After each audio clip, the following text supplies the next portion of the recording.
And we're live. Hi, everybody. Hope you're doing well tonight. So, this current indie game that I've got playing is one that I've heard a lot of very positive buzz about. As far as its reception and the nature of its story. I didn't really know what fully it was about, but judging from what I've heard, it's very much a game of mystery and murder and other things. And I will say, the game's got this up and going now, but in the chat, I will post this here, that the game does have a list of content warnings from the developers themselves about the different types of content that you'll end up seeing in this game that might not be suitable for some audiences. Like, yes, my channel is 18 plus and everything, but I understand that some people, that some will be potentially triggered by some of the things shown here. And I took a look at some of it, and a lot of it is very much about the gore that shows up in this game. So I'm going to go ahead and post their link to their own content warning stuff, so that, you know, people coming into chat will come in to see. And for those watching the VOD, there's literally a content warning thing on my monitor right now since I just booted the game up. So I wanted to at least share that and give you sufficient time to look it over.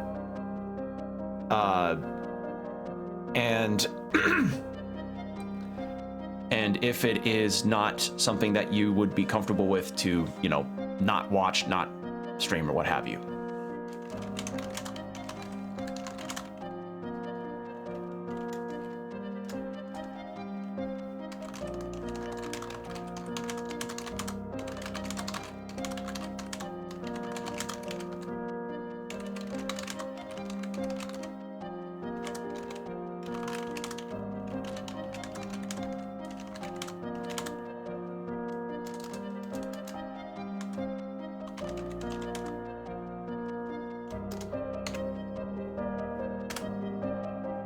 All right, and then we'll pin that.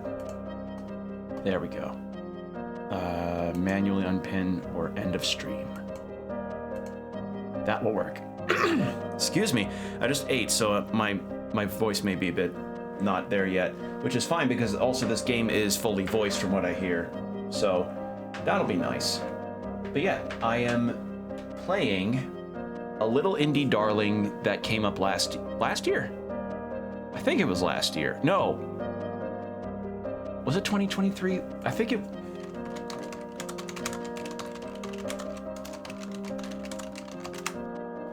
Yeah, it was 2023. God, the 2020 years have just blended together for me, Jesus. Yeah, we're playing Slay the Princess, a visual novel horror game.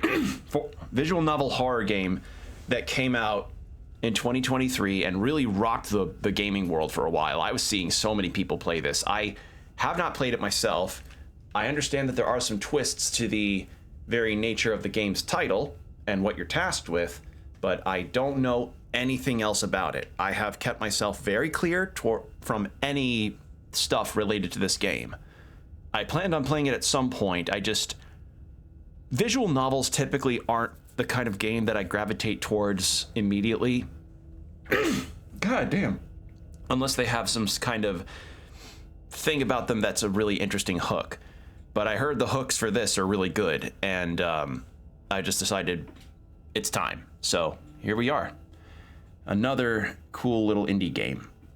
And this one can be done in one stream too, so we'll see how this goes.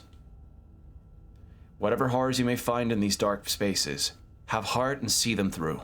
There are no premature endings. There are no wrong decisions. There are only fresh perspectives and new beginnings. This is a love story. All right. We do have a preferences page. I'd actually like to see what this is before I... Let's see. Skip, unseen text, after choices, transition. By the by, I'm playing this on the Switch because it was on sale on the Switch, and that's what I was able to get, so heads up on that.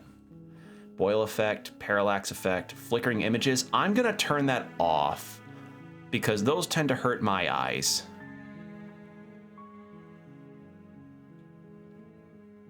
All right, we're going to go with just 1 down for all this. Or 2. There we go.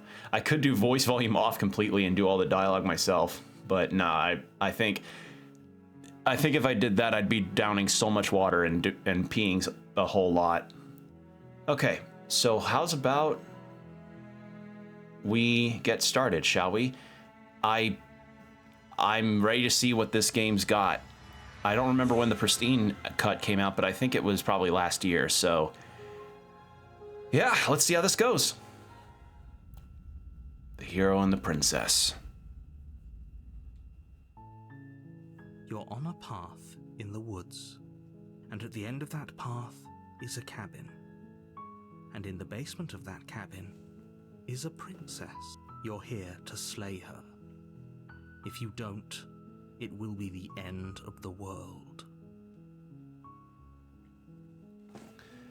Have you considered, let's see. Okay, so I could just use the D-pad to...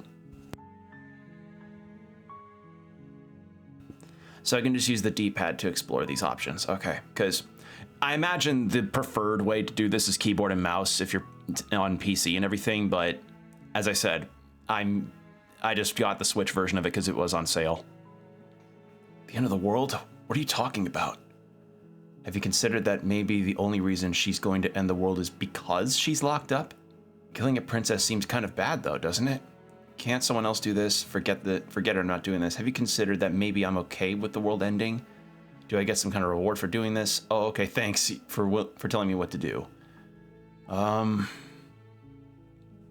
What are you talking about? I'm talking about the end of everything as we know it. No more birds, no more trees, and perhaps most problematically of all, no more people. You have to put an end to her. Should I just have auto scroll on the dialogue? Skip. Let's go auto. I'll have that on. But how can a princess locked away in a basement end the world? If you don't tell me why she's dangerous, I'm not going to kill her. Do you have any evidence to back this up? Have you considered that maybe... Okay. Do you have evidence? Look, you're already on the path that leads to the cabin. Why would you be here if it weren't to complete a very important task? You've made it this far, you might as well reach the end of your journey.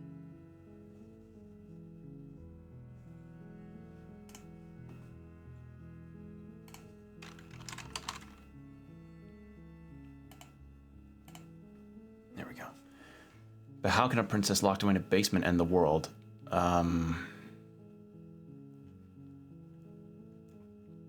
Okay, so... How can a princess locked away in a basement end the world? Don't linger on the specifics. You have a job to do here. Just get in there and do what needs to be done. We're all counting on you. Have you considered she's pissed because she's in a basement? While I appreciate the mental exercise, we are running up against a bit of a ticking clock. Nevertheless, let me assure you, the princess is locked up because she's dangerous.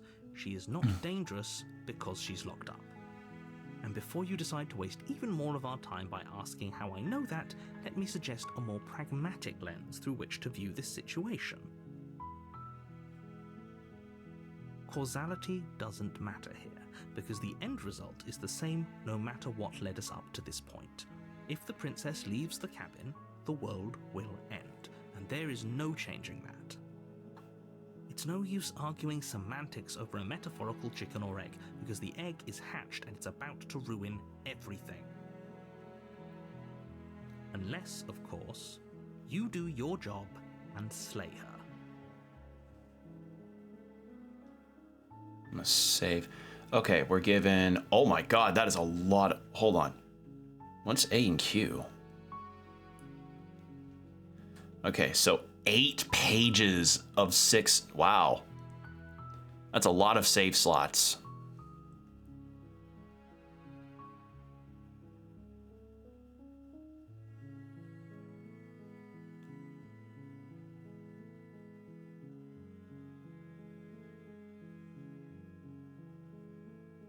Wow.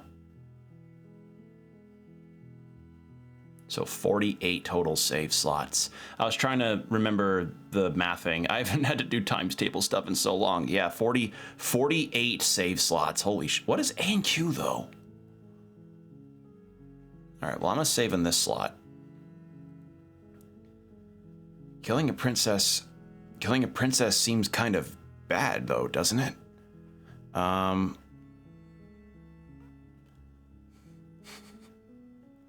Look, I'll go into the cabin, I'll talk to her, and if she's as bad as you say she is, then maybe I'll slay her. But I'm not committing to anything until I've had the chance to meet her face to face. Let's get this over with. Sweet, I've always wanted to off a monarch.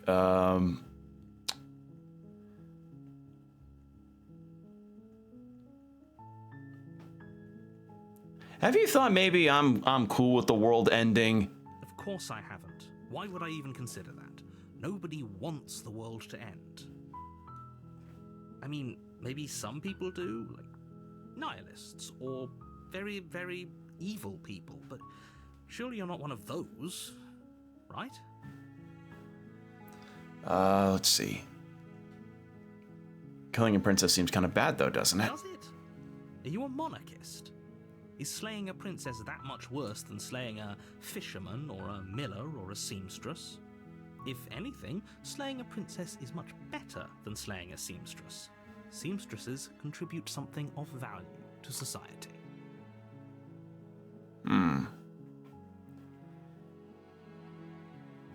Talk to her if she's as bad as you say she is, then maybe... Can someone else do this? Oh, if only that were the case, but I don't make the rules. I have to say, I'm surprised at your reluctance thus far, but unfortunately for the both of us, you're the only one who can pull this off. Like I said, I don't make the rules, no matter how much I wish I did. All right. I feel like nothing's really gonna come of me asking about all this stuff. But... Are you serious? No, you have to do it. Do I get a reward? Yes, but you'll have to slay her before you get it. Man, no forward payment? Can't have shit. Can you tell me what my prize is going to be for doing a good job? It's a secret, but I think you'll like it. It's a special reward, just for you. And whatever you think it might be, I can promise you it's going to be even better than your wildest imagination. I want to talk to her. Then I guess we'll just have to see what happens. But a word of warning. If you go in prepared to hear her out, she could easily trap you in her web of lies. And the more you listen to her honeyed words, the harder it'll be to pull yourself out. Then each and every one of us is doomed. So sure, go, talk to her. See how that turns out for all of us. You make your way up the short path to the cabin. You'll find the princess within. We're not going to go through with this, right?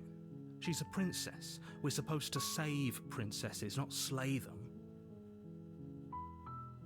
Ignore him. He doesn't know what he's talking about. The voice of the hero.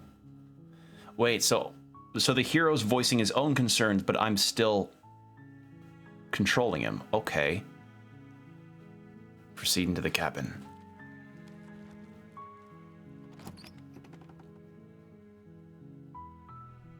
The interior of the cabin is almost entirely bare. The air is stale and musty, and the floor and walls are painted in a fine layer of dust. The only furniture of note is a plain wooden table. Perched on that table is a pristine blade. The blade is your implement. You'll need it if you want to do this right. Oh, interesting. I'm moving my Pro Controller around, and they've got gyro aiming. I can move the camera with this. That's fun. All right, I'm gonna save again. All right, take the blade. You take the blade from the table. It'd be rather difficult to slay the princess and save the world without it. Enter the basement.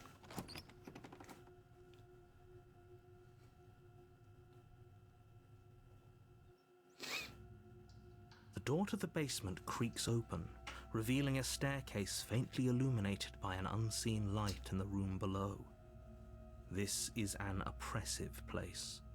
The air feels heavy and damp, a hint of rot filtering from the ancient wood. If the princess really lives here, slaying her is probably doing her a favor. Her voice carries up the stairs. Who's there? She sounds dangerous. It's almost as if she's the one in charge down here. Don't let it fool you. It's all part of the manipulation.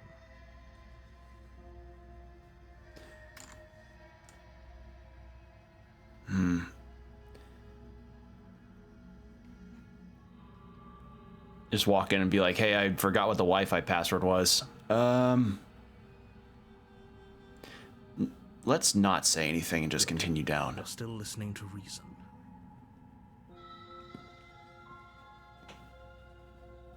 You walk down the stairs and lock eyes with the princess. There's a heavy chain around her wrist, binding her to the far wall of the basement. She's so coldly beautiful. Is she really a threat to the world? Focus on the task at hand. And there you are. Are you here to kill me or something? I am gonna turn the voices up, actually. Because I can't hear the princess very well. Let's go with that. Nuh-uh, I haven't decided yet. What? No way. What? No way. Why would you even think that? Okay, yeah, you caught me. I'm here to slay you. Nuh-uh. I haven't decided yet. I'm just here. I haven't decided yet. How about you drop the knife and the two of us just talk? Look how reasonable she's being. We should just drop the blade and talk things out. Don't you dare. It's fine. We can decide what we want to do after we talk to her. Maybe she really is a monster, but killing someone in cold blood isn't very becoming of us.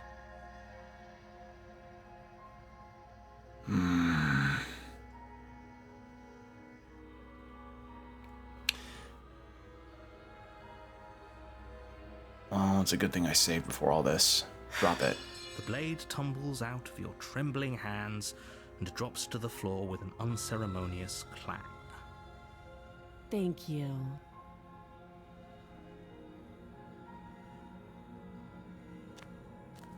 Against your better judgment, you step forward to speak with the princess face to face. Unarmed. We'll be fine. I don't know what you're hoping to accomplish here, but I can assure you there's no reasoning with her. Just make sure you don't forget about the blade on the floor. You're going to need it. So here we are. What an awkward start to a relationship.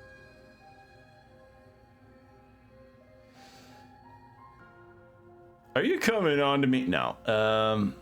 It's pretty awkward. How would I get you out of here? I'm here because you're supposed to end the world. There's people out there who think you're going to end the world. What do you have to say about that? How long have you been down? What's your name? How have you been down here? Do you know why I'm here to kill you? Do you know why I'm here to kill you? Do you? You're apparently going to end the world. Don't just tell her that. Is that why they threw me down here? But I don't want to hurt anyone. I like the world, I think. I don't remember much about it, to be honest. I've been down here a long time. Just how long has she been down here? If I'm supposed to be capable of ending the world, then how did I wind up here, chained to a wall? Have they told you why I'm allegedly so dangerous? What are you gonna do if I let you down here? I was hoping you'd tell me no, but I'm sure they have their reasons for keeping that information secret from me. No, and if I'm being honest, I'm more inclined to trust you than I'm inclined to trust them. I was hoping you'd tell me. And Ending the world seems like an awful lot for just one person to do. I wouldn't even know where to start. I believe her. She doesn't have to know how to destroy the world to be capable of doing it. At the end of the day, whatever the two of us have going on down here is about trust. Whoever sent you to slay me claimed I was a threat to the world, but they didn't tell you why. That doesn't sound right to me. And I don't think it sounds right to you either. Otherwise, we'd be killing each other instead of talking. She has a point. There's a reason I've been telling you to question the situation, and there's a reason you've listened. So, I could tell you that I'd lead a quiet life in the woods, or that I'd open an orphanage, or that I'd do any other number of good things that I'm sure you think you want to hear. But you don't really know me, do you? What can my word possibly be worth in a situation like this? She's right about one thing. Her word isn't worth anything. Like I said, it's all about trust. Blind trust. Sorry, restless leg syndrome So do is you making trust the me, controller shake a little. The prisoner, the victim, the princess clearly incapable of ending the world. Or do you trust whoever put me here? She's wrong. This isn't about trust. This is about risk. We stand to lose everything, all for the sake of one person, and a subjugating monarch no less.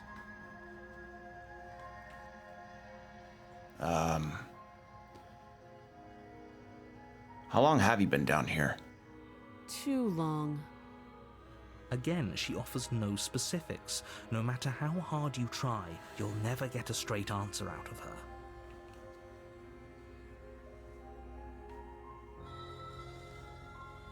What's your name?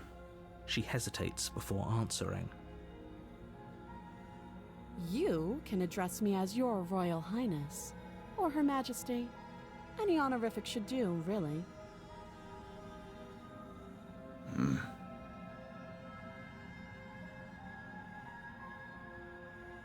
How would I get you out of here? You can't. Don't bother. I'm guessing you don't have the key then. I'm sure there's a key somewhere around here, and if there isn't... well, we can always put that knife to good use. Her sharp eyes settle on the edge of the blade. She isn't suggesting what I think she's suggesting, right? She is. I'm sure of it. I don't want to say that. That is not appropriate for this situation. Alright, we've talked enough. Oh, have you I don't decided wanna what say to do that. with me? You know why you're here. I'm going to keep you locked away down here, at least for a bit. We can get to know each other better while I decide what to do.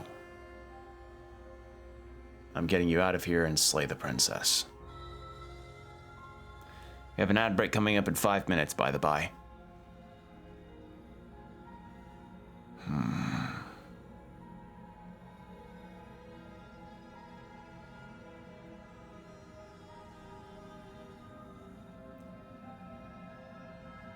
What does A and Q... what does this... auto saves. Oh, and quick saves. Oh. Okay. Interesting. I want to say...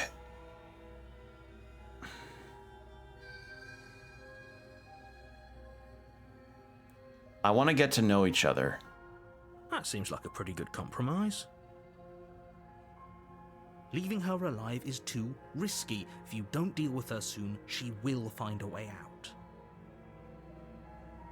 One way or another, I'm going to find a way out of here. You can make it easier for both of us if you help. And if you don't, I can promise that you'll come to regret that decision. You have to make a choice. Let's hope for all our sakes it's the right one. Okay, I thought that would lead to more dialogue.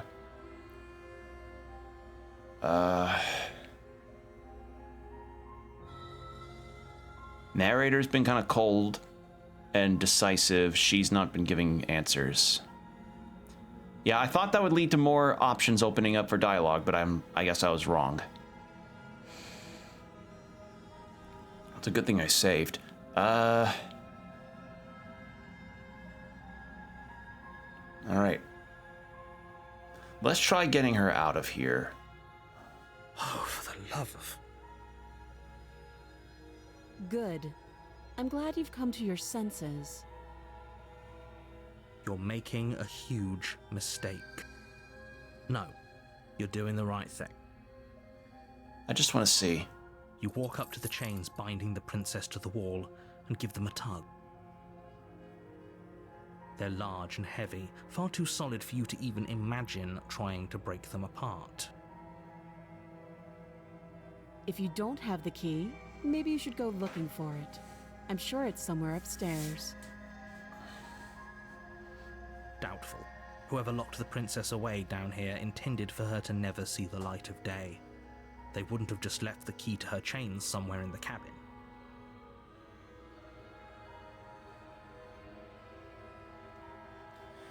If there isn't a key, do you have any ideas besides me cutting you out of here? I'm gonna go check upstairs. Maybe the key's still lying around somewhere up there, and if not, maybe I can at least find you something to break you free. I'll be here. You attempt to make your way out of the basement, but the door at the top of the stairs slams shut. You hear the click of a lock sliding into place. Uh-oh. Is someone else here?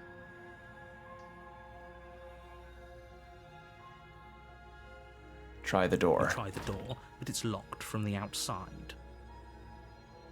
You're here to slay the princess, and you won't leave until the task is done. Let me out of here. Shouts and pleas are met with silence.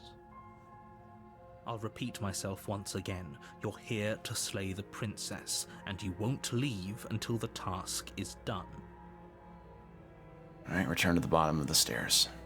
You make your way back to the bottom of the stairs.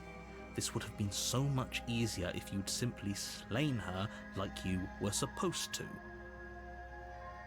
Easier for whom? Easier for everyone. I heard the door slam. They locked you down here too, didn't they? The knife. Pick it up and cut me out of here. You won't like what happens if you do that. Save the princess, slay the princess. All right. Save again, and the ad break is about to start, so...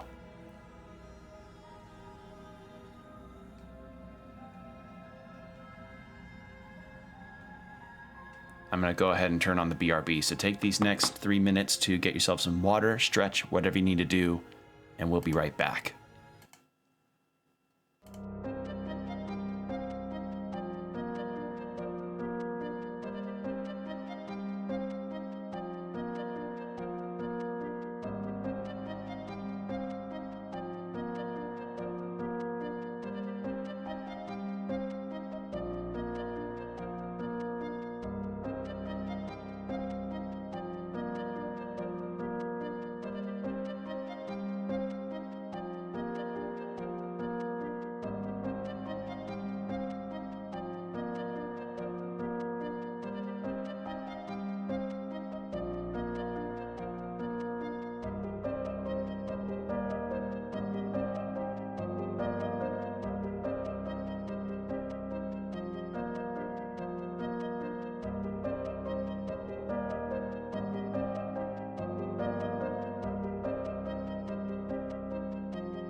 And we're back. Thank you for your patience.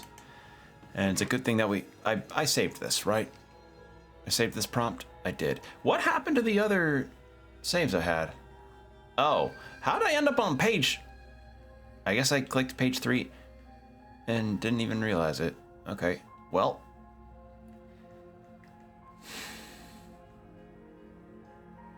Let's save the princess. Against your better judgment, Whoa. you place the blade against the princess's arm, just above the massive, unyielding chain. You cut into her flesh. The blade is sharp, and you make quick work of it. No reaction. Before long, you're able to crack through bone, and she pulls the bleeding stub of her arm through the iron gauntlet. She didn't so much as utter a sound. Free from her bindings, the princess turns to face you, her fierce gaze meeting your eye. How is she so composed after losing an arm? It's like she isn't even bothered by it. Thank you. Now let's get out of here. Also, I noticed that the hero seems to have monstrous-looking hands, so... Approach the locked door. No, we won't have any of that. The stakes are too high. You can't just let her escape into the world. No, I just can't let her escape into the world. As the princess approaches the bottom stair, your body steps forward and raises the blade. Wait, this isn't fair. You can't just do that. Watch me. Oh. Slay the princess, slay the princess. Warn her. Let's try the warn. Stop that. I thought this was a little too easy. Your body lunges forward to sink the blade into her back, but the princess swiftly moves out of the way before you can connect. Stop it! Stop resisting me! I am trying to get you out of here alive. Resist, slay the princess. Resist. The blade. Move the blade. You're doing your best to help me, aren't you? I can see the conflict in your eyes. I'll make this quick. She steps forward and pries the blade from your rigid hands. Maybe I'll see you in another life. And then she slits your throat with an almost clinical ease. Her face remains unchanged as she watches you collapse to the ground, blood flowing from your butchered neck. This is the end, isn't it? I'm afraid it is. Everything goes dark, and you die. I hope it was worth it.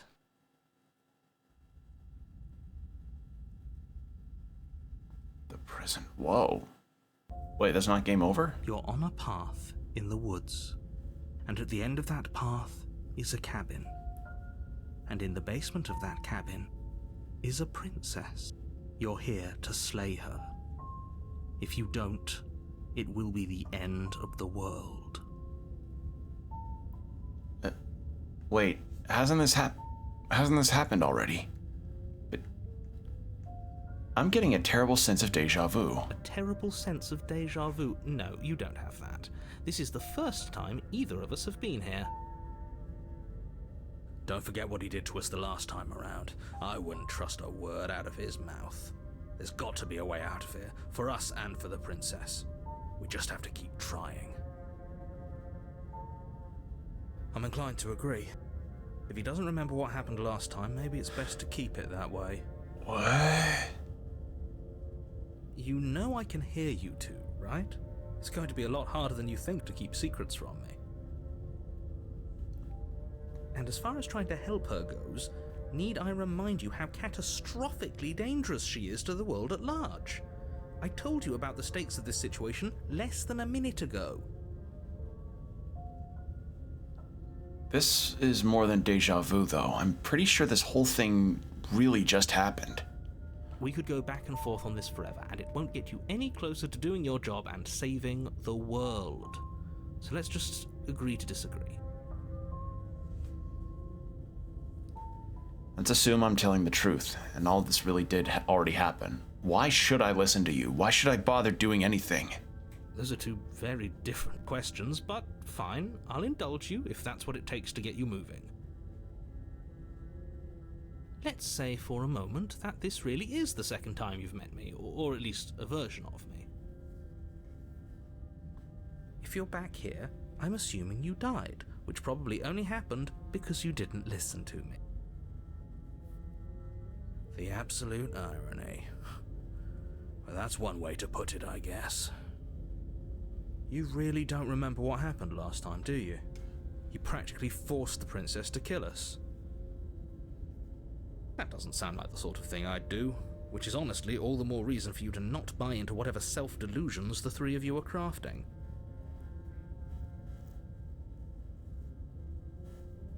But this is a thought experiment, so I suppose I'll continue to give you the benefit of the doubt. If I did practically force the princess to kill you, it was probably for a good reason. Did you try and free her? Did you say something really mean to me? Because if I really did what you said I did, you probably deserved it. I'm a professional, after all. Whoops. Oh, cool. Dialogue history. That's nice. Sure you are. Anyway, I believe your second question was, what's the point of doing anything? If you're asking that, it sounds to me like you're making the rather dangerous assumption that your actions last time around didn't have any consequences. What do you mean? Of course there weren't any consequences. You forced the princess to kill us and now everyone's right back where they started. That sounds pretty consequence-free to me. Yes, but in this purely hypothetical scenario, that begs the question of how you got back here. Did time simply rewind itself? Or were you instead transported to a different world entirely? If it's the latter, what do you think happened after you died? I am going to save here again. Because, let's see, so we could not take the knife, go into the basement, and just slay the princess without saying anything. Okay. I imagine there's multiple endings to this and a whole fuck ton of different routes, but I'm just gonna probably go for at least some kind of route that, you know, is good for a reasonable time. And if I've got time left over, I'll explore other things, but, you know, I've only got so much time before I need to be able to sleep, so I am curious to see what some other routes may have, though. Do you think the people there lived happily ever after? Or do you think that the princess, left unhindered, brought about the end to everyone and everything, just like I told you she would? What a conveniently ambiguous group of things for her to ruin. For all we know, the princess left the cabin and never saw another soul. Oh, how I wish that were the case, but if the princess weren't a certain, inevitable threat to the world, the four of us wouldn't be here. And yet, here we are. Okay, now I'm curious to see if other voices will show up if I pick different dialogue options, because the skeptics showed up after my decisions that had the princess kill me. You're talking in circles. No, I'm talking in facts. Let's talk about this princess. Just be quick about it. The only reason she was even able to kill me last time was because I let her, and all she did was slit my throat. How is she supposed to end the world? Who locked her in that basement? What is this place? People locked her in that basement, and I told you what this place is. It's a path in the woods. Don't overcomplicate things. The only reason she was able to kill me last time was because I let her. She just can. Believe me, I wish I could tell you more, but you'll just have to trust that what I'm saying is true, and that, despite it all, you're fully up to the task that's been given to you. Oops, didn't mean to do that. An ounce of proof. You do know that, right? What proof could you possibly ask for? Literally anything. Fine. Check your pockets. Check your pockets. You put your hands in your pockets and pull out an envelope with the words, "The Evidence," written across the front. Within, you find a note in your handwriting. It reads, "The princess will end the world if you don't stop her. This is an immutable truth." That doesn't prove anything. How do we know you didn't just forge our handwriting? I wish I could tell you more, but there are some rules I have to follow for all our sakes. Please just trust that these rules are in place for a reason. I'm on your side. You mean you're on our side as long as we do what you tell us to? Exactly. Because you not doing what I tell you to do means you're putting the world at risk. I think we've got everything out of him we're gonna get. If people locked her away, why couldn't they slay her? Why is it falling on me? You're being cagey. What aren't you telling me? You're being cagey. Oh, you really gonna be cagey in front of my beans on toast? I've told you everything you need to know. Going into more detail would just overcomplicate an otherwise very simple situation and make your job more difficult. Not to sound like a broken record, but the less you know about her, the better things will go for all of us. I know it sounds like I'm hiding something, but you're just going to have to trust me here. If people locked her away, why can't they slay her? Look, I'm not supposed to say this, but it's because you're special. You're the only person capable of doing this. Call it a prophecy, if that helps, but it's just the way things are. Oh, I didn't know we were special. Of course you're special. Why else would you be here? Yes, right. We're here because we're special. Look, you're annoyed that you're here. I get it. I'm also annoyed that I'm here.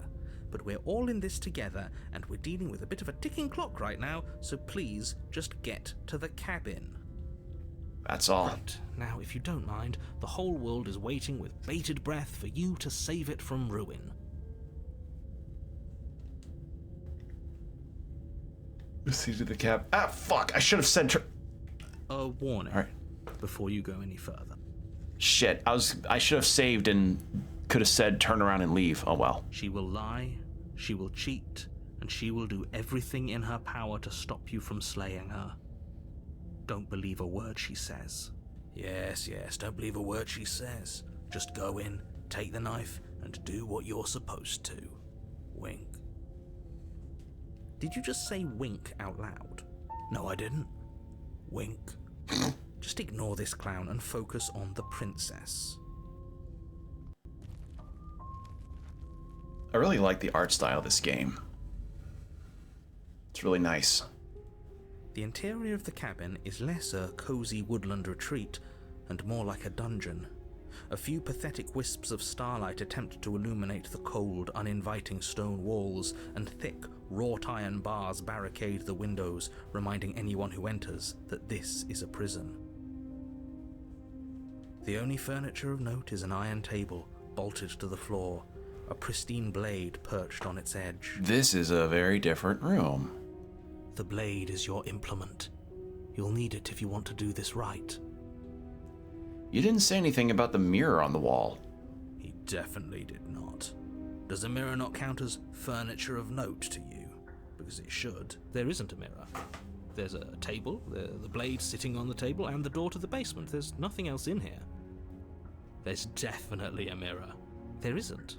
I think you know what we have to do.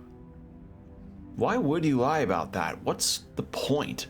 I want to look at myself. I want to see how handsome I am. It doesn't matter. Why? Like, mate, there's a mirror in there. Exactly. Why would I lie about something so meaningless? What good would a mirror even do? That you waste time preening yourself instead of doing what needs to be done. But preening myself's important. What if I've got acne?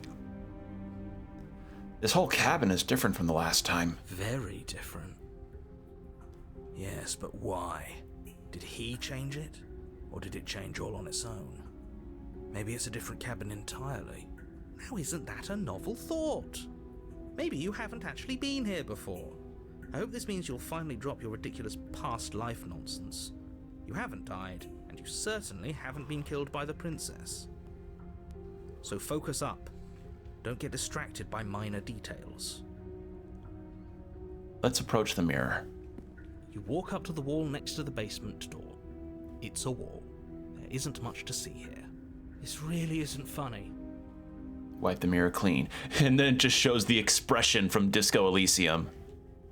You reach forward and rub your hand against the cabin wall. I hope you know how ridiculous you look right now. But it was there a second ago, and now it's gone. If he doesn't want us to know about it, it must be important. We should keep our eyes peeled. Maybe it'll be back. All right. Take the blade. You take the blade from the table. It would be difficult to slay the princess and save the world without a weapon. Good idea.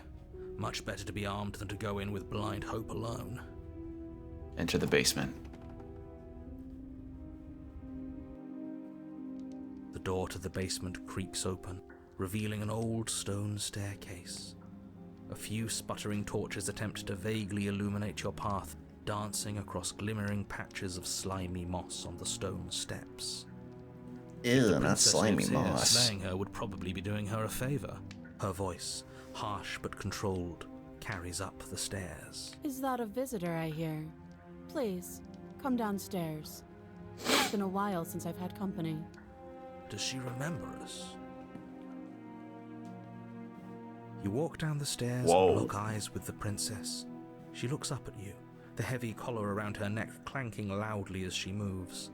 The chains binding both her wrists to the far wall, joining the metallic chorus as she adjusts her hands in her lap.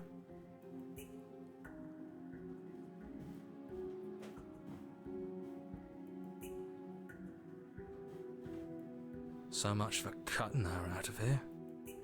Do you hear yourself right now? Cutting her out of here never should have been on the table. Have you noticed the empty chain on the wall? Odd that in a place where everything seems to serve a distinct purpose, there would be something so obviously useless. That was there last time too, wasn't it? It was. What an interesting development. Why don't you have a seat? The two of us should chat before you bury that thing in my heart. I'm not sure I need to do much of anything. Do you see how locked up she is? I'm just gonna leave her here.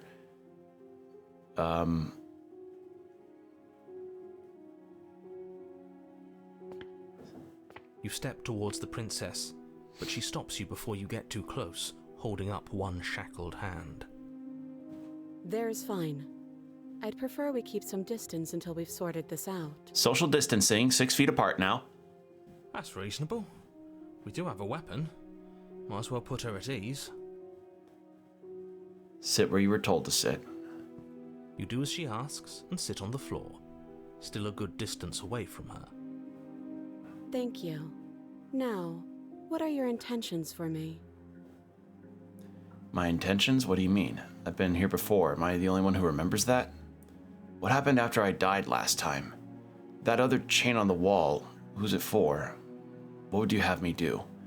I think I'm just going to leave you here, actually. You're not much of a threat to anyone locked up like that. Bye. What is that other chain for? I don't know, but you could always try it on. Maybe it'll fit.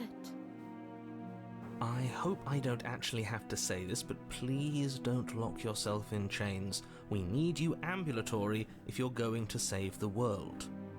I've never heard the word ambulatory before. Inspect the shackle. I wouldn't do that if I were you. And why is that? Do I even need to explain myself? It's a shackle, and it's one without a key. Do you want to be stuck here like she is? And what? Is it going to lock the second we put our wrist into it? I don't know.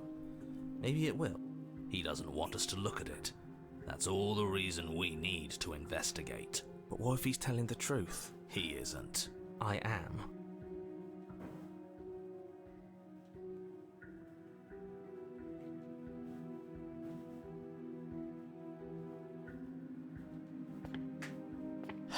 Against your better judgment, you approach the chain dangling from the far wall. The princess watches you with faux disinterest as you inspect it, though she can't fully hide her curiosity. I don't want to say what I'm supposed to say next.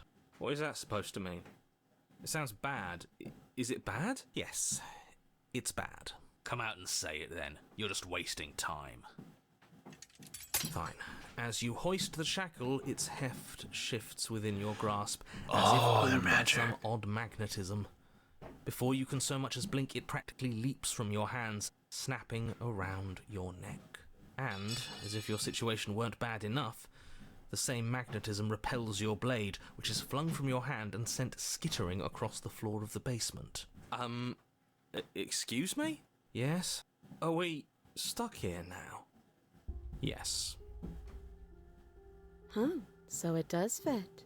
And I guess it doesn't like your knife. We're stuck here together, aren't we? That's funny. What are we supposed to do now? Can't even cut ourselves out. Guess we'll starve. That's horrible. It's not all bad. We learned a valuable piece of information. Not to touch things we're specifically told not to touch. No, that there's something special about this loose chain. It's clearly important. Did you know this was going to happen to me? No. So we're both stuck here. Yep. Now in for small talk. All right, what should we do? Wait, I guess. Maybe something else will happen. Maybe not. How much of a small talker are you? Nope. That's rude. Wait in You silence. and the princess wait in silence, though neither of you knows what you're waiting for. But you're waiting for something. You're waiting for anything. This is so boring. There must be something we can do to get out of here. There must be something we're missing. But there isn't. Time passes. It passes and passes and passes. And the basement of the cabin remains much the same. It is cold and silent. At least the world is safe. It isn't. You're stuck. Too far away from both the princess and your blade to do much of anything. But she's not ending anything. She's just sitting there. Her very existence is a threat. It harms everything around it. How exactly does that work? It just does. But And let me guess. Oh, shit. The cabin remains the same. Whoops. Sorry, hold on. What was that I accidentally skipped? How exactly does that work? It just does, but your line of questioning is interrupting my passage of even more time, and after that, even more time passes again. if time is passing, the cabin can't be the same. Even if the differences are small, they have to exist. That's just how things work.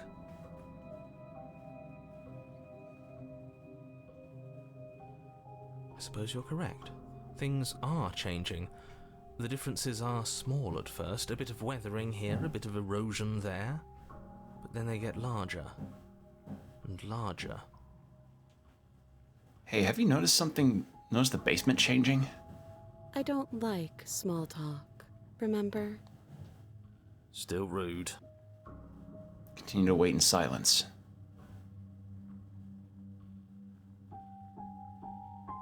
You continue to wait. Yeah, in it's silence, eroding. And the cabin continues to change. The decay comes faster now. You can see earth through holes in the stonework, can watch lichen spread along the seams of the walls. That doesn't make sense. Has our entire concept of time changed?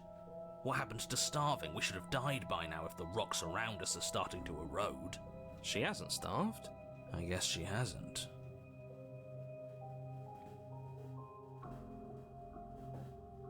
Even more silent time passes as you watch roots push themselves through the increasingly porous walls of the basement. Dirt seeps inside, flowing across the stone floor like a liquid, covering the ground and threatening to swallow you both.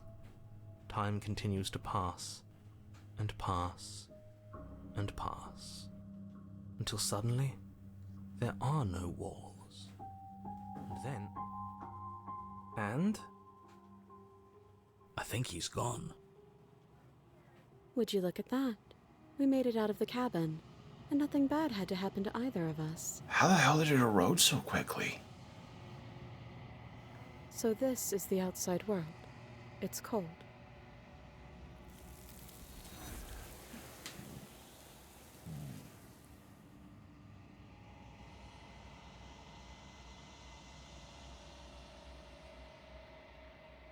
But you don't get the chance to respond. Something has taken her away, and it's left something else in her stead. She's gone. Where did she go? Should we try and find her? And there's that mirror again. Why is it here? Why now?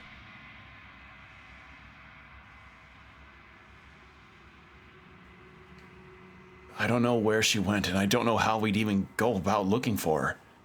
The narrator is gone. I think I'm supposed to look at the mirror. The narrator's gone. She is.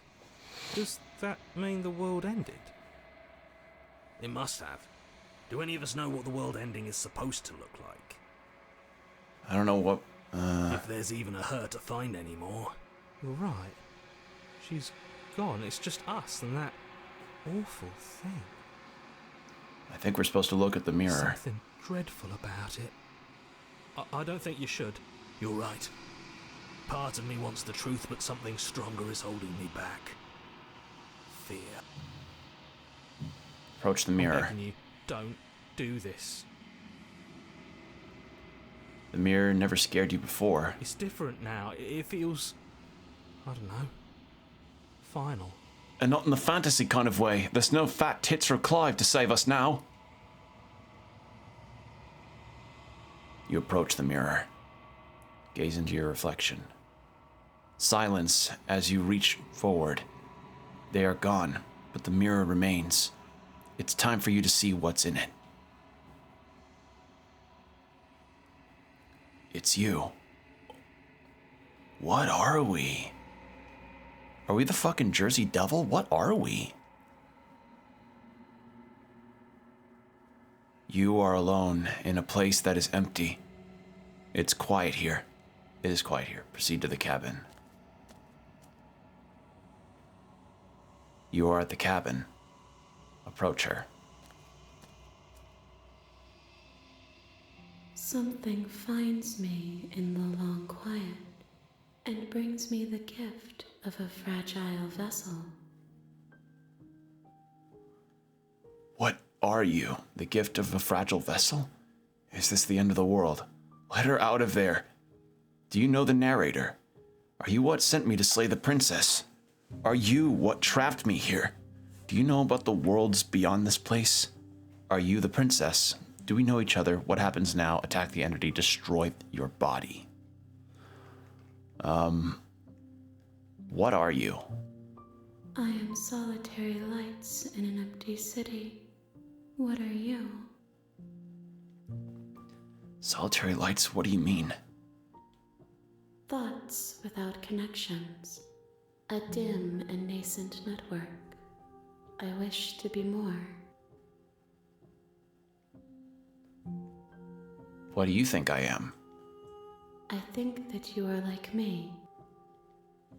We are oceans, reduced to shallow creeks. The gift of a fragile vessel. Yes, nerves and fibers to feel the worlds beyond. Perspectives to make my own. This one is determined, but also cautious. One that would rather let the world move around her than move it herself. She will make for a patient heart. Do not mourn her. She is exactly where she needs to be. Is this the end of the world? How can the world have ended if we are talking? Do you know the narrator? You are the only thing I have ever known. The space we're in is vacant. Nothing comes here but us. Are you what sent me to slay the princess? Are you what trapped me here? I have only just now stirred to consciousness. I could not have trapped you here, and I too yearn to be free. Let her out of there. I'm sorry. There are some changes that can never be undone. There are some tears that can never be unshed. This is not a place that can hold a fragment of a concept. The moment she arrived here, she was going to return to me.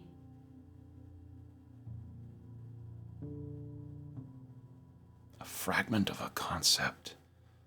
I promise that it doesn't hurt. do you know about the worlds beyond this place? I know only that they are. Are you the princess? She is part of me, and part of me is her. But why? But were you always the princess, or are you just making her a part of yourself? You speak in circles. Does it matter where one thing begins and another ends? Do we know each other?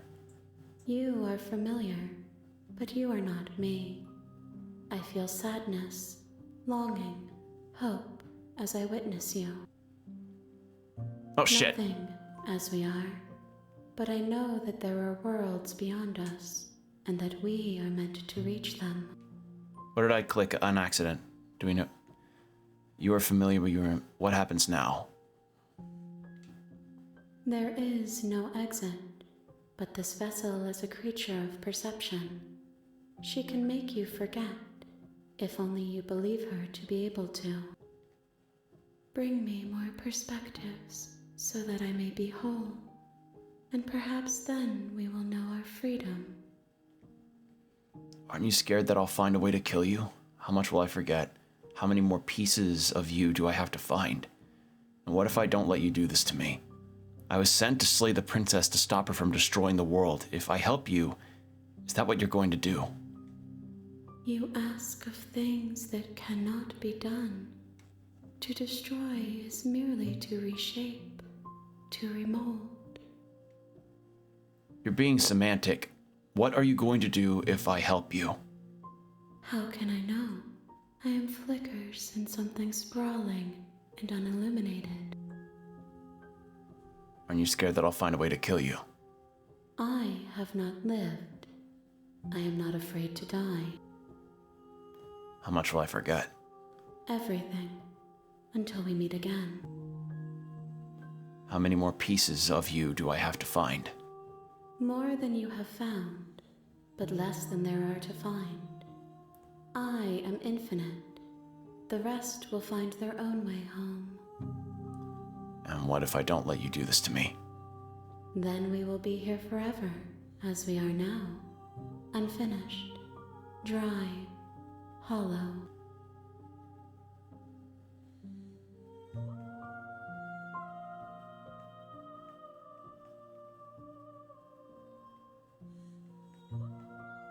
Make me forget. She asks that I tell you to remember her. You won't. Everything goes dark, and you die.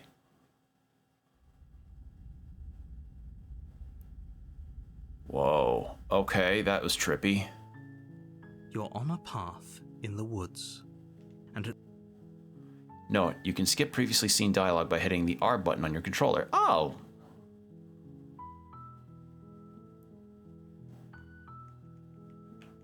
Well, that's actually really nice to know. Wait, hold on. Why is it... There we go. Cursor wasn't working right. End of the world, what are you talking about?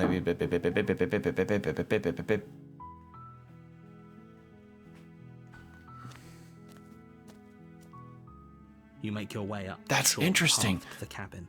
So am I You'll repeating find the chapters princess to... within.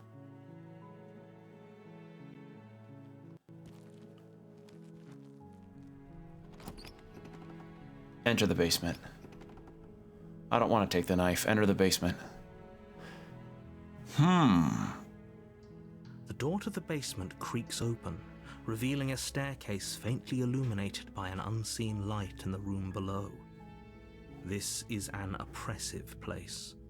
The air feels heavy and damp, a hint of rot filtering from the ancient wood. If the princess really lives here, slaying her is probably doing her a favor. Her voice softly carries up the stairs. Hello? Is someone there? It's hypnotizing. It's the kind of voice you only have to hear once to remember it for the rest of your life. Don't let it fool you. It's all part of the manipulation. You're playing a dangerous game by coming here unarmed. I should have saved. Shit, I should have saved. Oh well. I'm not used to visual novels. I don't like to keep in mind saving these kinds of things. I think I'm here to slay you. You must have the wrong address. Yeah, sorry, wrong Uber Eats. I meant to give it like 2 houses over. Great job, you've given away the element of surprise. Good luck, hero. You walk down the stairs and lock eyes with the princess. There's a heavy chain around her wrist, binding her to the far wall of the basement. She's beautiful. How could someone like this be a threat to anyone? I am begging you to stay focused. There's a lot riding on you here. Hi. You were joking about coming to kill me, right? Do you think you could get me out of these chains? Let's talk a bit first. Okay.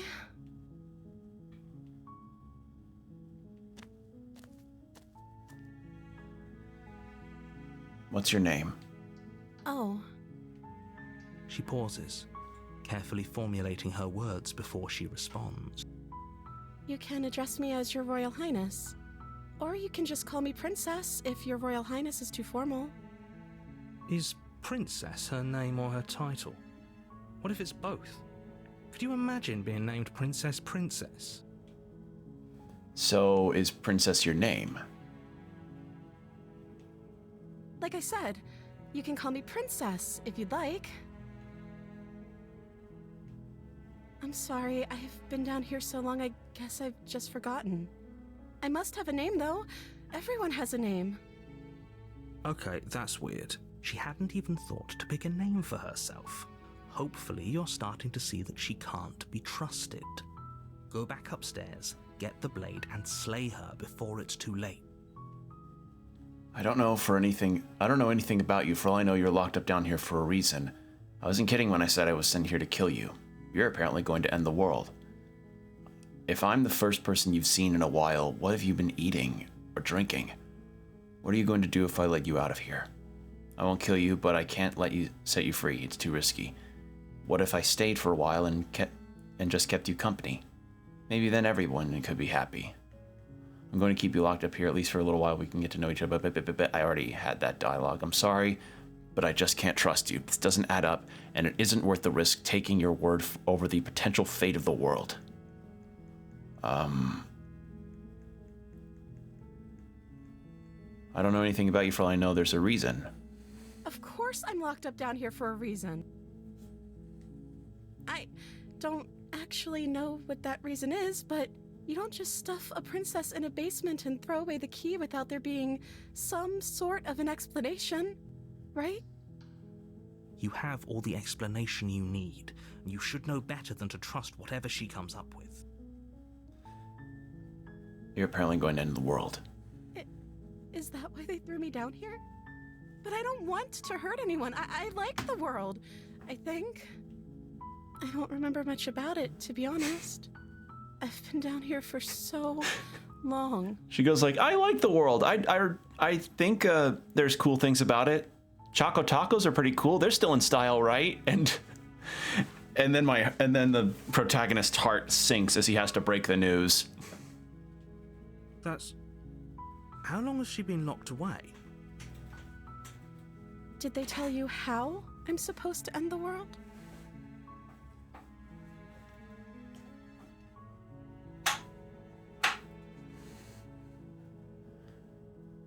No, but I'm sure they have their reasons for keeping it a secret from me.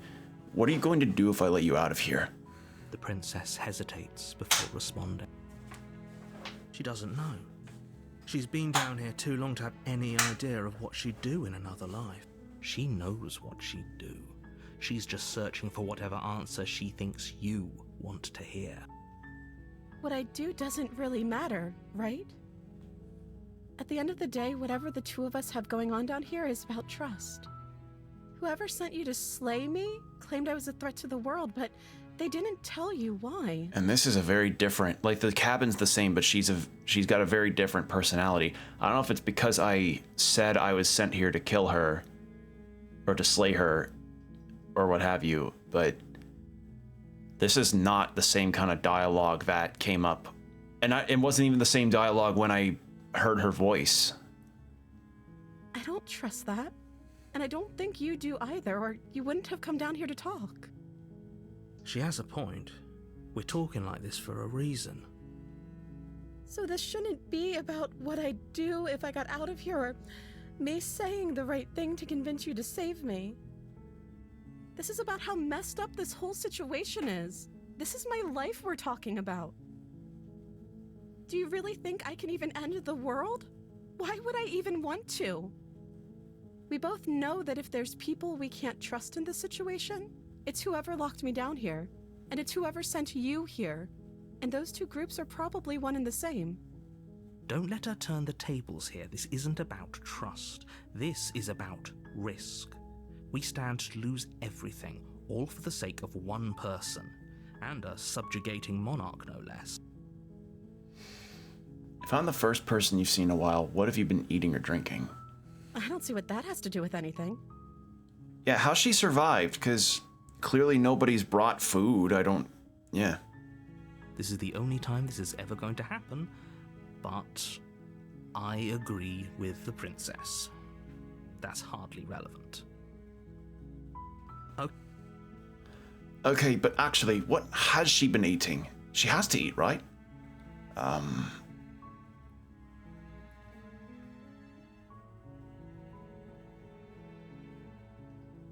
Can't believe they've been oh god, there's so many. I can't believe they've been keeping you down here like this. I'm getting you out of here. Okay, I'm going to get you out of here. Don't make me regret this.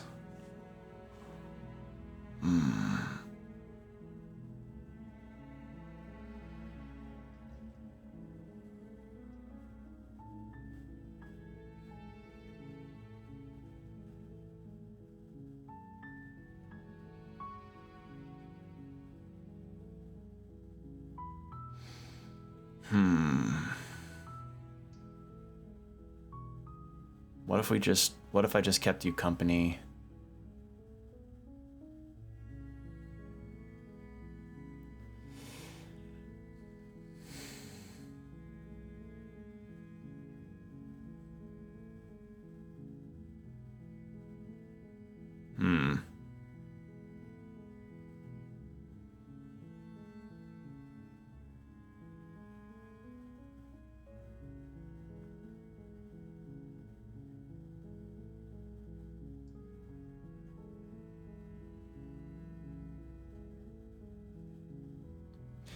I want to try this again. We've gone through enough saves. You're only making this more difficult. Thank you. Thank you. You're making a huge mistake. No, you're doing the right thing. You walk up to the chains binding the princess to the wall and give them a tug. They're large and heavy, far too solid for you to even imagine trying to break them apart. I'm guessing you don't have the key? Maybe it's somewhere upstairs. Doubtful. Whoever locked the princess away down here intended for her to never see the light of day. They wouldn't have just left the key to her chains somewhere in the cabin. And if there isn't a key, do you have any other ideas? I'm going to check upstairs. Maybe the key's still lying up there somewhere. Maybe not. Maybe I can at least find something to break you free. Any other ideas? Maybe there's some way to break the chains? Or if that doesn't work, I guess we can always cut me out of them. She offers the suggestion with almost complete nonchalance. If we were stuck down here long enough, I'm sure we'd be nonchalant about cutting our way out if it meant we could finally be free. You attempt to make your way out of the basement, but the door at the top of the stairs slams Can't even shut. get the knife. You hear the click of a lock sliding into place. Is someone else here? Turn to the bottom. You make your way to the bottom of the stairs. This would have been so much easier if you'd just taken the blade like you were supposed to. Easier for whom? Easier for everyone. Look at the mess you're in. I heard the door slam. They locked you down here too, didn't they? There's a slight panic rising in the princess's voice. If I could just get out of these chains, I know we could force our way out of here together. She barely hesitates Oh, before God. raising her arm to her mouth, her teeth tearing through her limb with the determination of a trapped wolf. As she rips her flesh from her bone, a sound comes from behind you, the clang of bouncing metal. It's the blade from upstairs. You're not sure how it made its way down here, but if there's a time to strike, it's now. Or we could use it to free her. You won't like what happens if you do that.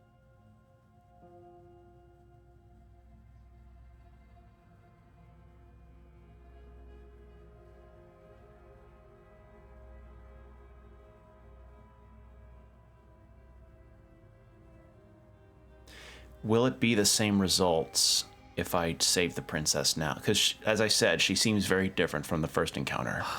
Fine. Against your better judgment, you place the blade against the ragged, self-inflicted wound on the princess's arm, just above the unyielding chain binding her to this place. You cut into her flesh. The blade is sharp, and it takes little effort to crack through the bone of her arm. Her limb falls to the ground, and the heavy chains follow suit. She didn't so much as utter a sound through the whole ordeal. No, she didn't. She smiles softly as her gaze meets yours, blood from her wounded arm dripping rhythmically to the ground. How is she still smiling after everything? It's like she isn't even bothered by what just happened. Thank you. Now let's get out of here. Approach the door. No, we won't have any of that. The stakes are too high. You can't just let her escape as the princess approaches same. the bottom stair. Wait, this isn't Watch Me. What are you doing?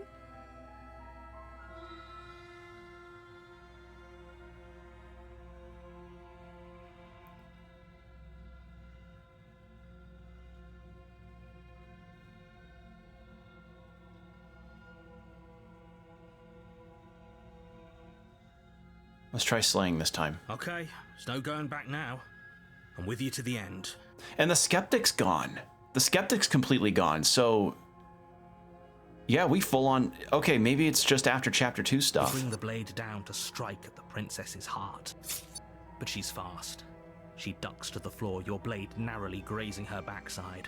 Slaying her won't be easy now that she's free. We could have gotten out of here together.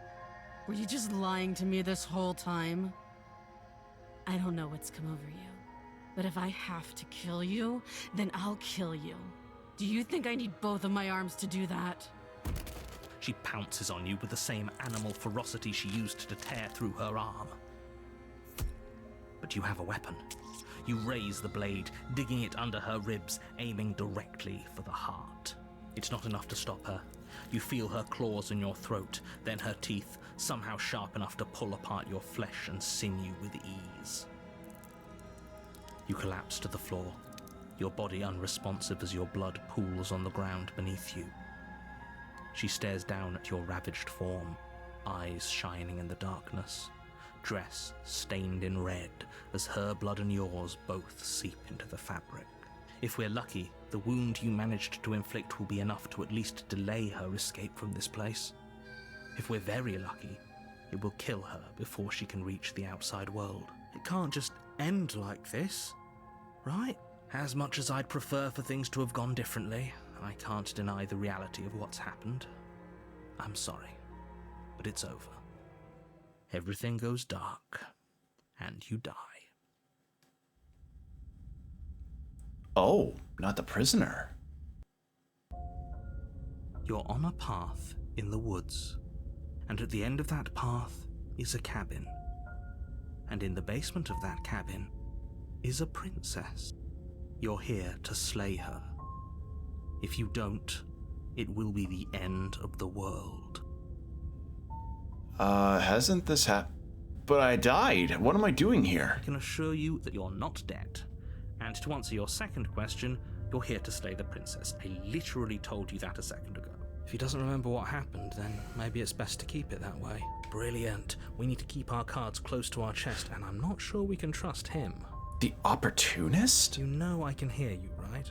It's going to be a lot harder than you think to keep secrets from me. Did I say I'm not sure we can trust him? Slip of the tongue, bit of the old brain fog. I meant to say that we should probably head over to the cabin and slay that princess. We already know we can't trust her, so let's get on with the show. So yeah, something about the princess is different. Let's assume I'm telling the truth, and all of this really did happen. Why should I listen to you? Why should I bother doing anything? those are two very different questions, but fine. Let's say for a moment that this really is the second time you've met me, or at least a version of me. You died last time, which probably only happened because you didn't listen to me. We were just weighing our options in a morally ambiguous situation. You can't blame us for weighing our options. I can if you failed to slay the princess, which you apparently did. So great, congratulations. You've been given another chance to actually do this right. And I believe your other question was something along the lines of, oh, what's the point of doing anything? If you're asking that, it sounds to me like you're making the rather dangerous assumption that your actions last time around didn't have any consequences. Ad break starting in 5 minutes, by the by.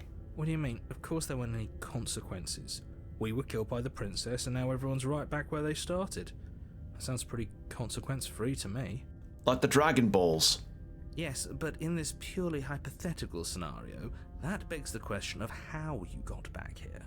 Did time simply rewind itself, or were you instead transported to a different world entirely? If it's the latter, what do you think happened after you died? Do you think the people there lived happily ever after? Or do you think that the princess, left unhindered, brought about the end to everyone and everything, just like I told you she would? That's a very good point. This princess character seems like a lot of trouble, and if you think about it, actually slaying her probably breaks us out of this cycle, right?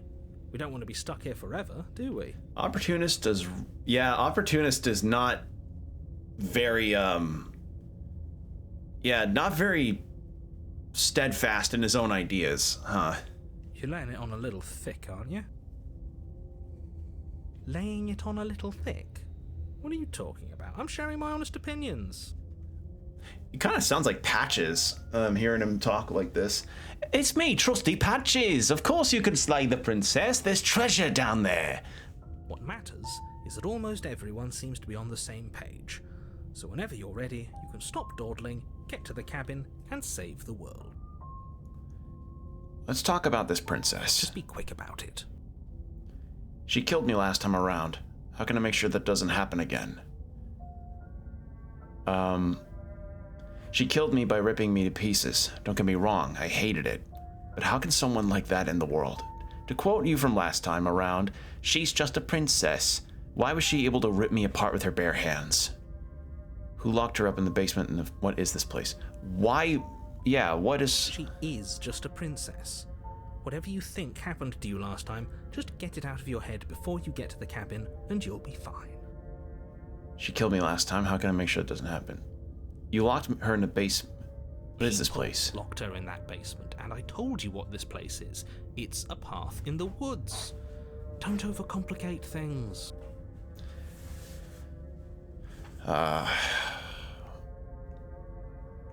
Look, I'm not supposed to say that. Oh. We're special. Of course you're special. Good point. That really explains almost everything.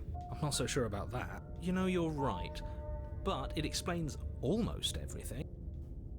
She killed me around last time. How do I make sure it doesn't happen Like again? I said, if she killed you, it was probably because you didn't listen to me. Don't talk to her, don't trust her, just go in, do your job, and save the world.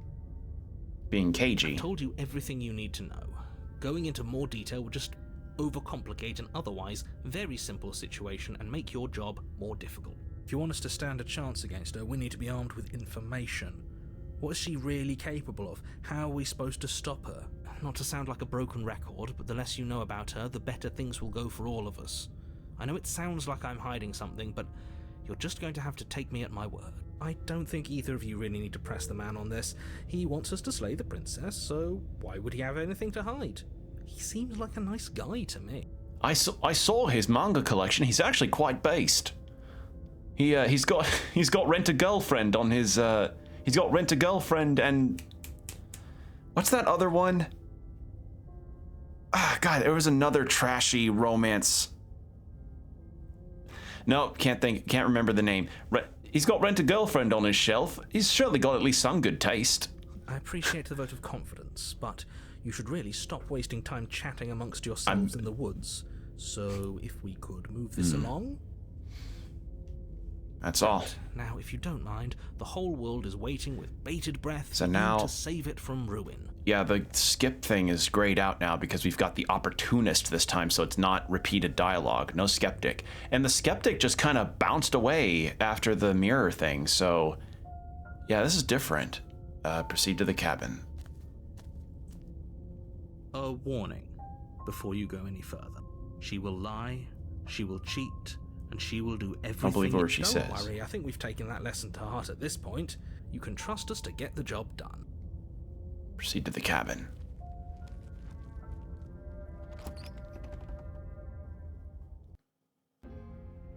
The interior of the cabin No, is it's a very mix of different. twisted roots. The walls a chaotic weave of knotted wood that, almost as if by accident, just happened to resemble a room. The floor is damp and earthy, and the only furniture of note is a slab of mud in the shape of a shelf, with a pristine blade perched on its edge. Ad break, 3 minutes, get yourself water, whatever you need to do, BRB.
And we're back. Thank you for your patience, everybody. Okay. The blade is your implement. You'll need it if you want to do this right. You didn't say anything about the mirror. That's because there isn't a mirror. There's the muddy shelf, the blade sitting on the muddy shelf, and the door to the basement. There's nothing else in here. There's definitely a mirror, but he says there isn't one. That's got to count for something, right? I trust my eyes. Why would he lie about it when it's not in the mirror? What's the point? Come on now. He's pretty much in charge here. When have authority figures ever lied about it? This cabin, and we were supposed to look at it. He would have told us about it. Get a load of this fucking guy. Exactly. Why would I lie about something so meaningless? What good would a mirror even do? That you waste time preening yourself instead of doing what needs to be done? This whole cabin is very different versus last time. Very different. Maybe that's because you haven't actually been here. I hope this means you'll finally drop that ridiculous past life nonsense. You haven't died, and you certainly haven't been killed by the princess. So focus up. A lot's riding on this. Approach the mirror. You walk up to the wall next to the basement door. It's a wall. There isn't much to see here. This really isn't funny. Wipe the mirror clean. Reach forward and rub your hand against the cabin wall. I hope you know how ridiculous you look right now. Well, at least we can all agree now that there's nothing to see here. Case closed. Good work, everyone.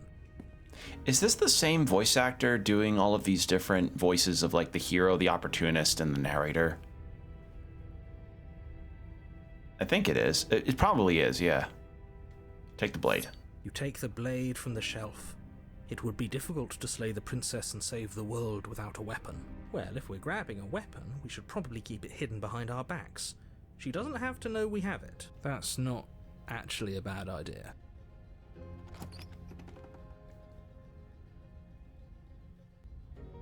The door to the basement creaks open, revealing a staircase dug into the muddy earth below.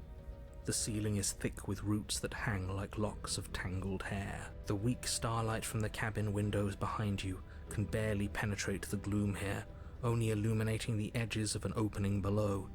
It shines in the darkness like some kind of massive maw, waiting to swallow you up into the earth. The air smells of dirt and copper. It's thick and wet, as if your lungs are being coated in mud with each intake of breath. If the princess lives here, slaying her would probably be doing her a favor.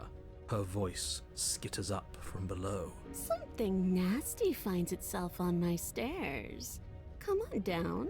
Don't be scared. I probably won't bite. Say nothing. Silence, I see. Don't think I've forgotten about you. I recognized the sound of your nervous little footsteps as soon as they came into my home. I know who you are, and I remember what you've done. See? She knows us. Is this enough for you to believe what we've been saying? Maybe, but you shouldn't let that cloud your judgment. She's just a princess. As long as you remember that and remain focused, slaying her will be easy. She seems friendly enough. Maybe we can talk our way out of this whole situation. Weren't you just, like, gassing up the narrator to be like, hey, maybe he's not so bad. I like his gumption. You can't. Unless you slay her right away, she's going to break free and end the world.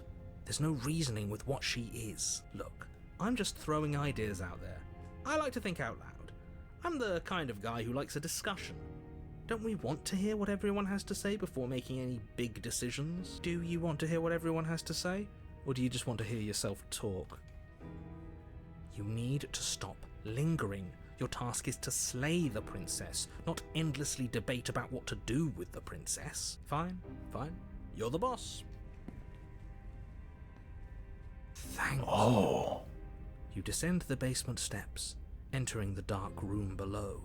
You can just make out the And there Shit. you are. God damn it. One hand tucked away behind your back, gripping that sharp blade, no doubt. Hold on.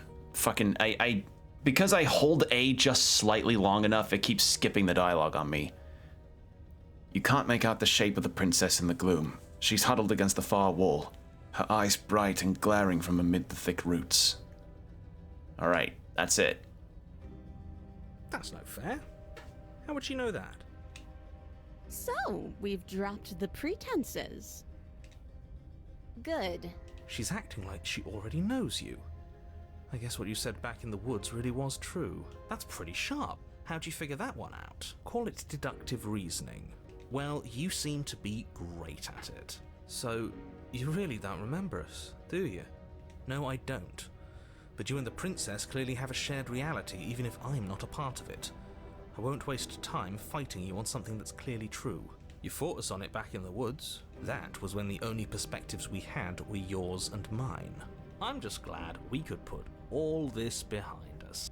Is it all behind us? Just focus on the task at hand. I don't care if you've been here before, and I don't care if you think you'll go somewhere else after this. My world is on the line right now, so I'd appreciate it if you would take this seriously and slay her. Let's chat her up a bit first. Maybe we can find a middle ground where everyone's happy. Don't talk to her. You're just going to make things more difficult than they have to be. Well, I seem to remember you having a tongue.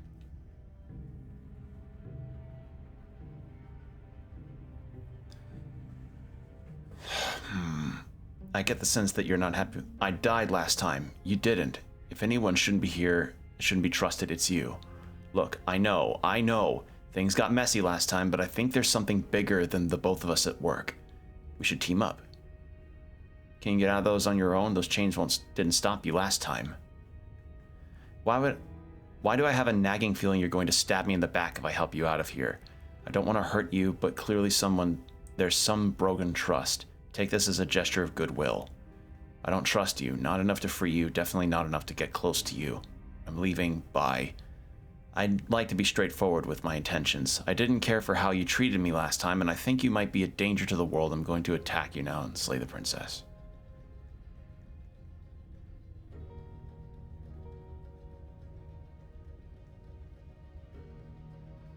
Can't you, wait, where'd it go? Can't you get out of those on your own? Didn't stop you last time. Oh, of course. They're nothing to me. The princess grins as the chains fall from her wrist. She could have gotten out of those the whole time. That sneaky little... A woman after my own heart, really. She knows how to hold her cards close to her chest. This is why she can't just be abandoned here. If left to her own devices, she'll find a way out. Now stop her. I'm sorry about last time. Ooh, smart. Let's apologize. Get us back on the right foot. Oh, you're sorry. Isn't that nice? You're such a gracious little monster. If you're sorry, then let me out of here. Prove it.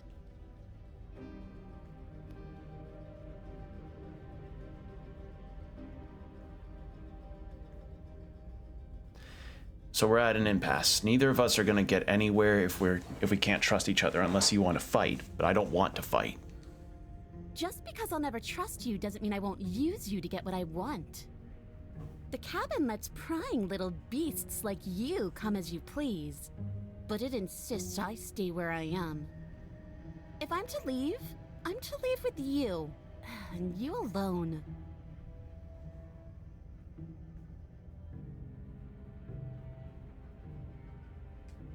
And why would I do such a thing? Is someone's guilty conscience getting to them? But I wouldn't worry. As much as I may hate you, letting you live is in my best interests. If you get me out of here, the only thing that will be dead and buried is the bad blood between us. Oh, that nagging feeling you mentioned is me, by the way. I'm actually a little anxious about a potential backstabbing event. She needs us to get out of here. We'll be fine if that's what we decide to do. I also noticed that the gyro shake of the camera. I'm gonna turn that off. It's kind of distracting me. Can I turn that off? Is that what it is? There's the parallax effects. Yep, parallax. Okay, it's a neat effect, but it's probably better for mouse and keyboard. Controller-wise, because I've got kind of a restless leg. It's distracting more than anything. You won't be fine because destruction is in her nature. If she gets out of here, that's it for the world, remember? Even if that's true, that doesn't automatically mean she's going to stab us in the back. I think that depends on your definition of words like stab and in the back. She might not literally do that, but she could very well symbolically do the same thing. See? He gets it. There's nothing wrong with looking out for number one.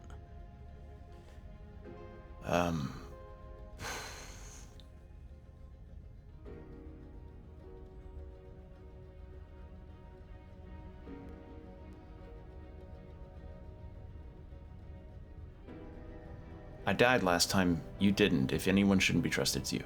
You were the one who tried to kill me when my back was turned. You were the one who started all of this. Only a poor loser twists their own failures around on the winner. Yeah, I'm not gonna... I'm exploring. Like, might as well. No harm in it. It's like Disco Elysium being the can opener. I get the sense you're not happy. Is that a joke? Do you think a joke will charm my trust back? You'll have to try harder than that.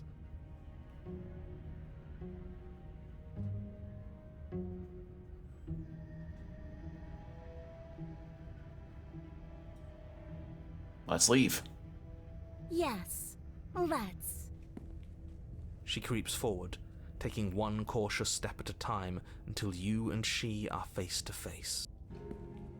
She never breaks eye contact, even as the two of you find yourselves face to face. She's silent for a long moment, as if testing to see what you'll do now that she's within arm's reach.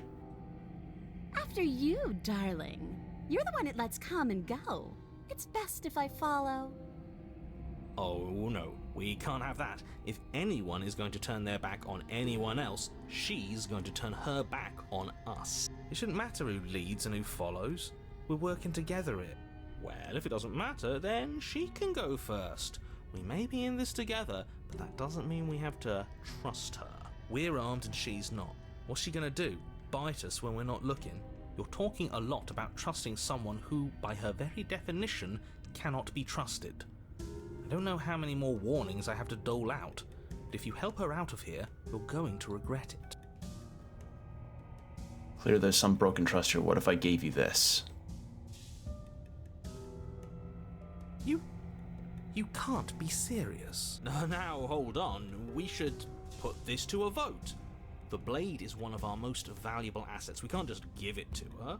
What if she uses it to kill us? I vote no. As do I. Abstain? You abstain? She's going to kill us if we give it to her. This isn't a democracy. This isn't a democracy. It's a silly idea. I'm not going to give her the blade. She clearly hates us. I want to see what she does if I give her the blade.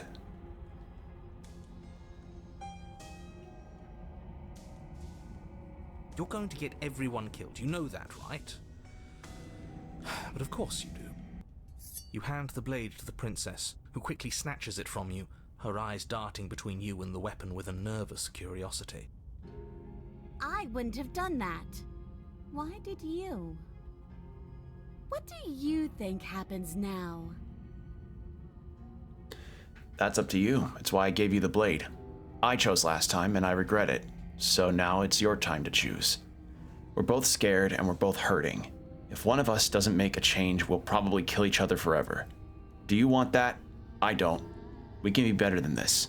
You're beautiful. I want to actually save you, and this feels like the only way to do it. If you're like someone I know, you're probably going to kill me.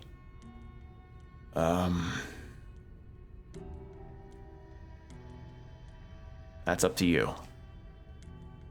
Her shoulders tense and her eyes dart away. This is another trick. You're trying to sow doubt, but it's not going to work on me. And then she buries the blade in your heart. What? No, come on, that's not right. I told you this is what she was going to do. Glee dances across her face as you fall to the ground. I did it. I got you. You... The princess seems to tremble, her smile fading quickly, replaced with concern. Her nervous eyes brim with tears.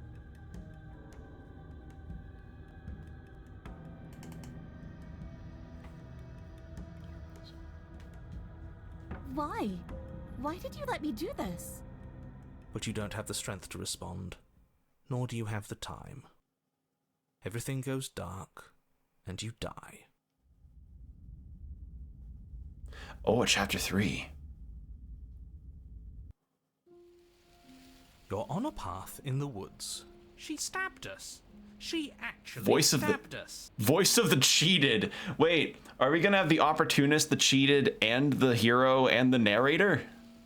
Of course she stabbed us. Oh my gave her God. The blade, which, I might add, I voted against. But the whole point was that she wasn't supposed to do that. The whole point of giving her the blade was to break the cycle of violence, and she just killed us anyway. I guess it really doesn't matter if she killed us though, right? We're back here, which means that everything's fine, or fine adjacent. Maybe she won't be as keen to betray us this time. We've already proven to her that we can change. Maybe that's all it'll take to show her that there's another way to do things. You know, maybe you're right. In which case, I suppose the only thing to do is to get back to the cabin and give it another try. Give what another try exactly? You are aware I've been listening to you, right? Like that changes anything. We all know the game is rigged. It doesn't even matter if she's nice this time. I'm sure he'll find a way to turn us against each other. Great. So you've obviously been here before, since you apparently died at least once. Twice, actually. Sure. Twice. Then I'll spare you the little introduction I had planned. You already know about the princess, and clearly you already know that she's dangerous. So don't muck this up. It's bad enough that this isn't your first time through. This place is different. It keeps changing. Wonderful. If the woods themselves are changing, then that's all the more reason for you to take this seriously. It would mean your grip on things is slipping, which, in turn, likely means her influence is spreading. Someone's in the know. I've had enough of these annoying little secrets. If you want us to do this, you have to let us in on your game already.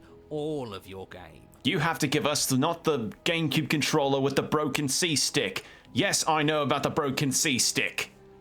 And don't give us the other one with the sticky A button. It doesn't work. I've already said too much. The more information you have, the more difficult your task will be. Don't listen to her, definitely don't free her, and if you can, don't even think about her. We're going to free her. We're even now. I'm sure she understands that, but we can see what she is to say for herself when we get to the cabin. I hope you don't think I'm planning on freeing her after she stabbed me in the heart. Screw the cabin. What if we just leave? You sure seem to be taking the whole looping thing in stride. No matter what happens next, it seems like all of our answers are in the cabin. Let's see this through. Silently approach the cabin. I'm done with this. Bye. Okay. I imagine her form likely gets more and more monstrous as we keep going.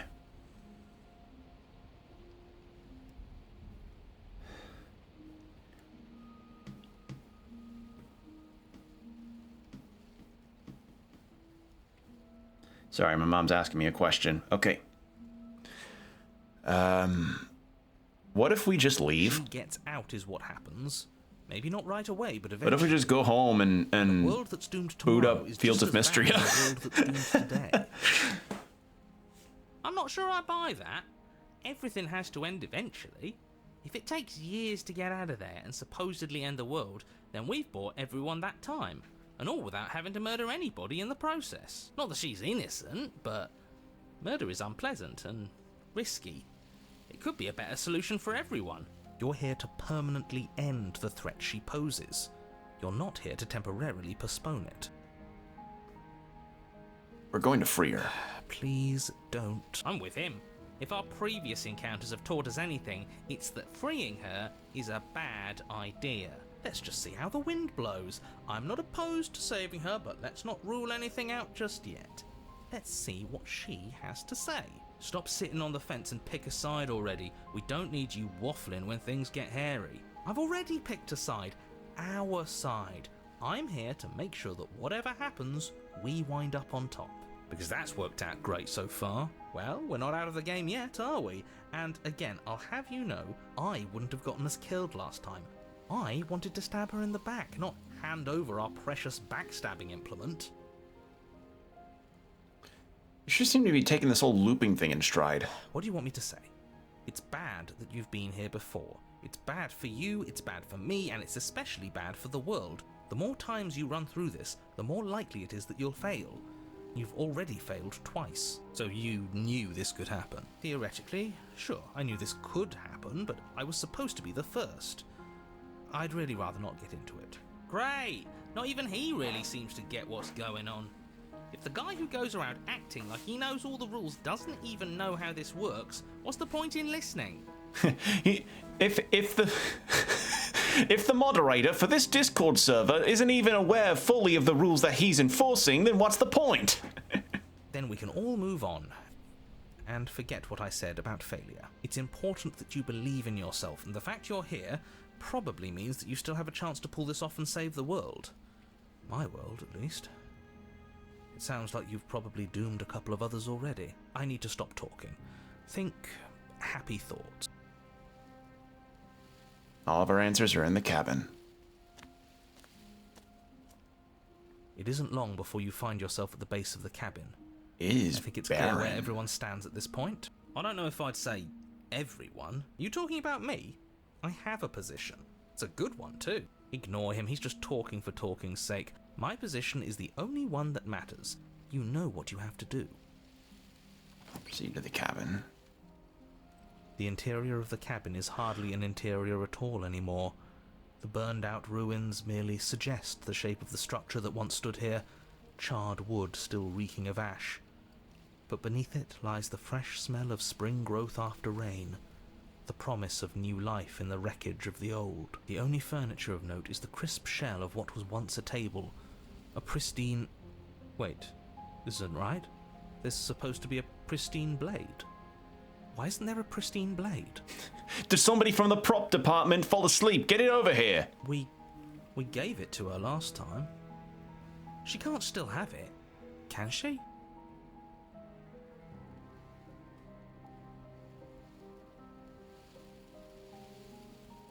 Well, it's not here. And if she has it... Let me guess. You want to get all chummy with her. Look, as far as I see it, if it's between him and her, I say we side with the one who has the weapon. It's just the smart thing to do. I wouldn't be so hasty. I'm sure the blade will turn up somewhere. She can't have it. That's not how this is supposed to work. Of course we don't get to make a choice about the blade. Every single time we come back here, something has to be different. How do we even get down there? The only thing I see is that mirror. You're right, the mirror is back. There isn't anywhere for us to go, but there isn't a mirror. I still don't get his angle here. Seems like whatever we do, he's always going to say it isn't there. He's either a liar, or he doesn't hold all the cards. But I think we already knew it had to be one of those. So, is the door to the basement behind the mirror? I promise you there isn't a mirror, and there isn't a door to the basement. The entrance is more of a burned out frame than anything else, and it's right there on the far side of the room. Do you really not see it? Approach the mirror. You step forward and approach the scorched entryway leading to the basement, hesitating before you begin the descent. It went away when we touched it last time. Not that this place always follows the same rules.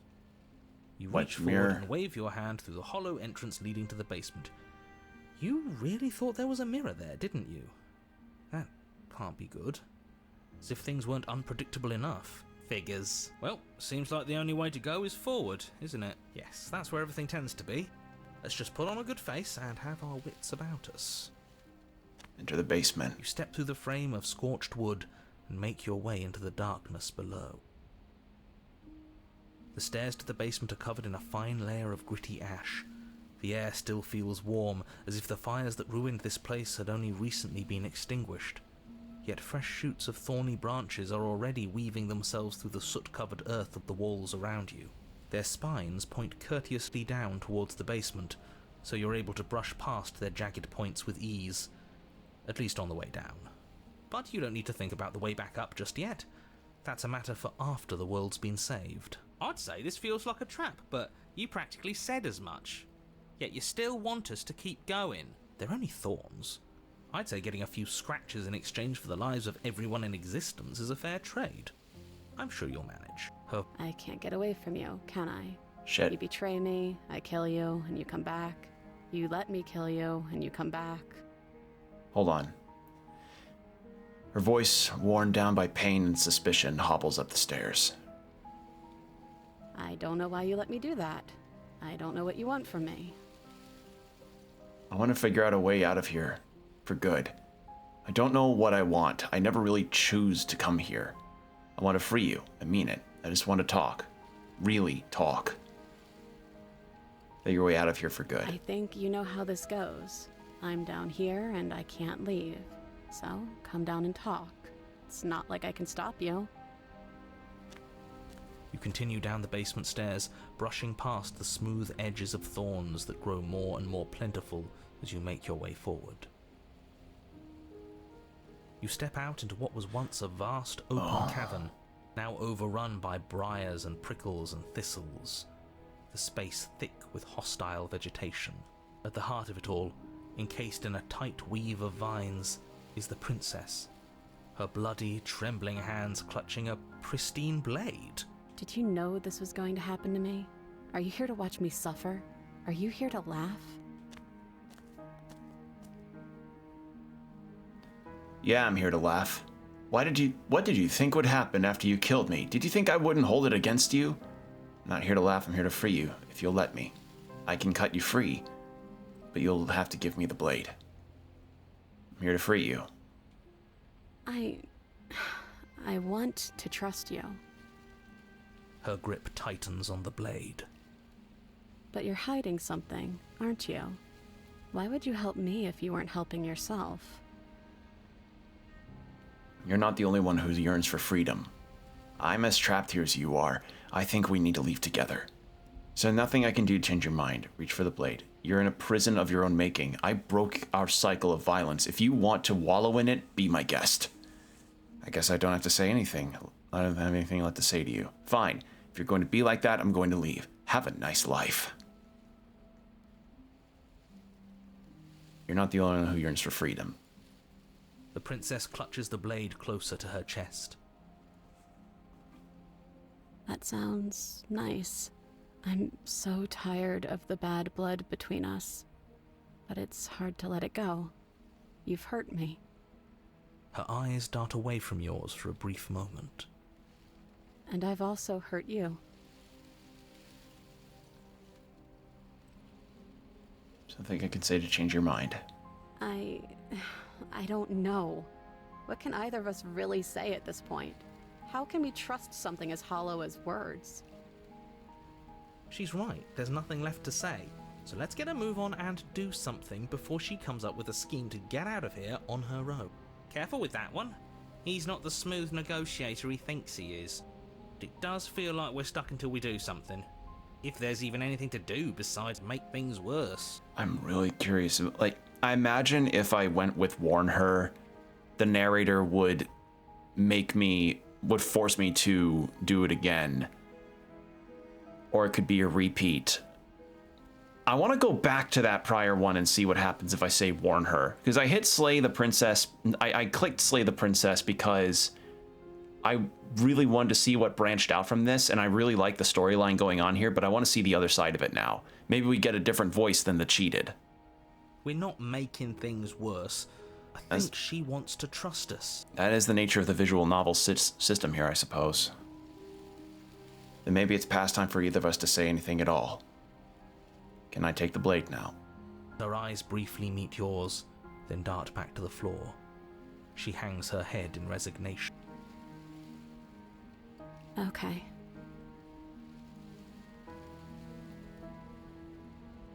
You reach towards her bloodied hands, laying your palm on her trembling fingers.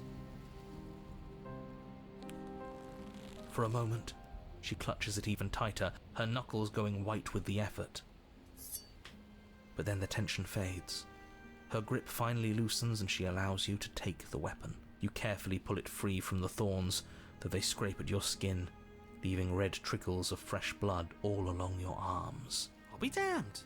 She really gave it to us. It feels like it's been so long since we've held real power in our hands. I wonder what we should do with it. We free her, obviously. It's the right thing to do. I think you're right. She's as much a victim in all of this as we've been. Besides, it would really stick it to him to free her. Or, hear me out, we slay her. I don't like right opportunist. Here, right now, she's never been so helpless, and if we I don't take like advantage of opportunist. We may never get another chance. That sounds like a splendid idea. You should listen to him. We've all said our piece. Now it's time to make our move. It's 2 against 1. It's 2 against 2. You don't count. And why shouldn't he count? Because he's clearly not one of us. I'm actually going to go for the Doesn't auto. matter. He's been with us the whole time. He should get a say.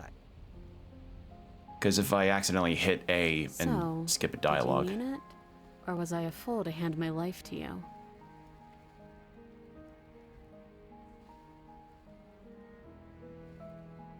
Cut her free. Yes, what a good idea. Let's cut her free.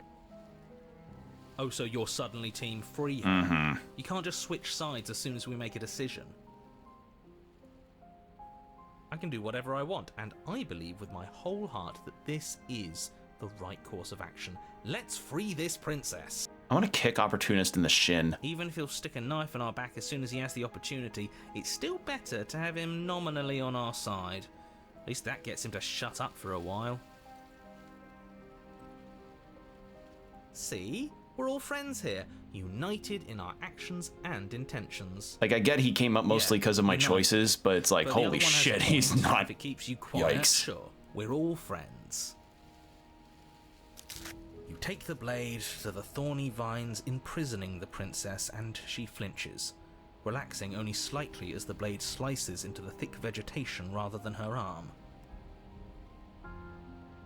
And she flinches again as the last of the vines is cut away, as if, after all of that, she's still expecting you to turn on her and stab her in the heart. But you're not going to do that, are you? Still, all it would take is a single slip of the blade. Is that really all you've got, threatening us with an accidental misstep? I expected more from you. Our blade didn't even waver when he said that. Yeah, you're right, he's a bit of a nobody, isn't he? Good thing I've been on your side of all this since the beginning.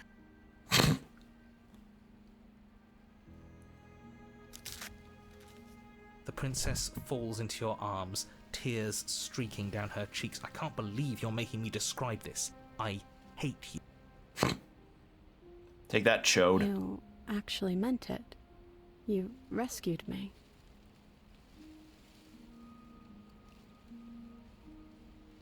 Of course I did. She smiles, her hand slipping into yours, and the two of you rush to the basement stairs. Shameful, really, that the same thorns that so graciously allowed you downstairs are now blocking your only way out. You're getting desperate, aren't you? Even more proof that you can't actually do anything to stop us. We cut through those other vines just fine. They're only thorns. I'm not afraid of getting a few scrapes. I'm not even sure we need to do any cutting. We can just move them out of the way. What a pathetic showing, really. A few pointy sticks can't keep us down here. We're both meant for so much more than this.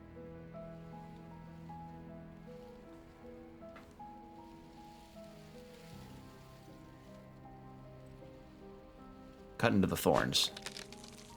As you swing your blade into the thorns covering the basement stairs, they yield. Both you and the princess ascend the stairs without obstacle. This is unacceptable. The second you step out of this cabin with her, the world ends. Do you hear me? What did the world ever do to you to deserve this? It feels so good to hear you say that you're admitting you've lost and we've bested you at your own game at last. I don't care what happens now. That's all I've wanted. You and the princess hesitate at the cabin door. This is your last chance. We've already made our decision. We're finally leaving here together, aren't we? And all we had to do was trust each other. It wasn't easy, but I'm glad we finally could. Step into your freedom. Hands clasped, the two of you open the door and step out into a new day, you irredeemable murderers. What do we do now? Where's everything going? Why is it so cold?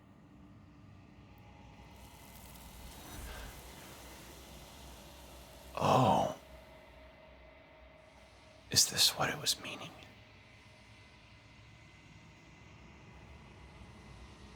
You do not get the chance to respond, nor will you ever. It's time to leave. Memory returns. She's gone. Where did she go?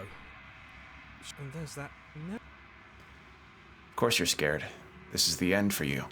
But it's not the end for me. Why, cursor? What is that supposed to mean? There we go. It took a second to Whatever awful thing register. I felt before, it feels so much worse now. You better watch your back. You can't get rid of me that easy. So you're the real puppet master here? Can't believe I tried to help you. Approach the mirror. You approach the mirror. Silence as you reach forward. They're gone once again. The mirror always makes them leave, but you need to see what's in it. You've grown. You find yourself in the long quiet once again. Proceed to the cabin. You are at the cabin. Flickering lights and empty cityscapes become pockets of vitality and movement. I am more than I was before. Whenever you are ready, I will wipe your slate clean once again. Are you the same being you were before? How much have you changed? What does it feel like to change like this? When this is all done, do you know what you want to do? You know that at the end of this, once you're finished, I'm going to kill you, right? What if I go back? When I go back, it's as if an invisible wall closes around me. Why can I not do the same things I've done before? Excuse me, I had a hiccup. You've been kinder to me than anyone else I've met. Thank you. Why wouldn't I be kind to you? You are the only thing I know that isn't me. Everything you say feels like a riddle. Can you give me a single straight answer? I'm sorry. Words are difficult for me. They never fully weave what I wish to say. If you do not like my answers, then you need not ask me questions. The vessels you choose to bring me carry far more meaning than anything words could say in the spaces between. Are you the same being? Is a child the same as an infant? I am an unbroken pattern, but every vessel gives fresh perspectives and carves new avenues of expression. I am different, but I am the same. What does it feel like to change like this? Eyes close in reflection. Perspectives meld together, and the breadth of my experience stretches to new corners. There are contradictions, conflicts in my nature, and there are familiarities that bind everything together. It feels correct. This is what I need to be. This is the only path forward. What do you want to do?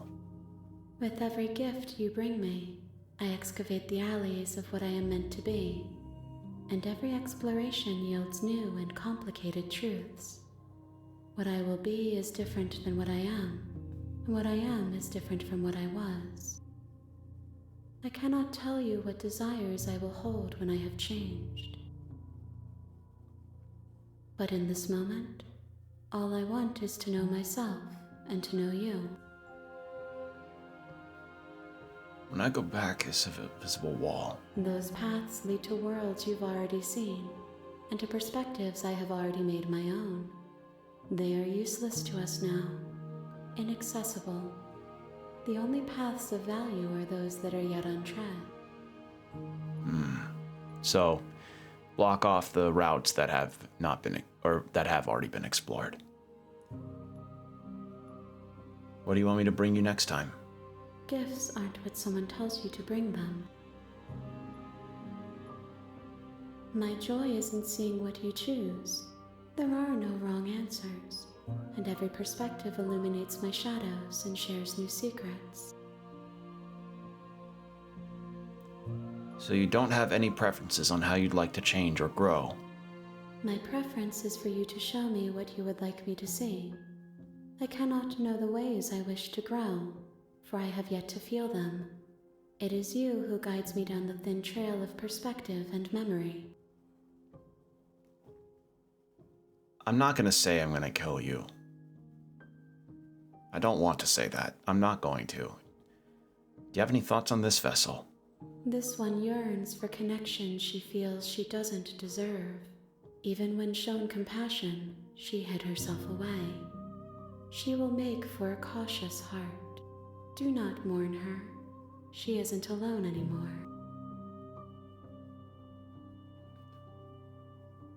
I don't want to hurt you, but the more times I go back, the worse I fear things will be. The vessels are shaped by memories of you, but their impulses are drawn to the edge of the long quiet. To them, you are a gate to something more, and any hurt you've caused them is understood as a fair price for freedom. But they are only thoughts and perspectives. They are not me. The wounds they've suffered carve texture around my heart. Without them, I would be as I was before. I would be alone and without sensation. I could not feel the joy of having you by my side, for I would not know your absence. How many more vessels do I need to bring you? If I am to be an ocean, you have nurtured me into a pond. My waters are shallow and murky, and I yearn for more perspective. You will have your rest in due time, and I am sorry for the burdens I place on you. I'm ready to go back. I will long for your return, but it will give me time to reflect on what I am. We will meet again. Everything goes dark, and you die. This is really cool. This is a really cool game. You're on a path in the woods.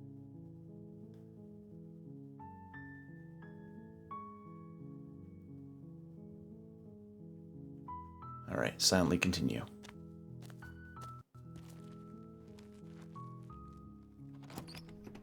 The interior of the cabin is almost... Take the blade. I'm gonna take it this time.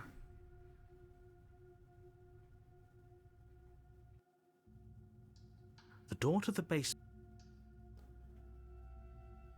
Just checking in on you. It's been so long since anyone's come down here. I was starting to think they'd forgotten about me.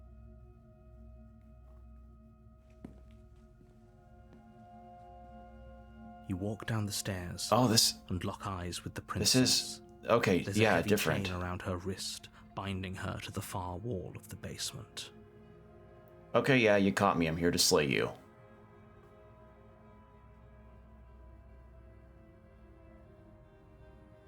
That isn't a good idea. Game? She's right, we shouldn't. We should just drop the blade. Don't you dare. It's fine. We can decide what we want to do after we talk to her. Maybe she really is a monster, but killing someone in cold blood isn't very becoming of us. Drop it. The blade tumbles out of your trembling hands and drops to the floor with an unceremonious clang. I think skipping the dialogue kind of Against causes your some better funkiness. judgment, you step forward to speak with the princess face to face, unarmed. I know. I just said that. Now why are you here to kill me?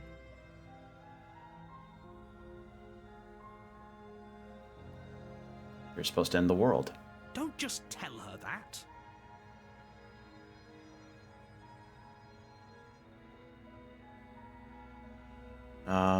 What are you doing if I... What are you going to do if I let you out? Princess hesitates before responding.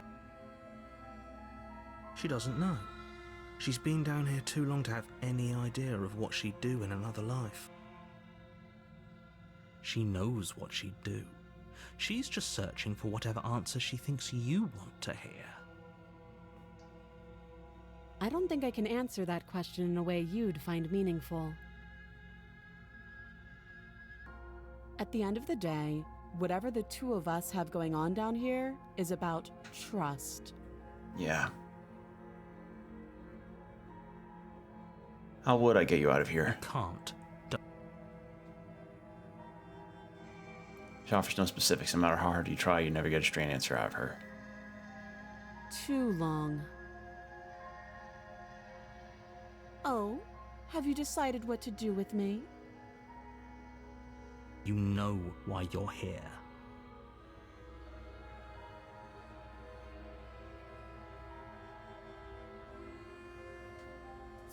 Try slaying You the charge princess. blade trembling in your hand, but you've already lost the battle. She casually sidesteps your thrust before knocking you to the ground with a single blow from her elbow.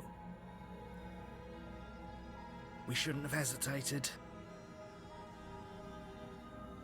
But she doesn't stop there.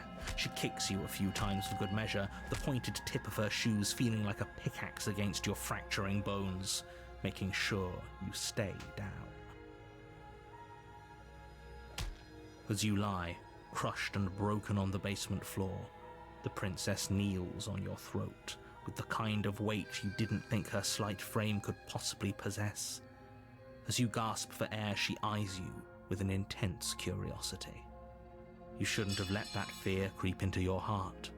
You had the upper hand, and now look at you. Is this really the best you could do? Look at you. Completely broken. I'd be lying if I said I wasn't a little disappointed. She applies more pressure, slowly squeezing what's left of your life out of your lungs. This is the end, isn't it? I'm afraid it is. Everything goes dark, and you die. Okay. The tower. So yeah, this is all about You're exploring on a path routes. in the woods, and at the end of that path is a cabin. Alright, who do we get this And time? in the basement of that cabin is a princess. You're here to slay her. If you don't, it will be the end of the world.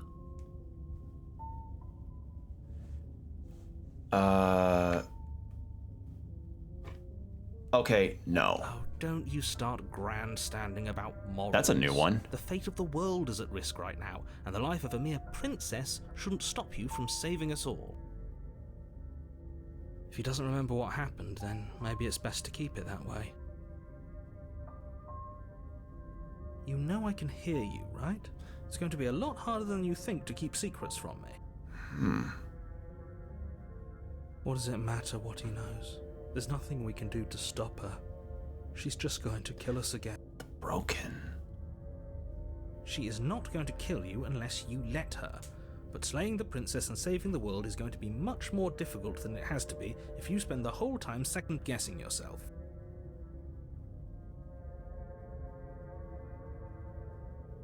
Let's assume I'm telling the truth. Why would I listen to you? Why should I bother? Those are two very different questions, but fine, I'll indulge you if that's what it takes to get you moving. Let's say for a moment that this really is the second. You died last time, which probably only happened. Of course we died. We couldn't land a single blow on her, and she broke every bone in our body before she decided to let us die. What were we supposed to do to stop her then? What are we supposed to do to stop her now? It's pointless. She's just a princess. Slaying her shouldn't have been difficult, but congratulations. You've been given another chance to actually do this right. And I believe your other question was something along the lines of, oh, what's the point of doing anything? If you're asked, what do you mean? Of course. Yes, but in this purely hypothetical scenario, if it's the latter, We've done this. what do you think? Do you think the people there live? If she ended the entire world, why should we even bother? We might as well just walk up to that cabin, break her chains, and let her do. Oh my god. Oh, we got a doomer voice. Just because she's capable of ending the world doesn't mean you're not capable of slaying her. Both of those things can be true at the same time. So chin up. I believe in you.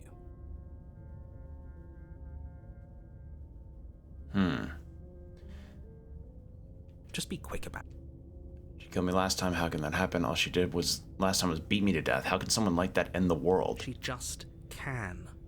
Believe me, I wish I could tell you more, but you'll just have to trust that what I'm saying is true, and that, despite it all, you're fully up to the task that's been given to you. We're not.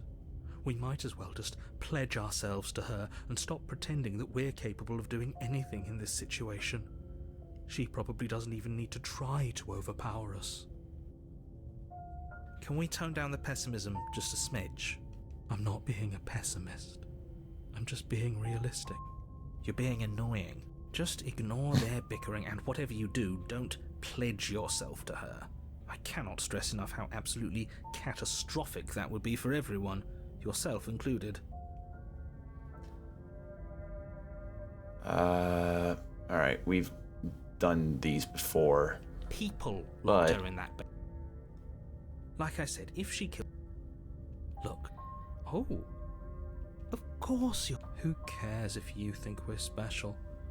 As far as I can tell, the only thing special about us is that we get to experience painfully dying all over again.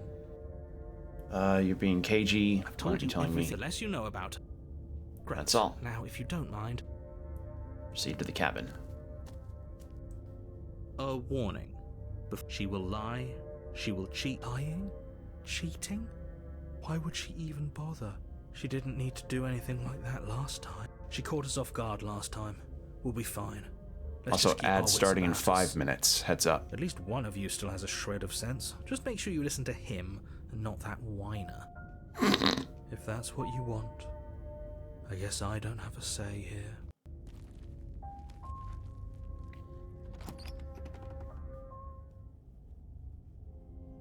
The interior of the cabin is larger and more grandiose than its humble exterior would suggest. The only furniture of note is a massive marble altar with a pristine blade perched on its edge. The blade is your implement. You'll need it if you want to do this right. Why do we feel so small? We don't feel small. We are small. Didn't say anything about the mirror. That's because there isn't a mirror. There's the altar, the blade sitting on the altar, and the door to the basement. There's nothing else in here. There's definitely a mirror. There isn't. Who cares if there's a mirror? We're all going to die anyway. Actually, I'm sure that if we turn looked in that there, off. we'd just see something sad and miserable looking back at us. We don't need any reminders of what we are. It would only make things worse. For the last time, you're not going to die unless you let it happen. And luckily for you, there isn't a mirror, so no one needs to worry about confronting a grisly visage any time in the near future. Though, for what it's worth, if there were a mirror, I'm sure that you wouldn't find anything sad or miserable in it looking back at you. You probably look perfectly normal. Probably. Do you not know what we look like? He knows. He just doesn't have the heart to tell us. I care about whether I'm being lied to. There's a mirror. As do I. And yeah, there is. I'm not lying to you. Use your eyes. There is no mirror. Why would I lie about something so meaningless? What good would a mirror even do? Let you waste time preening yourself instead of doing what needs to be done. This whole cabin is different than last Maybe time. that's because you haven't actually been here. I hope this means you'll finally drop that... Approach the mirror. You walk up to the wall next to the basement. This really isn't funny. You reach forward and rub... We should count ourselves lucky.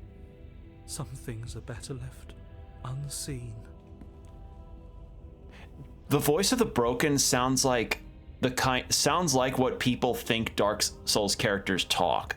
You know, like, does that make sense? You take the blade from the altar. It would be difficult to slay the princess and save the world without a weapon. Into the basement. I'm gonna, if I ever The reach door to the credits, basement creaks I'll say open, after this dialogue. revealing a spiral staircase. Its steps almost as deep as you are tall. The smell of incense drifts up from below. For a moment, you almost feel at ease. I was going to say, if I reach credits, I want to go back to the route earlier that I had. If I can find the save that I had. The save here. I want to see that one to see what happens differently. If anything happens differently, if I warn her. So, yeah. Huh. This is actually kind of nice. Smells like sandalwood. It's still a stone basement. If the princess lives here, slaying her is probably doing her a favor. Her booming voice rolls up the stairs. Is that a guest I hear? Don't linger on the stairs. Come down and witness me. You weren't kidding when you said it was booming. She wasn't like this last time. We need to get down there. She wants us to see her. We need to see her. Should we be worried about your sudden change in attitude? Just a few minutes ago you were going on about how pointless everything was. Now you want to go down there. You see, voice of the hero, I'm now what they call down bad. It doesn't matter what that little voice says. He's not the one making the decisions. Though if his ramblings get you to the princess, they get you to the princess. Getting down the stairs. Making your way down the spiral staircase is a time-consuming and exhausting effort, every step requiring you to clamber over one edge before dropping to the next. But soon the end comes into view, and you tumble to the bottom, entering the vast, temple-like room beyond. And with this, we're going to go into the ad break. So, for the next 3 minutes, get yourself some water, stretch, whatever you need to do, and we'll be right back.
And we're back.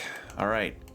So last time the princess kind of took on a lion-like, I guess, like a mammalian beast type of thing. So what, she gonna be like a dragon now? Let's see. The princess towers over Oh. you, almost glowing in the weak starlight, her figure framed by a stained glass window. Her long hair billows around her, and a chain binds her wrist to the far wall. The chain is nothing to her. It might as well be a toy for all the good it would do. I told you it was pointless to resist her. The little bird has returned to me. I wonder what he wants. Is it just me, or is the dialogue kind of cutting out weirdly? It's like the recording just stops. You brought that knife again, even though you know it's useless. Such charming audacity. Drop it.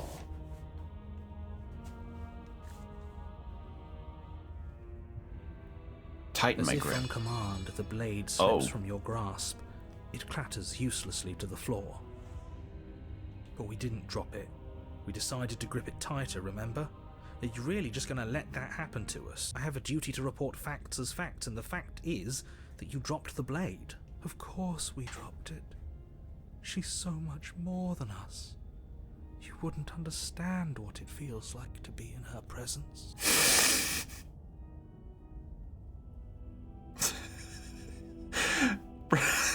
Broken, buddy? I'm gonna need you to simmer down a little bit. Oh, I understand what's going on, and you'd better snap yourself out of it. Kneel. No. Oh, are you still trying to defy me? I said kneel. What, is this an ASMR roleplay or Your legs something? buckle, and your knees hit the floor. That's my good little bird. Now, why don't we talk? The last time we met, you told me I was destined to end the world. That thought wrapped itself around my heart. It has pulled at me since the moment I squeezed the life out of your broken lungs. I could feel its fundamental truth awaken me. The collapse of the old is a necessary prelude to the birth of the new. And the world as it is now is overdue for alterations. It's time for me to seize my destiny, and you, little bird, will help me seize it. Well, that gives away the game, doesn't it? It certainly does. And beyond that, it more than lends credence to our conversation in the woods. I don't love the thought that in some other reality you failed to destroy her, but what's done is done. I can only hope it helped you learn a valuable lesson. You are the only one who can deal with her. And if you don't, well, she's let you know what will happen, hasn't she? Then you shouldn't have trusted us with her destruction. She is inevitable. Can't you feel it? He's being melodramatic, but he's not exactly wrong, is he? What are we supposed to do to stop her? Okay. First things first, you're going to have to stuff those pessimistic thoughts someplace far, far away and commit yourself to what needs to be done. The stakes of the situation should be perfectly clear to everyone now. And if you're going to save the world, you have to have faith that you can pull this off. You can't win a battle that you've already lost in your mind.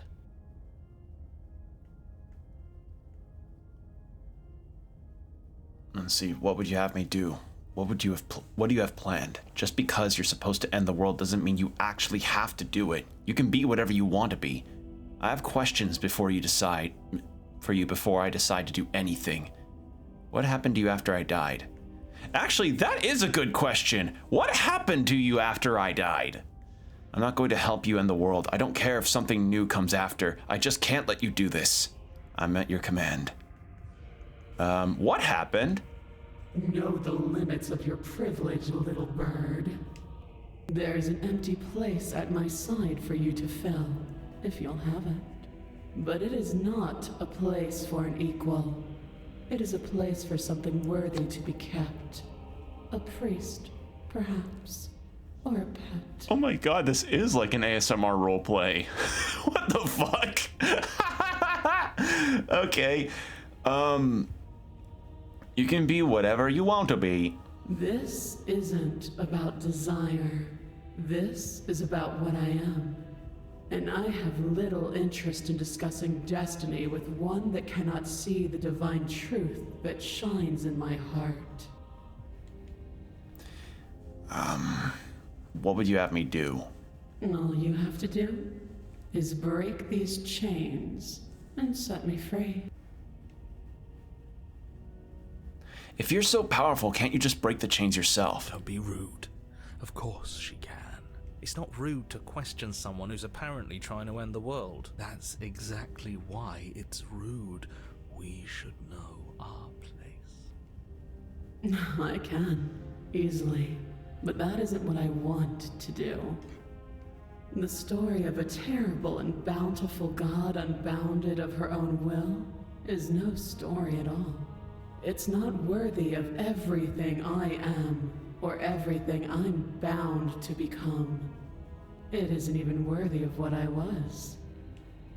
The destruction in Genesis that's to follow in my wake is deserving of a song that can echo for eternity.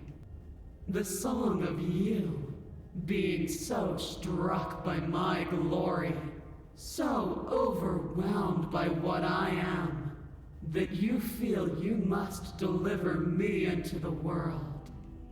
And from your act of utter devotion and submission springs a new dawn, a better dawn. Okay, but will this better dawn bring back the Choco Taco? Even my power has limits. Submit now, submit later. It makes no difference. Because in the end, no matter how vainly you struggle against me, my will triumphs over yours.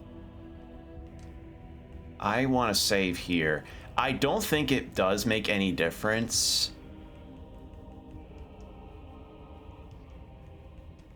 It is nice. Yeah, having 48 save slots makes a lot of sense now. I'm not going to help you end the world. I don't care if something new comes after. I just can't let you do that. I'm yours to command.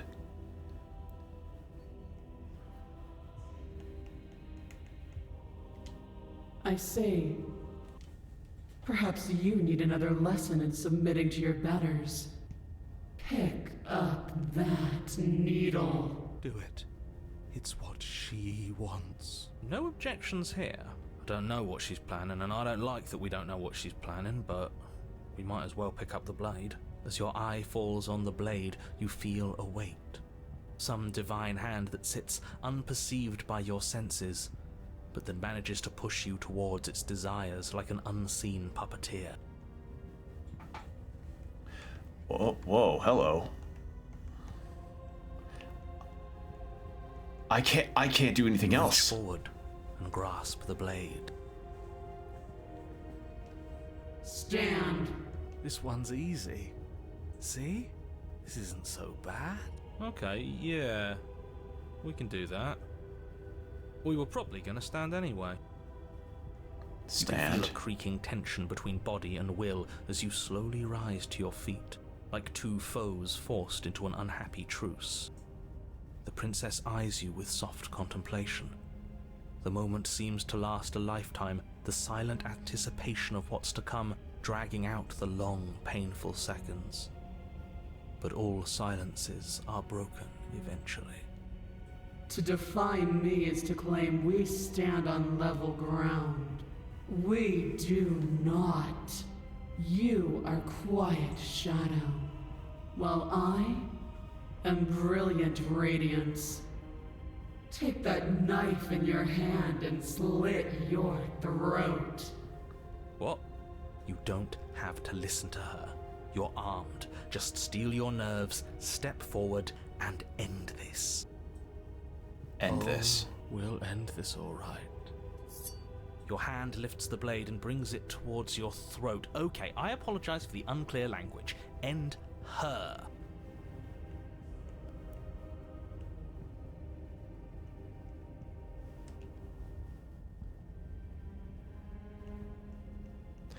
She transforms each time that we die and she lives.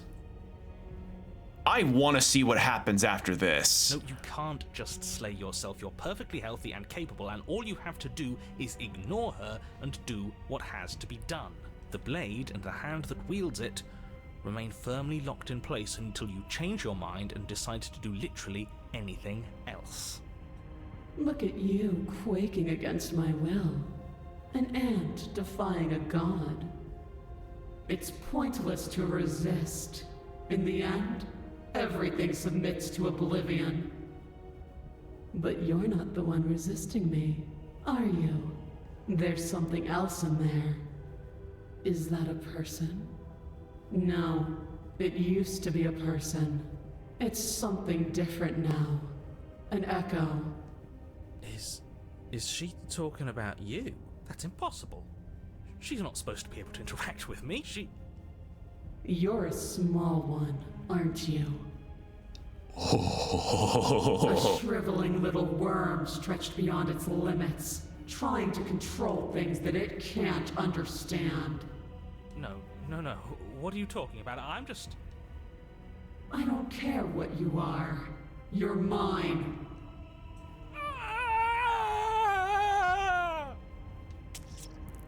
You bring the blade to your neck. You slice your soft flesh, severing veins and arteries, your blood flowing freely down your body. It's a painful lesson in obedience, but the pain won't last forever. This is metal as fuck. This is so good. No. When I see you again, you'll free me from my chains and deliver me to the destiny that lies beyond this place. We will. I promise. I know you will. Everything goes dark, and you die. This game's crazy. The apotheosis. Or the apotheosis? You're on a path in the woods, and at the end of that path... Oh, excuse me? Wait, what? Oh, sorry, hold on. Who was that? Voice of the what? Voice of the contrarian. Oh, let me guess. And at the end of the path is a cabin. The contrarian? Come on, man. We can see it right in front of us. And besides, we've been here 5 times already? I think this is 3. Who cares? The woods are always the worst part anyway. Nothing ever happens in them. I care. Every single time you've been here, it means an entire other reality has been damned to oblivion. One reality is already an incalculable loss. And there is a massive difference between 3 and 5. Feels like the numbers getting thrown around here are too big not to be abstract. Numbers like 5. Numbers like entire realities. At the end of the day, it's all just silly, isn't it? None of us can count to a whole reality, and he's asking us to think about the difference between 3 and 5. You're already starting to lose the thread. Just because you can't personally sum up the contents of an entire reality doesn't mean that the people inhabiting it don't contain moral value. If you have any sense of ethics left in there, if you have any moral compass, please, you have to stop her. Don't you get it? Might makes right, and she didn't even have to touch us last time to prove her power. So what? Just because she made us kill ourselves, we're supposed to submit to her authority without question? I knew when to surrender to our better. You would have lost eventually anyway, and it would only have made her angry. It would only have made things worse for all of us. Oh, for the love of... Can you all please just get on with it? You're not making this any easier for yourselves. Do we even have agency right now? We either do what she wants, or we do what he wants. Either way, we're listening to somebody. Please, nothing in life is a binary. Obviously, we find a third choice that nobody wants. You all talk about choices and freedom, but there is no choice when it comes to the will of a god. I'm going to cut you off right there. She is not a god, and the more times you fail, the harder it becomes for you to succeed. But the fact that you're still here means you still have a chance to pull this off. So, princess, dangerous, cabin, slay, now. Okay, so hold on. I have so many questions. Right now, you have neither the time nor the mental acuity to handle a single response. It's now or never. I'm not going to the cabin until I have answers. What am I? As you finish your inane question, the ground quakes beneath your feet. You feel an unyielding force pulling at you and your surroundings. The trees start to sway and then crumble, breaking apart as everything is drawn towards the cabin. Even the earth beneath you seems to shift, your feet unable to grip solid ground as you're dragged forward along with everything else. The end of everything. The beginning of something new. The moment we open that door, she will be free. Any, words of warning? You already know everything you need to know.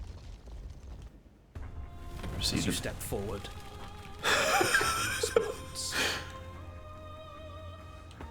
You're flung backwards, violently slamming into a tree as debris rains down around you.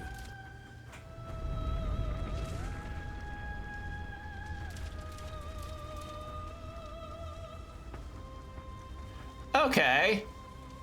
You watch in paralyzed awe and terror as the princess emerges, her body unfurling from some vast space as she stands upright to face you. The world bows to her.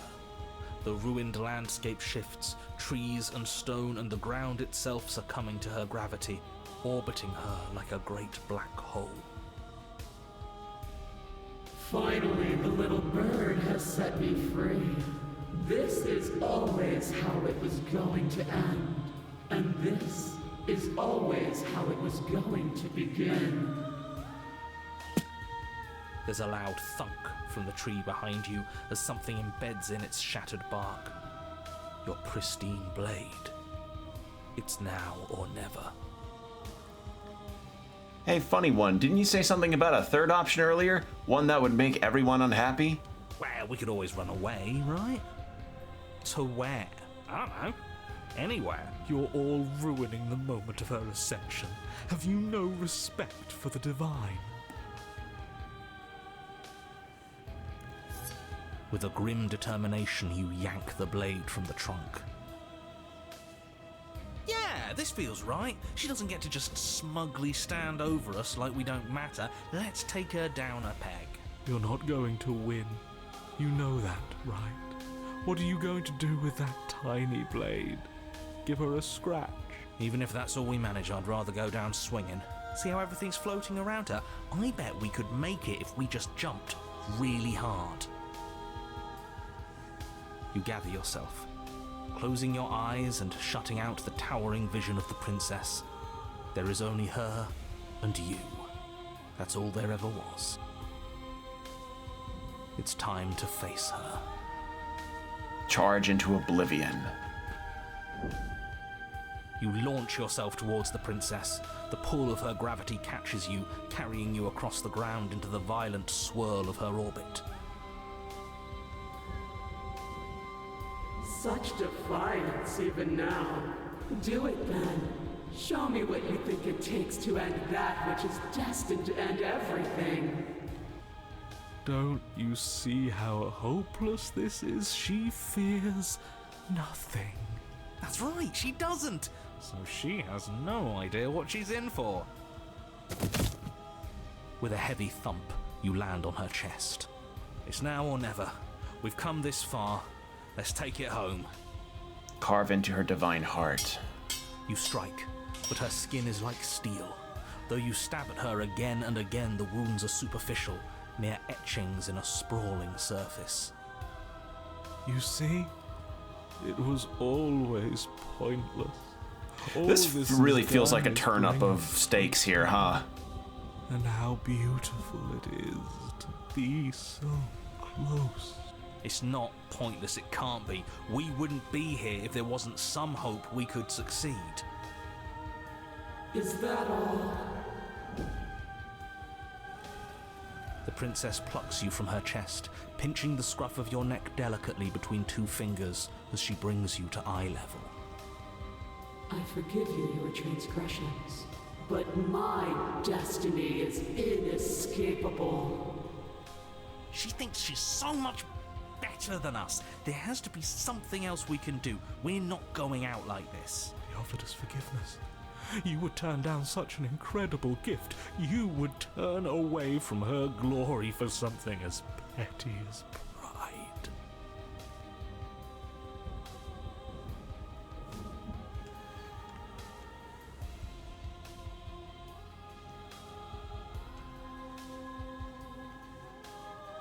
Hurl the blade? Yes, let's give her something to remember us by. You concentrate your will to a fine point and hurl your blade at the princess's eye. It flies through the night sky And then nothing. She could never be harmed by...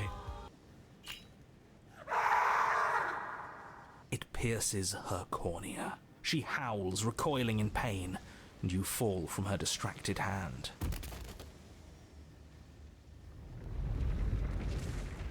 You hit the ground with a painful thud. She narrowly misses you as she comes crashing down to her knees. So I've misread you. You are not the willful key that will turn the lock of my liberation. You are an enemy to be smitten by my hand. The princess holds up her monumental hand, its glowing palm radiating a blinding light. It grows and grows until it's all you can see. And then you erupt, your very soul mere kindling to her light. The inferno incinerates everything that is you. And with it... No, that's not right. Why is it hot? I'm not supposed to be able to feel anything. Oh no. Oh no. You leave me no other choice. Suffer for the crime you have committed against my divine body. Damnation will purify us both.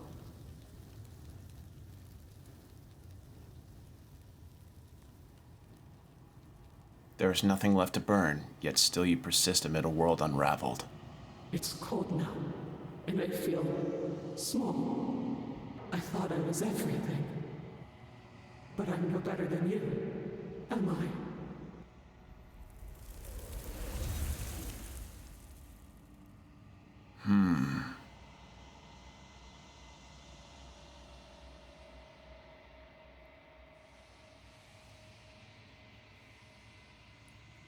You do not get the chance to respond, nor will you ever. It's time to leave. Memory returns. And no voice of a hero. Silence as you approach, the voices all have burned away. Silence as you reach forward. They're gone once again. The mirror always makes them leave, but you need to see what's in it. You've withered. You find yourself in the long quiet once again.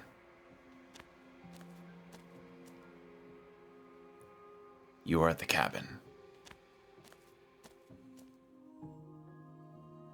I am a growing chorus of contradiction, a mass of tides ebbing and flowing all at once in more directions than my attention can bear to hold.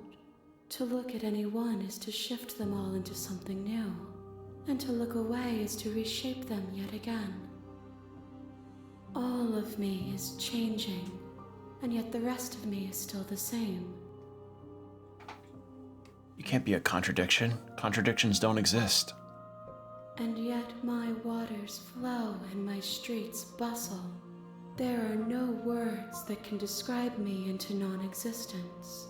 There is no logic that can bind my multitudes.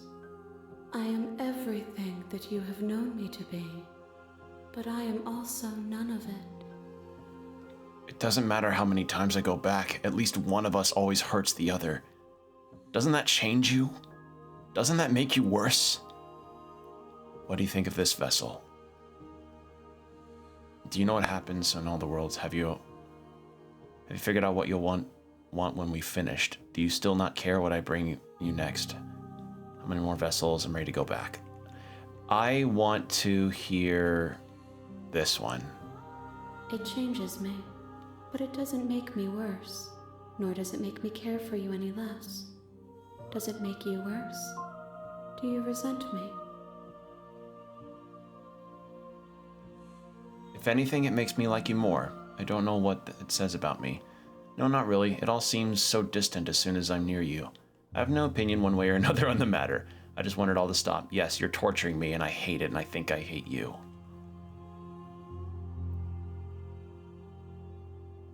Not really. It's also distant.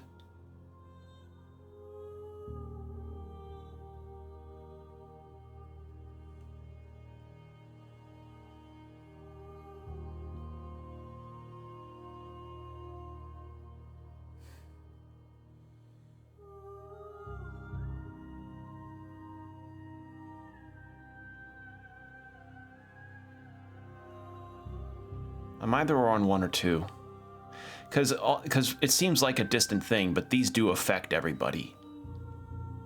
It says that your heart is gentle, that even in the darkness you are guided by compassion. Because, like, all the pain we suffer through, we're healing ourselves slowly as we get to interact with whoever they are, you know? And the pain makes it worth it to at least interact with somebody that's been kind, and that's important, to just have this kind of compassion and be nice despite the pain. How can you stand to be a contradiction? As easily as you can stand to be you. You are like me, even if you have chosen not to look at the corners of you that do not fit. Even if you have chosen to ignore the brilliant contours of your soul.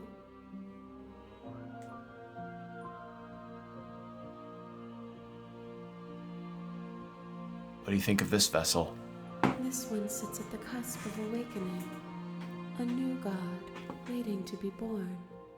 She will make for a terrifying and divine heart.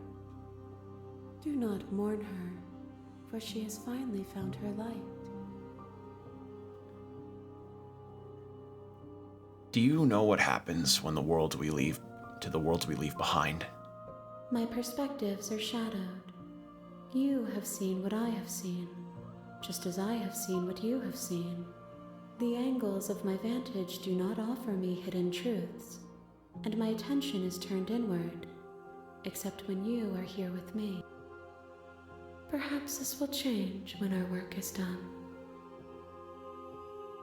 Have you figured out what you wanted? What you'll want when we finished? The desires of my multitude thrive in endless competition with themselves, but none of them rise above their dance to influence me. I yearn for what I have always yearned for, our awakening. Other desires shrink in the light of knowing you and knowing me. Do you still not care what I bring you next? I care about your gifts, but I have no preferences to burden you with. Even if I did, I would never dare to tarnish our relationship by assuming myself above you. How many more? We will know when we near our destination. So you don't have any preferences on how you'd like to change or grow? The tides do not dictate where they are pulled. A river does not dictate its outlets.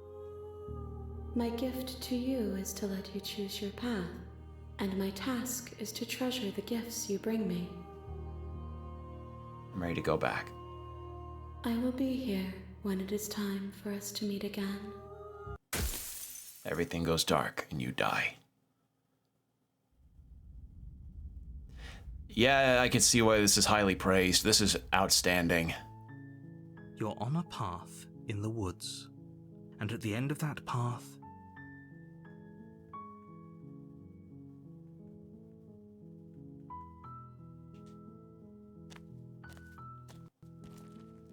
this time, I want to not grab the blade. the interior of the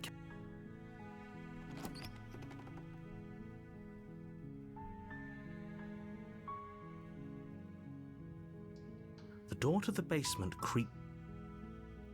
It's all part of it. Hi. Don't be a stranger. It's been so long since I've had any visitors. Please. Oh, this is the... come downstairs. Oh, so I'll get the other route anyway.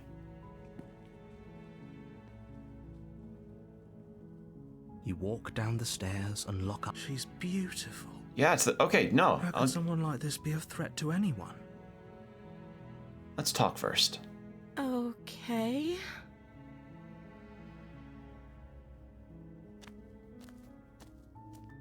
What?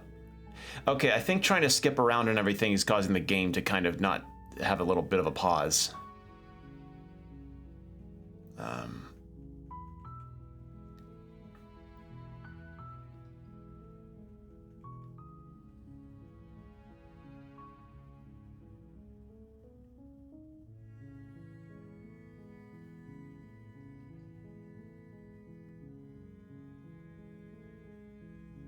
We've already talked through all this.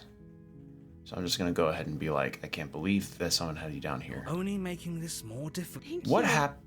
Thank you. You're making a huge...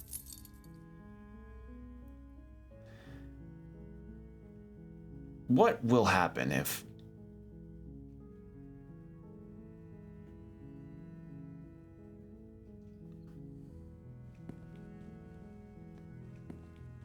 You make your way to the bottom of the stairs. This would... Fine. No, we won't have... Oh, they all get grayed out. Warn her. Stop that. Something's come over you, hasn't it? You know you don't have to do this, right? Your body lunges forward, the blade held low, ready to sink in. But the princess dodges. Stop it. Stop trying to resist me. I'm trying to Oh, get sorry. you out of Whoops. here alive. I didn't realize how much new dialogue there is. Resist. The blade. Move the blade. As your body remains frozen in stubborn resistance, the princess takes a cautious step forward. We both know this isn't you. She nervously reaches towards you and takes the blade from your infuriatingly rigid hands. What are you doing? I'm sorry. I'll try to be quick. She plunges it into your chest, tearing through flesh and sinew. It is agony. But you aren't dead yet. Oh no, I'm so sorry. Stay strong. We can tough it out until it's done. For her sake. For her sake? Don't you start pretending that dying a painful death is some sort of heroic gesture. The two of you have literally doomed everyone. Whatever. She sinks the blade into your chest again and again and again, and you feel every inch of burning pain that slices its way into your body. Yeah, now it makes sense. Like, okay, so I would have been able to get the option anyway, so I don't have to reload the old save. Good to know. I'm sorry. She doesn't know how to use a knife, does she? Apparently not, though it doesn't matter how sloppy her blade work is, does it? A stab wound is still a stab wound, and it won't be long before you bleed out. I'm so sorry. With one last thrust of the knife, your legs give out beneath you. You collapse to the floor, your blood pooling around you, your limbs unresponsive.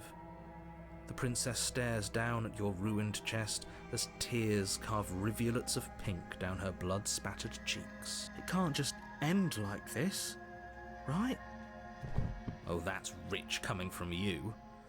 As much as I'd prefer for things to have gone differently, I can't deny the reality of what's happened. The two of you made your choice. It's over. Everything goes dark, and you die. Oh. The damsel. You're on a path in the woods, and at the end of that path is a cabin. You're here to slay her. Oh, you bastard. You're in for it now. I'm wise to your tricks. My tricks? What on earth are you talking about? We just met for the first time. If he doesn't remember what happened, then maybe Yes, he didn't approve of us last time, did he? If we're going to save our beloved, we have to be sneaky about it. Voice of the smitten. Okay. Our beloved? Yes, you'll have to be very sneaky about your intentions if you're going to try and save the princess. Ah, so all of the cards are on the table. Then you should know that we and the princess are in love, and the four of us will be foiling any and all assassination attempts you've got in the works. Wait, 4. Narrator, smitten, hero, myself. Like, what? Who's? Huh? We'll see about that. Whatever you do, just be sure to... Did another ignore voice show him up? Specifically. Sounds like he's the sort who'd sacrifice the whole world for a peck on the cheek. What can I say? A world without love is a world that isn't worth saving. Why should I bother doing anything? Let's say you died last time. You were the one who did us in, villain. Well, not you in the literal sense, but you did everything you could to stop us from Or rescuing maybe, her. did he include the narrator in the 4? I don't know, because the narrator's all against this. Oh, I wonder why. Maybe it's because the entire world was at stake. No lone princess is worth that price. I beg to differ. I'm not going to argue with you. I'm just going to take a deep breath and assume that whoever is making the decisions here has the common sense to ignore your protestations. Anyway, I believe your second question was, what do you mean? Of course there weren't any. Yes, but in this purely if it's the latter, what do you think happened? Do you think the people there live? She would never. She's a perfect angel that you cruelly imprisoned as part of some convoluted, dastardly scheme. Convoluted? I don't know how this premise could be any more simple. Princess bad, stop her, save everyone. I'm going with them. I'm going to find a way to save her. I want to... Yeah. That's right. Can't stop all of us. We're going to sweep her off her feet if it's the last thing anyone does. Are these really the sorts of people you'd like to align yourself with? I want to see. Also, I like seeing the narrator be perturbed. It's funny. To reflect on the situation. I just hope for all our sakes that you make the right call. Let's talk about the princess. Just be quick about it. She just can. Maybe it's her beauty that threatens the world. Sure, it's her beauty. Why not? And before you ask, no, we can't just keep her down there. If you don't slay her... People locked her in that... Look, I'm not supposed... Oh, of course. Calling us special isn't going to make us friends, even if it did feel nice. Oh, believe me, the last thing I want is for you and I to be friends. But I'm a professional, and I'm not going to let my dislike for you get in the way of helping you save the world. Why aren't you telling me? Not to sound like a broken record. Alright, that's all. Proceed to cabin. A warning. She will lie. We already told you we're not playing along with your little game. It's your lies that can't be trusted. Her beauty is the only thing in the world we can believe in. So yeah, I'm skipping the narrator's lines because it's pretty much all the same stuff we've heard before. The only reason why there's no skip for this is because we now have stuff like the smitten, the broken, the opportunist, the skeptic, the cheated, that stuff. I think we've already been over this. I'm pretty sure he just likes the sound of his own voice. I do, but I also speak from the heart. My passions are too great to be stifled. They must be expressed. She is my Blorbo, my Pookie. Sure, yeah, your passions are strong and all, but not everyone needs to hear them. Some things are better kept quiet. Don't pay their bickering any mind. Focus on the task ahead. Alright, what does the cabin look like this time?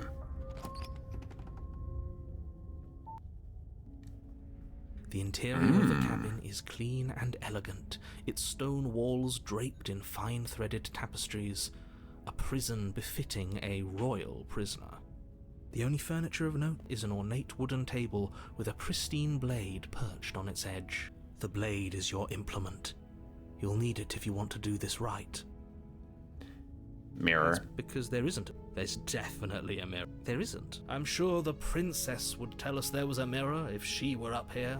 In which case she'd be lying to you because, again, there isn't a mirror. Why would you lie about it? You know what? I want to see how handsome I am. Great idea. We have to make sure we're looking our best before we save her. We shouldn't waste time preening. But if he is lying about the mirror, it might be important. I'm not lying to you. Use your eyes. There is no mirror. Why would I lie about something so meaningless? What good would it even do? This whole cabin feels different than last time. Very different. Is it? I can't say I was paying much attention to the scenery last time around. Maybe that's because you haven't actually been here. I hope this means you'll finally drop that ridiculous past life nonsense. You haven't died, and you certainly haven't been killed by the princess. So focus up. Stop letting yourself get distracted. Approach the mirror. You walk up to the wall next to the basement door. This really isn't... You reach forward and rub your hand against the cabin wall. I hope you know how ridiculous... It was there a second ago. And now it's gone. Pity. We could have a feather out of place, and now we'll never know. We can't gallantly sweep her off her feet if we have a feather out of place. And take the blade. You take the blade from the table. It would be difficult to slay the... I suppose if we're to play the role of dashing knight, we need an equally I've dashing grabbed sword. it. No, I'm curious. That I way want to keep she'll going on know that. We can defend her from her enemies. Hopefully it doesn't put her on edge, and hopefully it doesn't get turned on us. Again, there's no use arguing over motivations right now. It's good that you took the blade. You'll need it to do your job. Wonder who is the narrator for this? Who does the narration? The door to the basement creaks open, revealing an intricate stairwell. Gold-trimmed carpet glimmers in the light of the torches. Jonathan Sims. positioned Good along the shit. walls. Good stuff. The basement almost seems welcoming in the dim firelight. But it's still a stone basement. If the princess lives here, slaying her is probably doing her a favor. A soft voice carries up the stairs. Hello? Is someone there? Her voice. It's somehow even more beautiful than last time. I can hear wedding bells already. I've held my tongue till now, but you're taking this a little too far. We barely even know the princess. We can still do right by her without all this over-the-top fawning. Yes, for everyone's sake, you're not in love. Just remember that her charms are all part of the manipulation. You walk down the stairs and lock eyes with the princess. There's a heavy chain around her wrist, binding her to the far wall. My love, we're here to rescue you from your unjust and foul imprisonment. She may not be able to hear my words, but sure. You walk down the stairs, lock up. My love, we're here to rescue you from your unjust, foul imprisonment. All right. Just making sure, because skipped again. Oh, your spirit's plenty loud, all right. It's you, my dashing hero. I was so worried you wouldn't come back. Did you hear that? She said we're dashing. And she called us a hero. Flattery really goes a long way with the two of you, doesn't it? I mean, well, yeah. When's the last time a guy's ever gotten a compliment like that? Waiting for you to come back. I didn't want to believe your ravings back in the woods, but this is next to incontrovertible evidence. You've been here before. That's right, villain. And you killed us. Well, she killed us. Only because he made us try and kill her. It was self-defense. Our beloved's hands remain unstained by cruelty. And you've died before. So an entire world has been damned to oblivion. I'd really hoped I'd be the first, but what's done is done. What matters is you have a chance to do it right this time. Now, hold on. If she actually ended a world, are you sure we want to do this? Are you sure we want to rescue her? You killed me last time, and it hurt a lot. Why did you do that? Do I have to cut you out again? I really didn't care for that last time. What happened after I died? I have to ask. Did you end the world after you killed me back there? I'm sorry about what happened last time. The narrator who sent me here to kill you took over my body. It was extremely unfair. What happened after I died? You died, and now we're talking. Okay.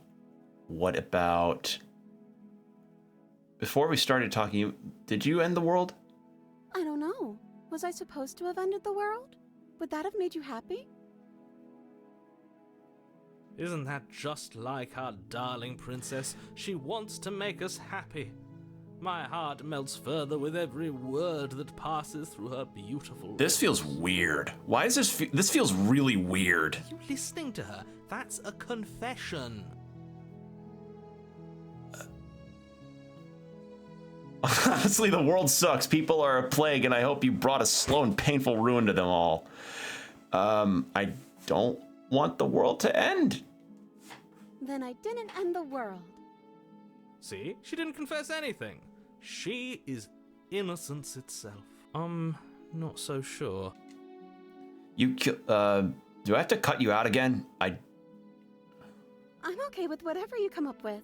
You can cut my arm off again. We won't be laying a finger on her perfect wrists, and indeed, we won't even have to. Do you see how dainty her hands are? We'll be able to slip her right out with no harm done. What? No, she's a prisoner here. You can't just slip her hand through the chains. Why are you two arguing over the logistics of slipping her hand out of her shackles? She just said she'd be okay with any idea we came up with. Am I the only one here who thinks that's weird? She didn't care last time. Why should she care this time? That's our stoic, smiling angel. No, you're right. It's extremely bizarre behavior and further evidence that she's a monster who's not to be trusted. So go ahead and slay her.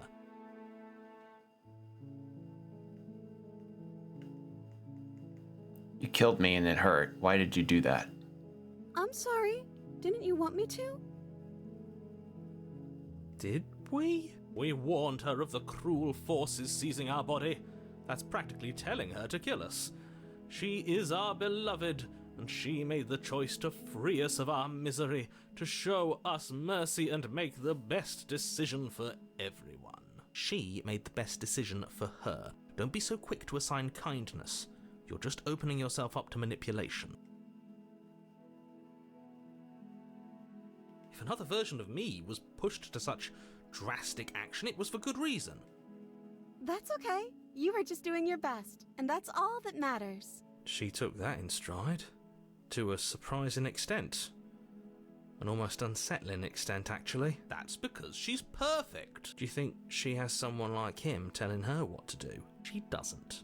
There's no one else like me. I think he's right, because I like it better if she doesn't have some horrid little voice like him, always trying to drive her to violence.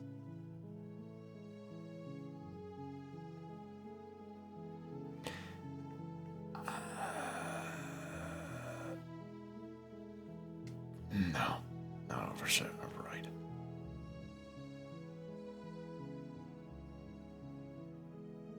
Yeah, this feels off. This feels very off. Like,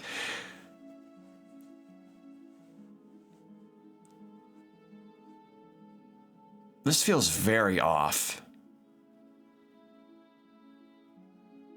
Because she had no reason to kill us in the prior. Because the thing is, if I rescue her, like, either of these will end up with a very different princess. So I'm very curious. If I do a slay, because I'm wondering, if I slay the princess here, does it? No, it won't circle back to the one that I had, like the second route that I had.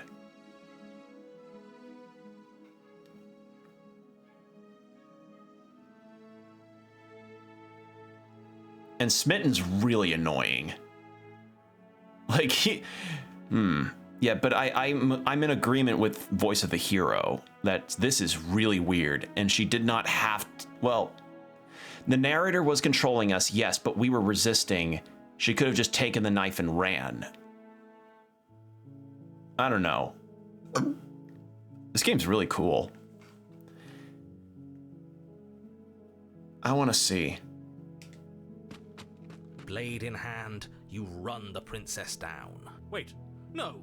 You barbarian, what do you think you're doing? But you ignore the pleas of the foolish little voice and press on. The princess's eyes grow wide with terror as you approach, but she does absolutely nothing to stop you. Your blade pierces her heart, and she collapses pathetically to the ground. I'm sorry. Did I do something wrong? No, my love, you did nothing wrong. I'm sorry. I'm sorry. Not you. I'm going to die now. I think that's what you want. And just like that, she's dead. And the world is saved. Thank you for seeing this through. I know it must have been difficult. Taking that route. I feel sick. Sick? You took part in the murder of the fairest creature that's ever lived. And you merely feel sick? I, for one, am absolutely distraught. Grief-stricken. Inconsolable. You'll get over it. You just saved everyone. Get over it? You smarmy ass. There's nothing in the world worth getting over it for. We might as well just end it all. We've got 5 minutes for an ad break, till an ad break, by the by. You raise the blade, aiming the point directly towards your heart. Excuse me? No, you absolutely do not do that. Yeah, let's not make any rash decisions. We should give ourselves a minute, take a deep breath, and... Rash. The only rash decision we've made was running our cursed blade through her heart. This is far from rash. This is measured. This is the only thing left for us to do now that she's gone. I'm the one who makes the decisions here, and I say no. Smitten, shut the fuck up. Exactly. You're not doing this. All of you may have previously thought that my passions were too great to stifle, but those were merely passions of joy. My passions of sorrow run deeper than the ocean itself, and you'll find that they are far more unstiflable. Haven't you? Haven't you all? I don't believe this. What? What don't you believe? You plunge the blade into your own heart and collapse to the floor. You can't be serious. Why are you helping him? I'm not. He just made it happen. I'm sorry. That's right.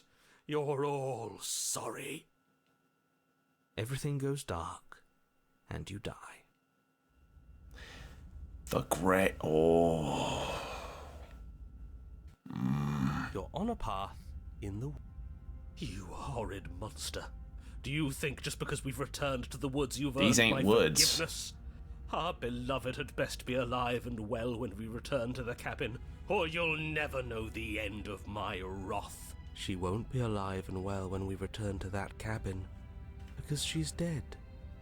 We killed her.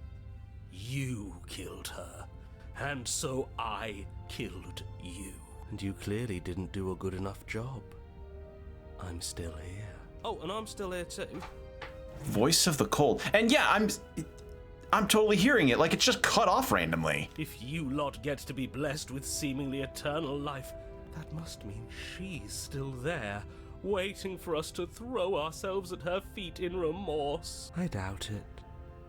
I think I'm better at killing than you are. So you've been here before. Of course you've been here before. What count is it this time? 2? It's our 3rd.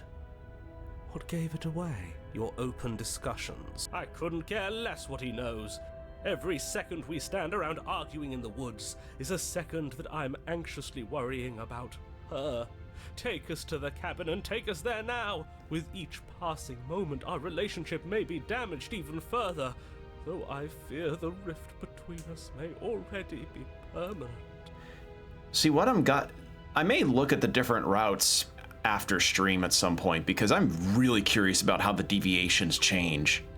If they change, because it seems like we're given the ability to explore the deviations as the point of this is to find as many deviations in this as possible. And if it is permanent, then what?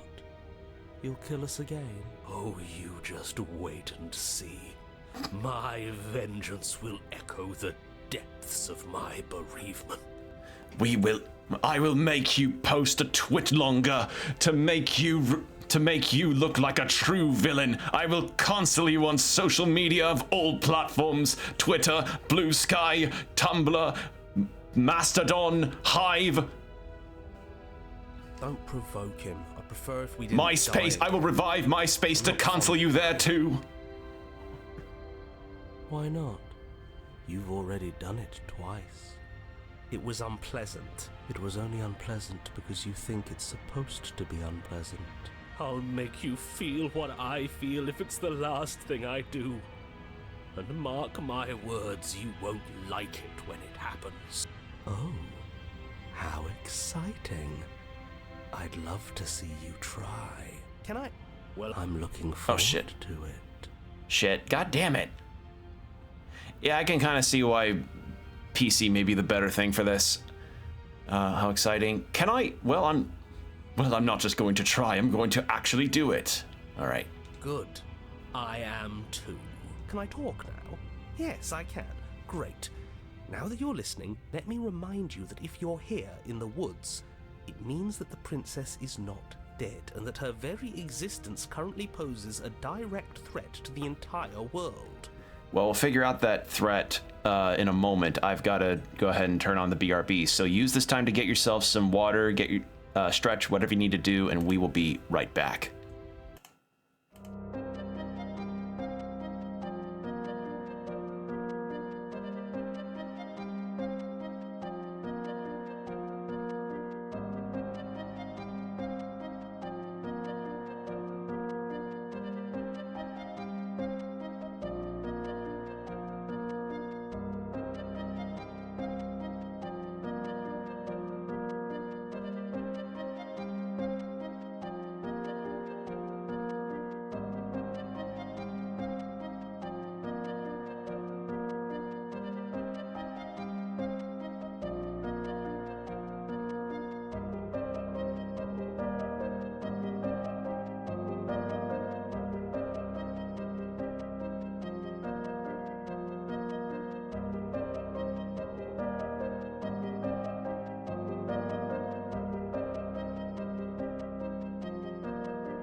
And we're back. All right. This game's really thrown me for a lot of loops here. Like, every turn in this so far has been a left. It's been either a left or a full-on, like, just a weird U-turn. Or it's like that one San Francisco, right? San Francisco road that's got all the winding paths. It's like that.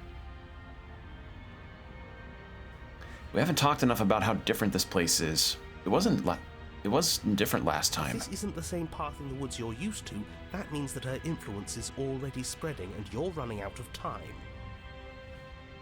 Wait, but if her influence is spreading, that means there's hope. That means our beloved is waiting up there for us, ready to make amends. Yes, I already told you that she's alive.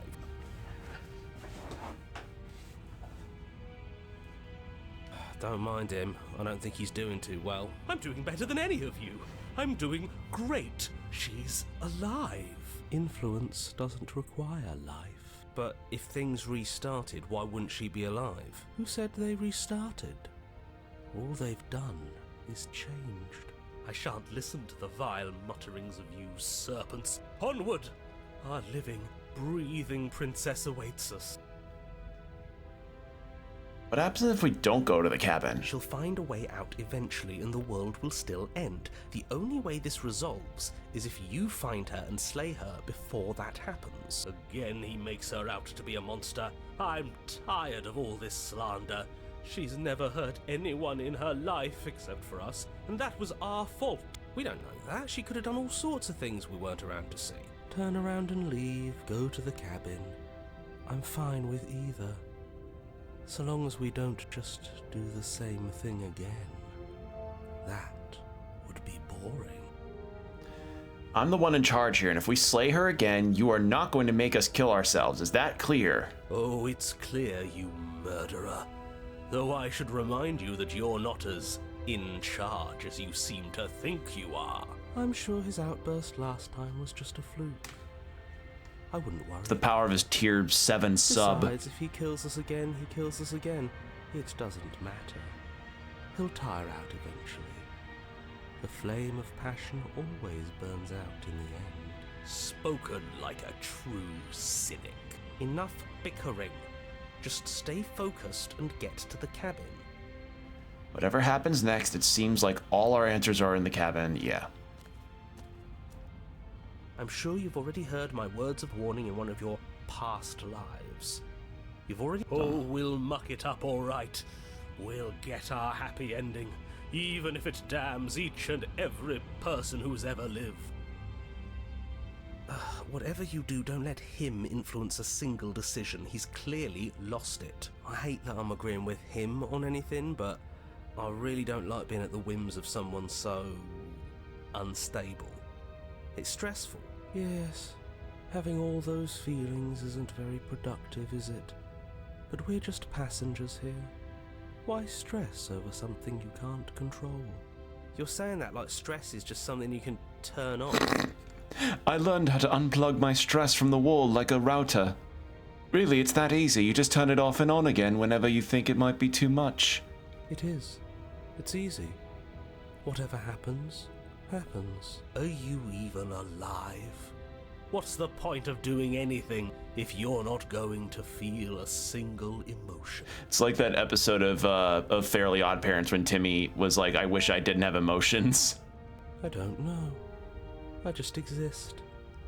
And that's fine with me. This is horribly unproductive. The cabin and your extremely important destiny await. Proceed into the cabin. The interior of the cabin feels dry and brittle. Ancient dust-covered wooden beams hold up a crumbling ceiling like mummified ribs, each elegantly carved detail of the stately building preserved in an extended stasis. Everything here has been kept safe and dry and lifeless. But you're not alone. You can feel something watching you. There is a figure faintly outlined against the dusty wood of the far wall. Is that her? Our beloved. So she does live. She doesn't look very alive to me. Before you can make a move, the figure is gone. vanishing behind the door on the far side of the room. The door at the end of the room, but there isn't a door, it's just that damn mirror again. Ah, yes, the mirror. So we can see the monster we've become. If it even lets us look before it vanishes too. The mirror? Is this some kind of joke? Did you all plan this out before dying? There is no mirror. There's the door to the basement, the table, and the pristine blade. Huh. That's strange. There's supposed to be a pristine blade. Why isn't there a pristine blade? Maybe it's gone because we've already killed her with it. Perhaps it's gone because an oh-so-deserved guilt has started to worm its way into each and every one of you. Perhaps all of you do feel just as bad as I about what we've done. Though if you felt the oppressive guilt I feel, we would have manifested that weapon directly into our heart. I suppose it doesn't matter why the blade is gone, but you're going to have to find it if you're going to do this right. So why don't you march over to that door and make your way down to the basement? But there's no door. As if something as flimsy as a missing door would stop us on our sacred quest. Cross the room, find our way back to her, make things right. You're clearly hallucinating, but I'd rather not get into it with you right now. The door to the basement is on the far side of the room, whether you can see it or not.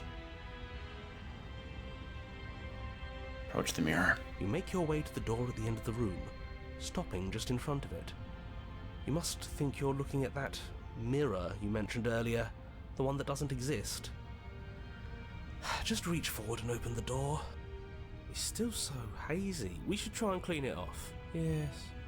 Trying to touch it does seem to be the magic spell to get it out of our way.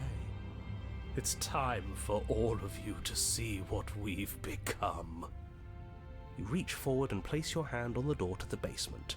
The handle is just a little to your right, and a little down. So much for our reflection.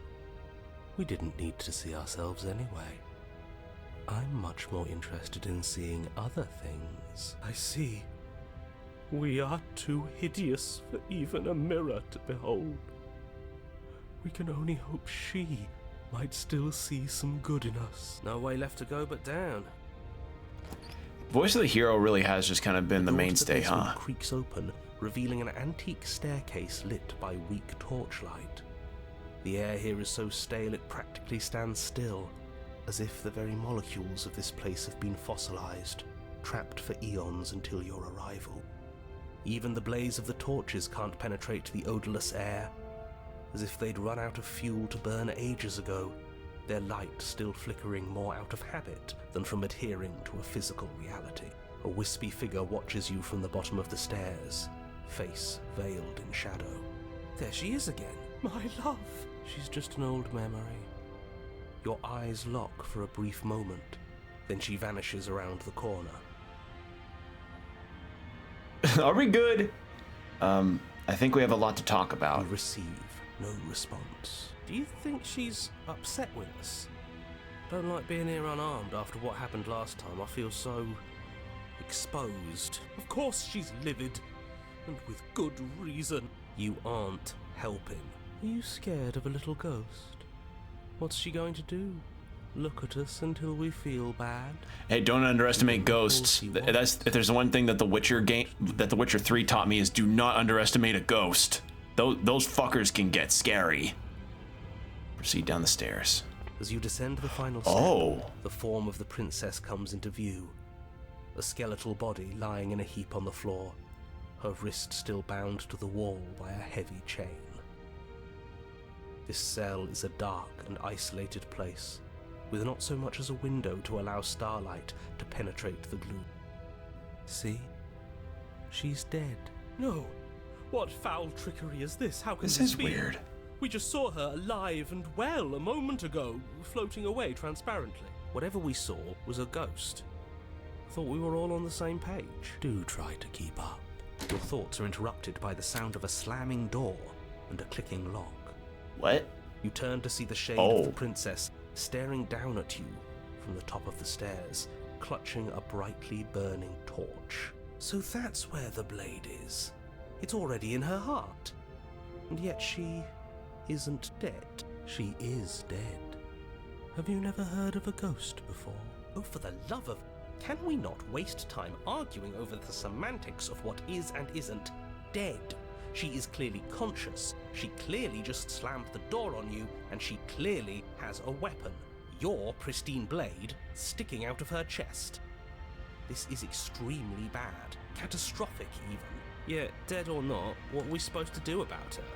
Slaying, or destroying, if we want to be a little more death-neutral, seems off the table. We make amends.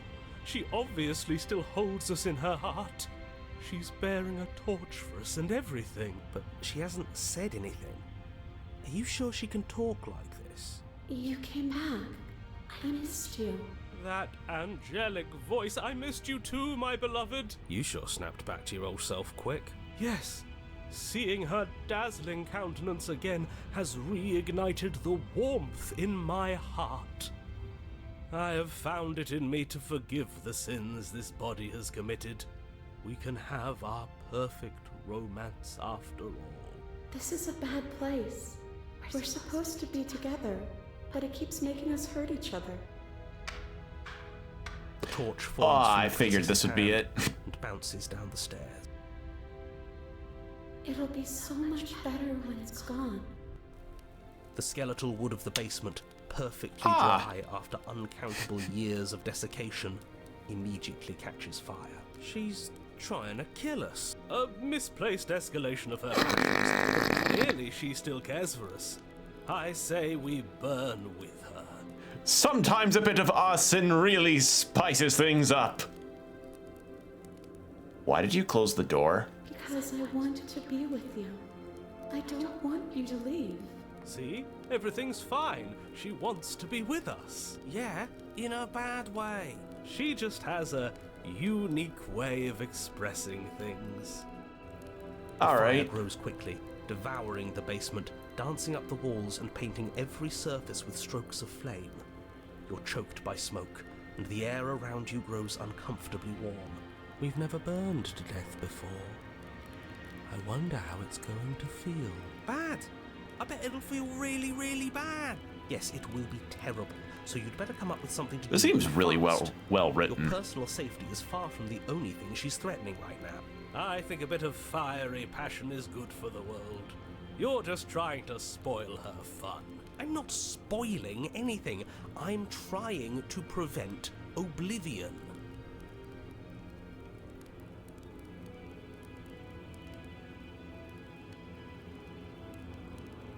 Are you mad for just killing you? I'm sorry. I'm going to burn. It's okay.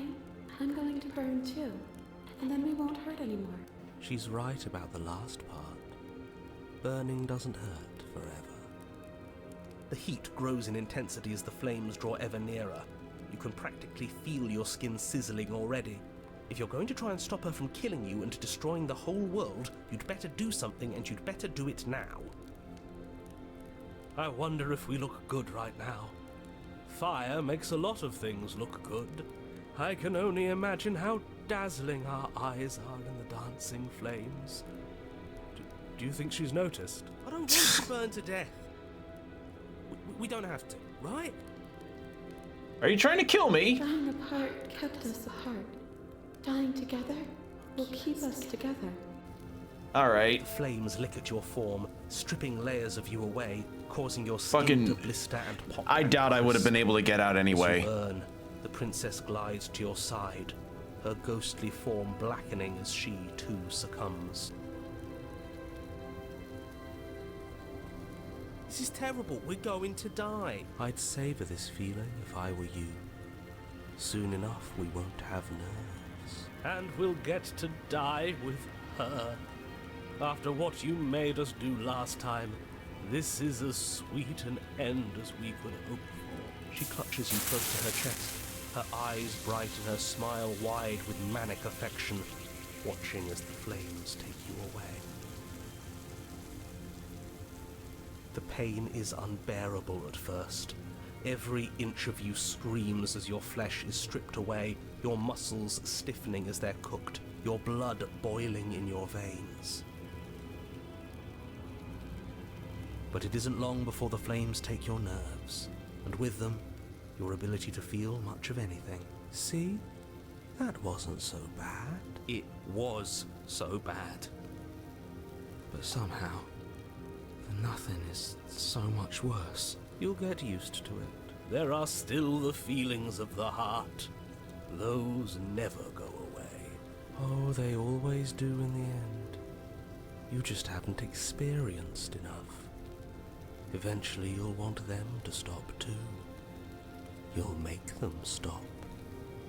Trust me. The princess's smile never fades. Her skin peels away, and then her muscle, until all you can see is her charring skull, locked in an eternal grip. It's very romantic, really. We got our happy ending after all. We can die happy.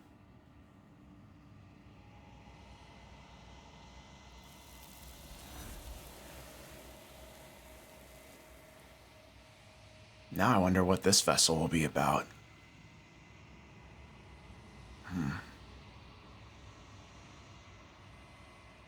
But despite your best efforts, you do not die.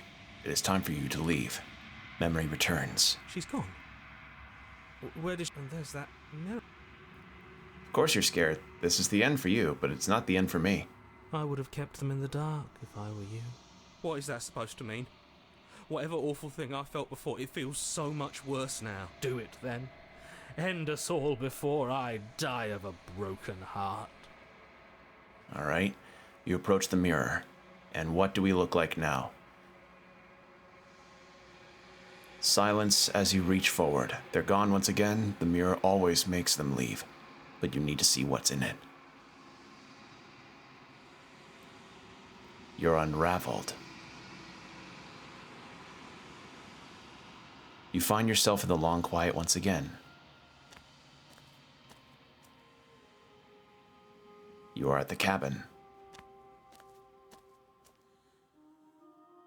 There's a world beyond the endless walls of the long quiet. I am curious to see what it means for us to know it. Do you think there are people out there? Do you think anything is real out there? Do you think that we're real? Do you have thoughts on this vessel? Do you know what's going to happen?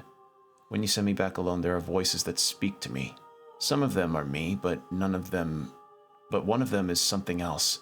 I call him the narrator, and he wants me to kill you. Do you have a narrator? Have the vessels had one? How many more vessels do I need? Okay. Let's just go down the line here.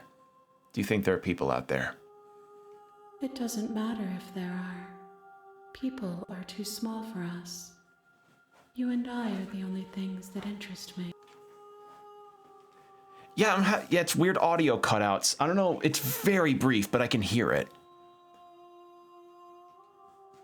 We are real. Nothing is an idea that dwells in the absence of something. But nothing cannot exist on its own. And because of that, nothing can't exist. Do you have thoughts on this vessel? This one is passion betrayed. But even in the end, her love never faded. She will make for a bright heart. Do not mourn her, for she has finally found her light. Do you know what's going to happen when you awaken? If I did, I would already be awake. No, their minds are empty, existent, but constantly shifting into something new. Do you think your narrator lives in the spaces beyond? He does. I don't know why, but I know this for a fact. He does. I don't know what I'm going to do when I find him. He does, and when I find him, you and I are finally going to have answers. He does, and when I find him, I'm going to kill him. He does, but you're going to keep that to yourself. We're gonna get some fucking answers out of this. Do not look to one who fears me for your truth. The only answers worth knowing are those we can find within ourselves. How many more vessels? One. One. Whatever you bring me next will be enough. and then gravity will pull the others back to me. I will be singular, a final multitude. If this is the last time, is there anything you would like me to bring you? These gifts are a conversation, and each one shows me the contours of your heart. The only thing I want to see is what you choose for me when the thread is fully drawn. If this is the last stage before your completion, then I'm not going back. I'm just going to stay here. You've already tried waiting, but I understand if you need more time. I'll wait with you.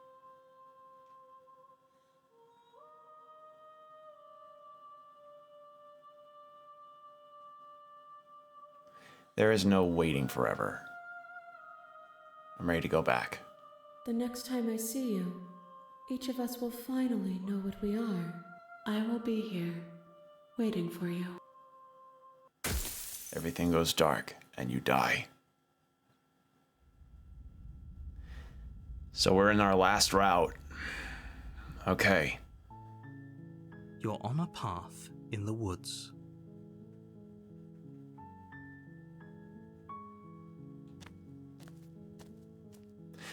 You make your way up the short path. We're not going to go through with this, right?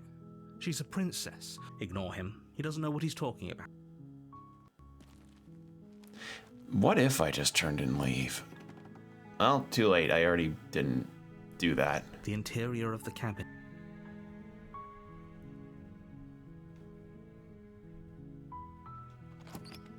No knife.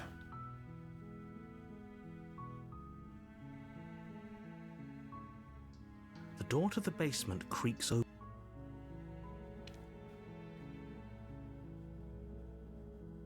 Good. You're still listening to reason. It would be better if you had a weapon, but you may still be able to do what needs to be done. You walk down the stairs and lock eyes with the princess. Let's talk a bit first. Okay.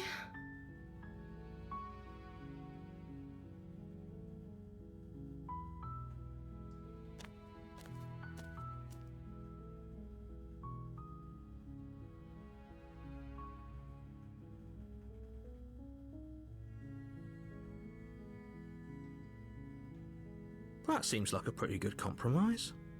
I don't think I could bear being down here that much longer. Leaving her alive is too risky. If you don't deal with her soon, she will find a way. So I'm the only one who liked that idea. One way or another, I'm going to find a way out of here. It would make it easier for both of us if you'd help. But if you don't, I can promise that you'll regret that decision. You have to make a choice. Lock her in the basement. I know you think this is some kind of fair compromise, but it isn't. No one wins here. It's a chance we'll have to take. We can make this work if we just stay here and keep watch. No one has to die. Where are you going? You can't just leave me here. You turn your back to the princess and make your way back to the stairs. Fine. Turn your back on me. But it won't be long before I slip these chains. And once I'm out of here, there will be hell to pay for leaving me behind. Slip these chains? She can't, right? She needed our help to get out of here. But do you hear the conviction in her voice? I don't think she's bluffing. Either way, she dropped the mask, didn't she? You can still grab the blade and get back down here. No, we're sticking to the plan. It'll be the death of all of us, but fine. We'll do it your. This is a different route. You close the basement door, locking it behind you and quickly barricading it with the heavy wooden table that once held the blade. Wait, once? Where'd it go? We can make this work. You settle in against the far wall to watch the basement door. It isn't long before you start to drift off, your eyelids heavy with fatigue. But sleep doesn't come. Instead, your rest is broken by a piercing, wailing voice calling out to you from the other side of the door. I know you're still there. Why don't you make things easier on yourself and let me out? It's not like this little door will hold for very long anyways. And it's probably a good idea to try to get back on my good side. She sounds terrifying. Like she's less of the princess you saw and more like something out of a nightmare. As she violently rattles the door, you do your best to shut her out of your mind. When I get out of here, I'm going to pick you apart piece by piece. I won't forget what you did, and I'll never forgive it. You don't know the kind of enemy you've made tonight. So this is the one that becomes the god. Does she become, like the goddess, does she become anything else? It doesn't sound like she's getting any weaker. No, it doesn't. So all of this was an act, wasn't it? You're not really innocent or harmless. You're not even a princess, you're a monster. Ignore her and eat. How much of a power move would it be if I just took a nap? Just ignore her. Maybe the banging and wailing will stop if you just don't pay attention to it. You put the princess's threats out of your mind as best you can and huddle up. Just power move, you take a nap. You jolt awake in the middle of the night to silence in the cabin. The ruckus has stopped, and the door to the basement is ajar, its lock broken, and the table shoved out of the way. Where is she? Thanks for helping me get out of that awful basement. You try and stumble to your feet, but as the princess draws near, it's as though your body simply stops working. It isn't all at once. The paralysis comes in waves. First your toes go numb, and then your feet, and then your legs. You lie prone on the floor of the cabin, unable to do anything but witness her approach. Whose side are you on? Yours, of course. But I have a duty to uphold the truth. Lying about the facts of the situation doesn't change them. So helpless. I can take my time with you, can't I? She steps closer, one silent footfall at a time, cocking her head in curiosity as you feel your organs shutting down one by one. Or maybe I can't take my time with you. You don't look well. A little green around the gills. What a shame. If you'd only helped me get out of here, we could have done such wonderful things together. Your lungs stop drawing in breath, and your heart freezes in your chest.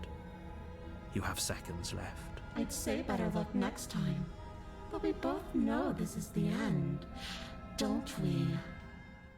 It can't be. This can't actually be how everything ends. I'm sorry, but it is. Everything goes dark, and you die. Oh, the nightmare. You're on a path in the woods, and at the end of that path is a cabin. And in the basement of that cabin is a princess. You're here to slay her. If you don't, it will be the end of the world. She's going to kill me again. People don't die twice. You haven't even met the princess, and I hardly think she'd be capable of killing someone as skilled and courageous as yourself. If he doesn't remember what happened, then maybe it's best to keep it that way. Shh. What if he hears us? All right. That's a very good question, little voice. What if he does hear you? Shit. I think you'll find yourselves very hard-pressed to keep any secrets from me. Not that it Oh, matters this game. right now, Yeah, because we like are, I said, this is we're in first the, time we met. hope you find it interesting. Let's not get off on the wrong foot. We've a world to save after all. So, funny thing, we're actually on the supposed final route that we're supposed to get in order to help this entity in the Long Quiet be complete. I can say, like, I mentioned this at the start of stream, I'm normally not for getting into visual novels most of the time unless they tend to have some kind of gimmick that makes them really interesting for me. Kind of like mecha in a lot of ways. So, for reference, the only kind of visual novel-esque games that I've really played or witnessed were the first Ace Attorney game because of the Let's Play I did on, and that's on a hiatus right now, on Open Couch Gaming, and Citizen Sleeper. I almost would want to say Disco Elysium, but that's more of a point and click. This is the only like dedicated visual novel game I've played. This is fascinating. Oh yeah, I wouldn't put this in the normal visual novel game category. It's more of psychological thriller. Yeah, it's a psychological thriller that just happens to be a visual novel, and I really like it. So far, with a mix of comedy and horror. Yeah, with a mix of comedy and horror.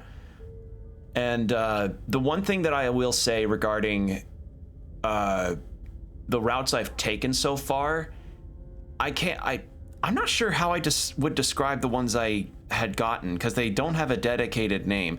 I got the chapter 2 with where it's the princess in the like vine woody kind of the witch, that's what it was. I got the witch one for the ending, and then followed by the thorns. That one was, I liked that one a lot. I liked that route. And do you more often lead towards picking up the weapon or leaving it?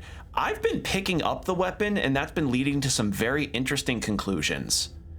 A couple times I've left the dagger just to see what happens. And that's kind of been my mantra, is that I'm picking some of the choices to see what happens alongside kind of assessing the situation and deciding it on what I would think.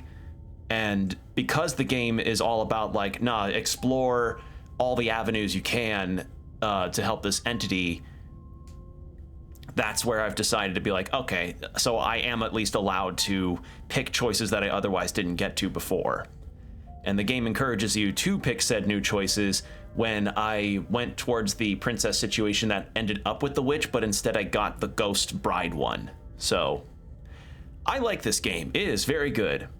I watched a psychologist play this game, and it was very interesting how much he was reading into it before he goes to second plus chapters that revealed what voice you got from those decisions. Yeah, my first voice changes, I think I got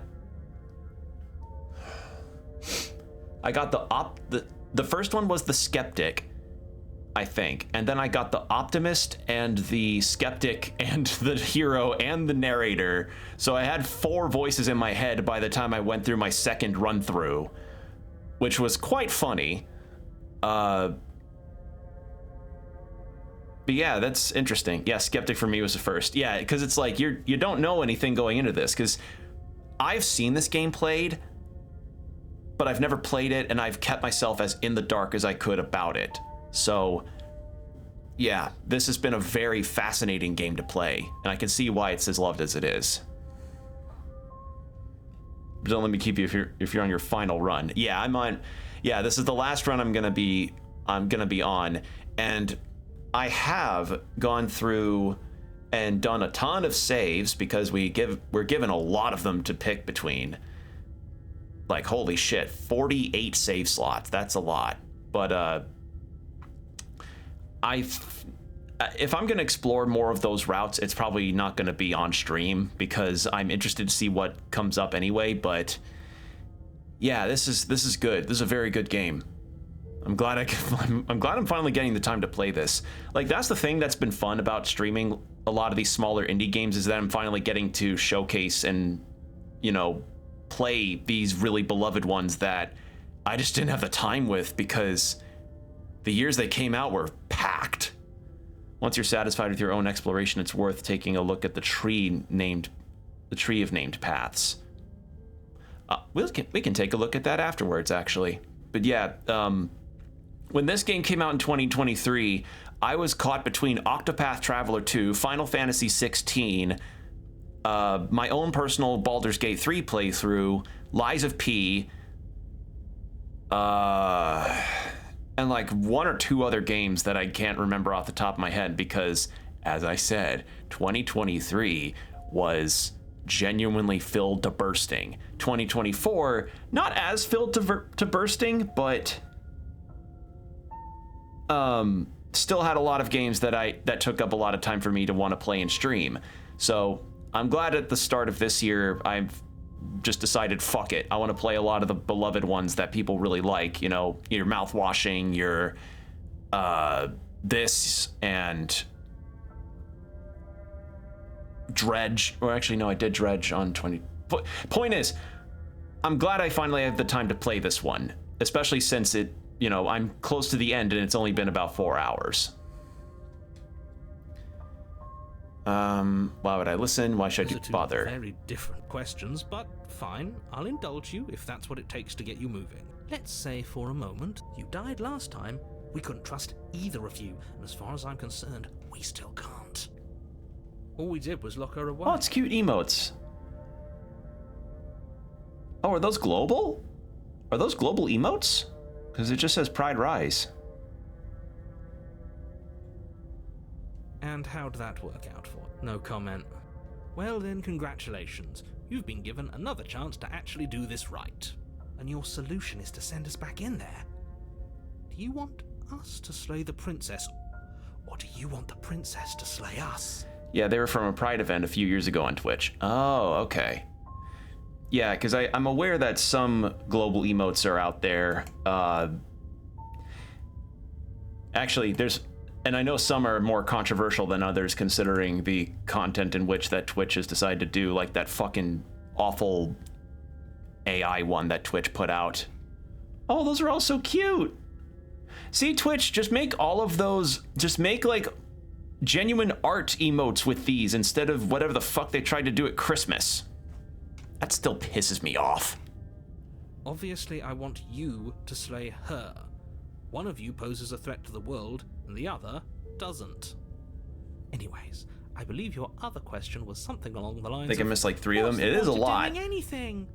If you're asking that, it sounds to me like you're making the rather dangerous assumption that your actions last time around didn't have any consequences.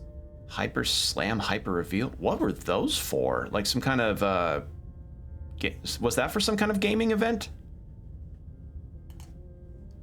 What do you mean? Of course there weren't any consequences. Speak for yourself.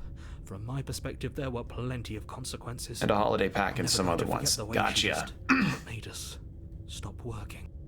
And that's only scratching the surface. If what you said is true, it begs the question of how you got back here. Did time simply... Do you think the people there lived? If she brought an end to everything and everyone, how are we supposed to stop her? Hyperscape. What is What do you want Hyperscape? from us?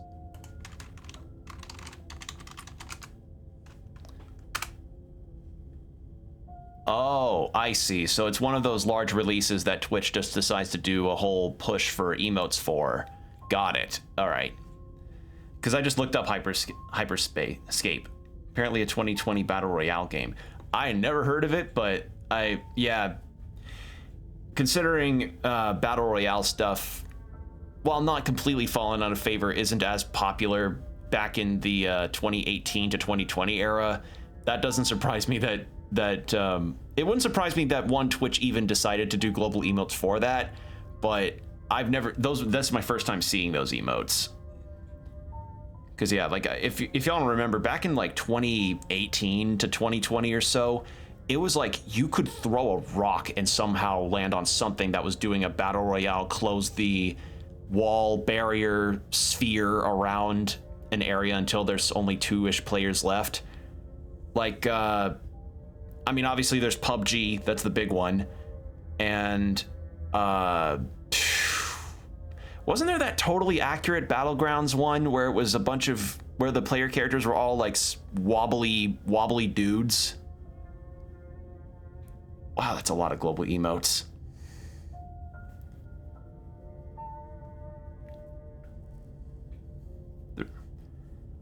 Those are all really cute. I want you to succeed. They did a K-pop set. You'll find a way. Fall Guys? You're the only one Well, who Fall can. Guys was one of them, but Fall Guys was one of them. No, it was Totally Accurate Battlegrounds, I think. Let me double check.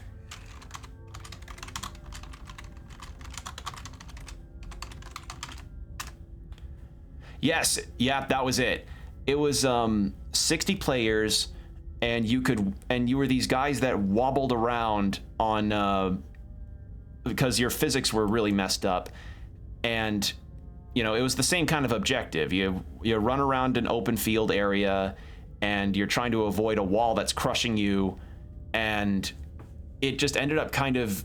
its intention was to kind of be a parody towards the Battle Royale style of game because it was everywhere back then. But due to the nature of its physics engine and how it actually, you know, played, it ended up kind of being past parody and ended up becoming a viable alternative. Kind of like how some people say One Punch Man kind of stopped really being a parody on shonen and just kind of became the very type of shonen that it was trying to parody, or satire. I forget the difference, but you know what I mean. So there you go. There's a little bit of game know-how trivia.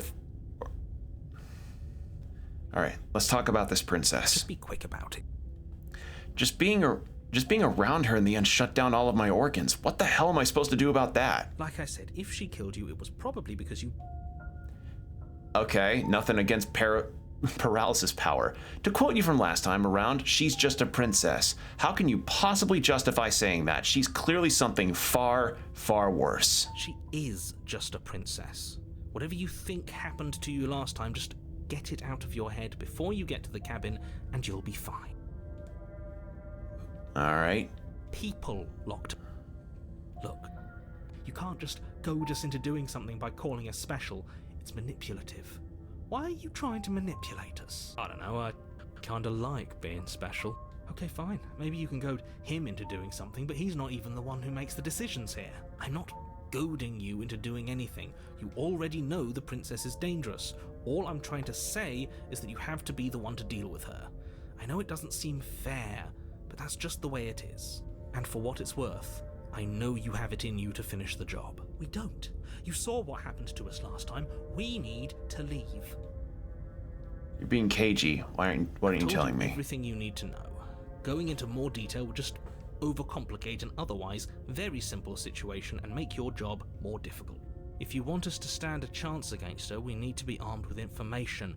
What is she really capable of? How are we supposed to stop her? It's really interesting that the princess has so many different forms that she takes on depending on your actions. Because, at one point she was a witch that had more feral, beast-like claws and fangs. Another point she quite literally turned into a giant goddess.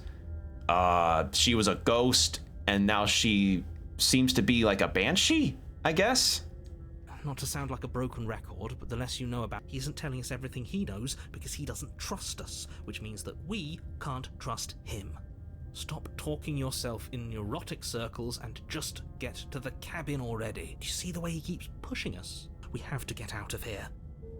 Great. Now, if you don't mind, the whole world is waiting with bated breath for you to save it from ruin. I'm being reminded of this one bit from Monty Python and the Holy Grail a long time ago, where it's that one guy talking to King Arthur about like why is it that he somehow became king, and it just seemed like such a downhill losing argument to try and talk to him because he knew how in the right he was about things, or at the very least that he was so set in his ways about it. That's what I feel towards the voice of paranoia. Proceed to the cabin. All right, what are we looking at this time? Before she will lie. I don't think lying and cheating is her thing. She was very direct with us last time. Or at least she was direct with us after we decided to lock her away. Let us not go to Monty Python. It's a silly place. Yeah. God. Sorry, I'm remembering seeing that movie on repeat when I was young. Christ, I feel old. It doesn't matter. Don't trust anyone. Proceed to the cabin.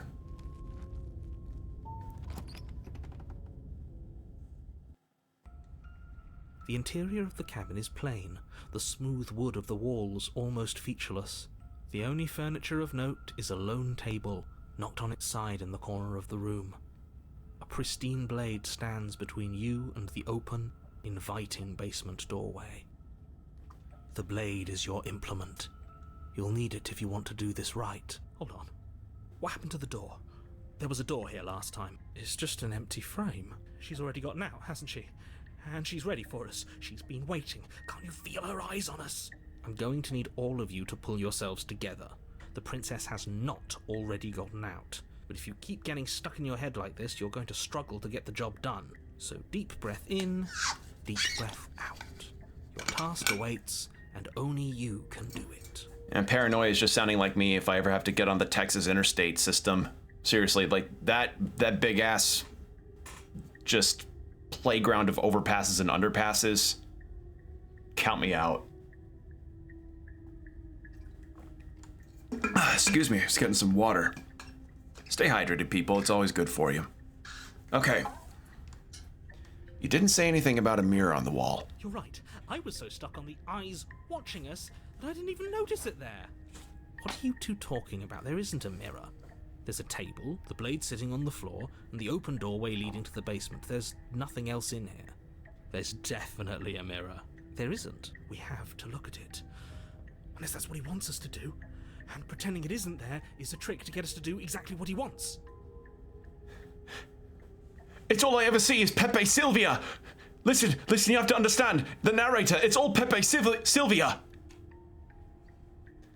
All right, why would you lie about a mirror? What's the point? Exactly.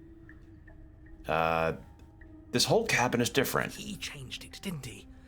It's like he's trying to make us doubt our reality. Calm down. Maybe the three of you just think everything is different because you haven't been here. So focus up. All right, let's approach the mirror again. Walk up to the wall next to the empty basement door frame. It's a wall. There isn't much to see here. This really isn't funny. You reach forward and rub your hand against the cabin wall. I hope you know how... Did he make it go away?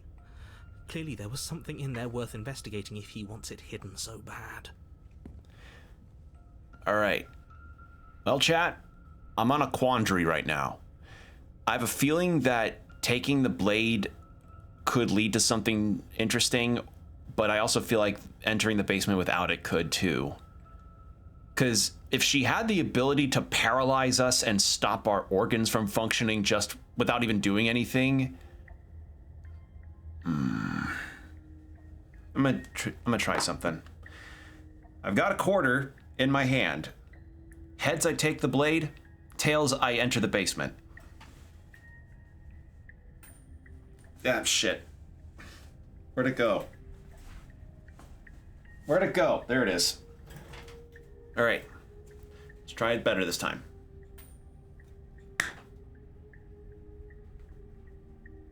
It slid off my hand, but I saw heads. You reach down and pick the blade up off the floor. It would be difficult to slay the princess and save the world without a weapon. Good. Steel can't lie to us.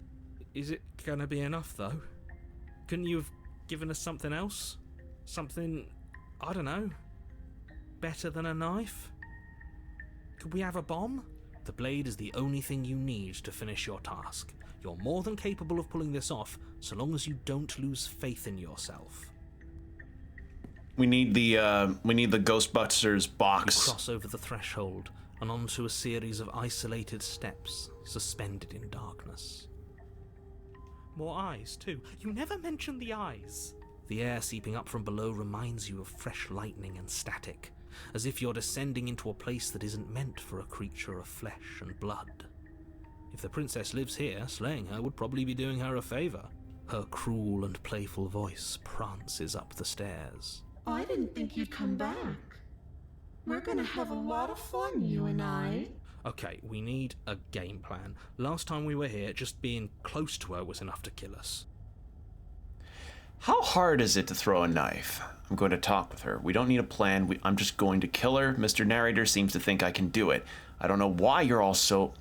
I don't know why you're all being such pessimists right now. How hard is it to throw a knife? It can't be that hard, but then we'd lose our weapon. We'd have to make it count. Otherwise she'd be furious and we'd be defenseless. If a knife is even enough to do anything against something like her in the first place, it'll be enough. I'm going to talk with her. Didn't you hear my warning a minute ago? She can't be trusted. Talking won't do you any good. Something tells me she isn't going to be very keen on talking anyway.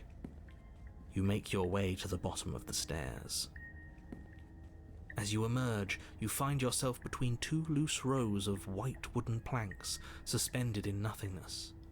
A smattering of cobblestones visible against the inky black of the basement mark where the floor should be, forming vague pathways. At what seems to be the end of the room, they diverge in opposite directions, left and right. She could be anywhere, and there's nowhere for us to hide. We're completely exposed. Are you really not going to comment on how weird this place is? No, I'm not. Somebody needs to be the voice of reason here, and it certainly isn't you. Excuse me, I'm being incredibly reasonable. You're the one who's just matter-of-factly describing whatever the hell we're looking at like it's an ordinary basement. We're going to die down here. I don't want to die again. Please stop saying that. You're only going to make things worse. Just pick a direction and start moving. I wouldn't give it too much thought if I were you. It doesn't really matter, because either way you go, I'm going to find you. Heads up, ad break is gonna come up in about 5 minutes. What happens if I do nothing? It's just if she's commanding this space, yeah, I'm gonna do nothing. You decide it's best to do nothing. There you are. I told you I was going to find you. What in the fuck? She looks like one of the messed up human enemies from Metaphor Refantasio cosplaying as Ghostface. As the princess approaches, Never mind. your legs suddenly go numb. Your arms quickly follow. This is it, isn't it? And you brought a little knife with you. Cute. There has to be a way out of this. Think. What did you do? Pull yourself together. She isn't supposed to be like this. I wonder how many times I'll get to play with you before you break. Your vision cuts out as your blood begins to coagulate. It's as if every part of your being is coming to a lurching halt. Heart, lungs, liver, nerves. Heart, lungs, liver, nerves. Your lungs pull in a desperate gulp of air as your eyes shoot back open. Heart, lungs. What are you doing? I'm working. Do you want this body to function, or do you want... And then experience stops once more as your body reapproaches death. Okay, whatever you were doing, please just start doing it again. You sure about that? Are you sure that's what you want, or do you want to interrupt me some more? You have seconds left. Yes, I'm sure. Heart, lungs, liver, nerves, heart. Again, your eyes shoot open as you gasp for breath. Can't decide what you want to do, can you? Oh well, standing there gasping like a fish is more fun than dead, even if you look ridiculous. She isn't attacking us. Why? The why doesn't matter. She's already proven her ill intent. Don't lose sight of your mission. Your weapon is still in your hands. Strike at her and end this before it's too late. Why won't you finish me off? Because I don't want to. And even if I did, I don't have to. Look at the way you're struggling to stay alive. It's taking everything you have to keep your heart pumping right now. And I'm enjoying the show. The princess leans forward, bringing her masked lips close to your ear. If I want to see you gone, all I need to do Heart, is break lungs, your liver, concentration. nerves. Holy shit. And stop looking at me with them big old eyes. Heart, lungs, liver, nerves. She slowly runs her velvet glove across the base of your neck. It feels like static. And then... Shit. Make her stop. Hey, snap out of it. Okay, deep breath. Deep breath. We're fine. Heart, lungs, liver, nerves. Heart, you're back. Lungs, liver, nerves. One moment, and then you're gone. Just like that. And there's the fear. She pulls away. But that wouldn't be very fun, now would it? I've already done that. What happened after you killed me last time? I tried to leave while you suffocated, but that stupid cabin wouldn't let me. So I started to drag your body out with me, and then, well, you died before I could get to the door. And then I was here, and now you're here too. I don't think I can move without you. And dead doesn't count. And as much as I love what we have going on, I have bigger plans than tormenting one poor little creature forever. I want to leave. If you need me alive, then why did you threaten me on the stairs? Why didn't you try being nice to me? I was sent here to stop you from destroying the world. I can't just let you leave. And if I let you out, what then? Do we go our separate ways? You're a lunatic. You know that, right? If you want to work together, can you at least turn off this whole organ shutting down situation? How about I just kill you instead? And what if I refuse to let you out? What happens then? We don't have to be enemies. We can work together. We can be friends even. I'm not doing any of this. I'm not helping you leave, and I'm not going to try and kill you, so do your worst. Toss your blade and remain with your nightmare. Okay, let's get out of here. Fine, you win. I'll let you leave. Run and slay the princess. Okay,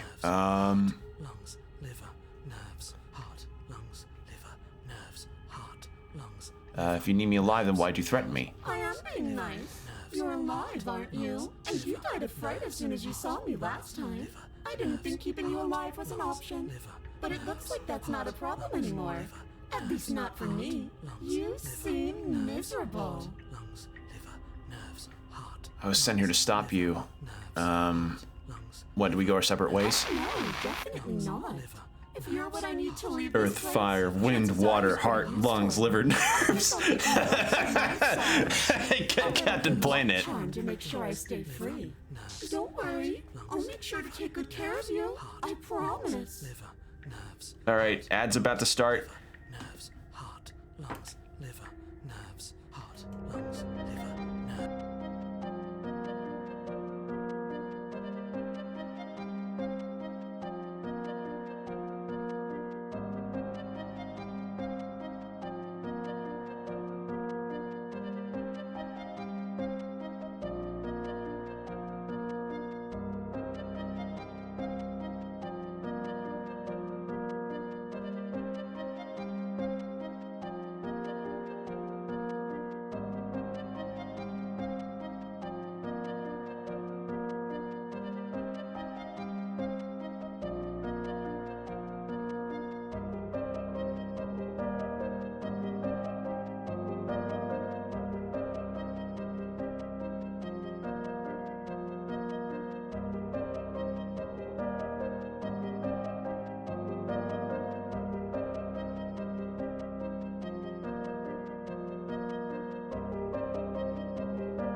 And welcome back. Thank you for your patience, everybody.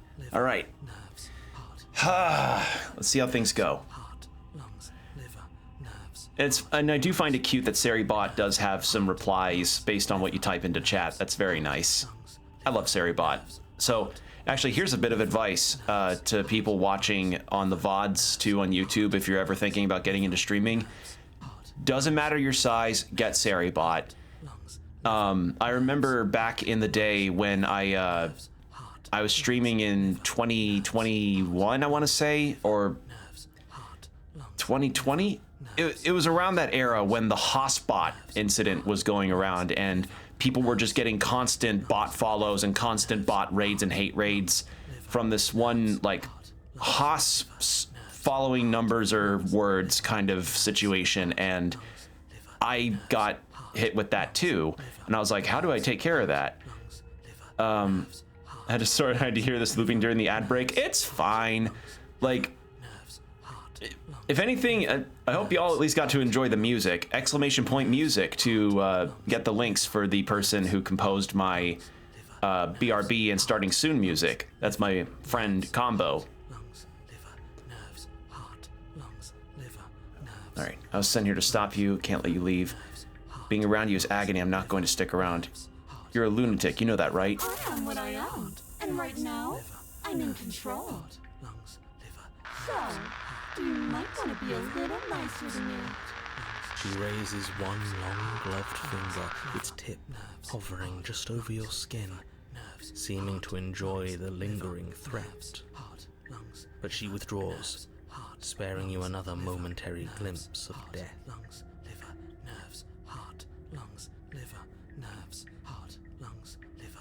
If you want to work together, you can at least shut off the whole organ shutting down situation. Like I said, I am what I am. It's not my fault that you can't handle being around me. Don't you, people, don't you like it when you see someone that's really pretty and then suddenly you go into sudden organ failure? Such a relatable feeling.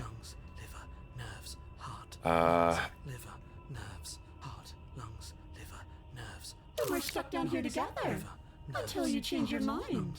Static, and a skipped beat as she touches your shoulder and whispers in your ear. No! Heart, lungs, liver, nerves. Or until your heart finally gives out.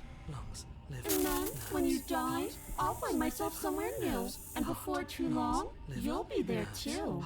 That's how this all works, right? This doesn't end until you let me out. And a lot can happen before then. I'm sure I can get creative. Nerves, heart, lungs, liver, nerves, heart, lungs, liver, nerves. Oh, we both know that you don't have a say here, so you should just look on the bright side. Well, I'm not sure what the bright side is for you, but I'm positive you can find it if you look hard enough. Sent here to stop you. I can't just let you leave. Destroy is such an unenlightened way of putting it. So sudden, so violent, so little nuance. I'm not going to destroy the world, but I am going to hold it in my hands and squeeze it. I'm going to make it afraid, just like I've made you afraid. The world needs fear, doesn't it? Every terror I bring would make the good times so much better. Well, I'm practically doing a public good. So what harm is there really in letting me out? Look, there's two different kinds of fear. There's fear there's fear with sudden organ shutdown, and then there's fear with live-action Disney remakes not having one of the aliens be in drag. They're very different, and one is infinitely more scary than the other. But honestly, maybe her fear is better than the Disney live-action stuff. Yes, I did hear about the Lilo and Stitch trailer. No, I didn't watch it, and no, I'm not going to see it. People die if you do to them what you've done to me. But everyone dies eventually. They're all full of wet, writhing things, and in the end, each and every one of them gets unwound. And then those things get to become a new everybody. Just to come apart all over again. All I want is to be there for it. I want to watch it happen. And maybe do a little unwinding myself. Is that really so much to ask? Guess I'll just die then.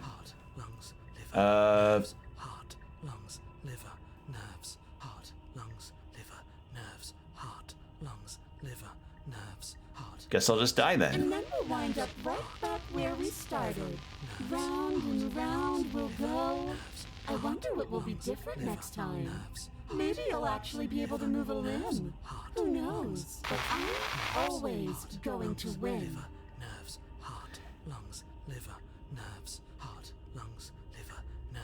I want to throw the blade aside. I want to see what happens. But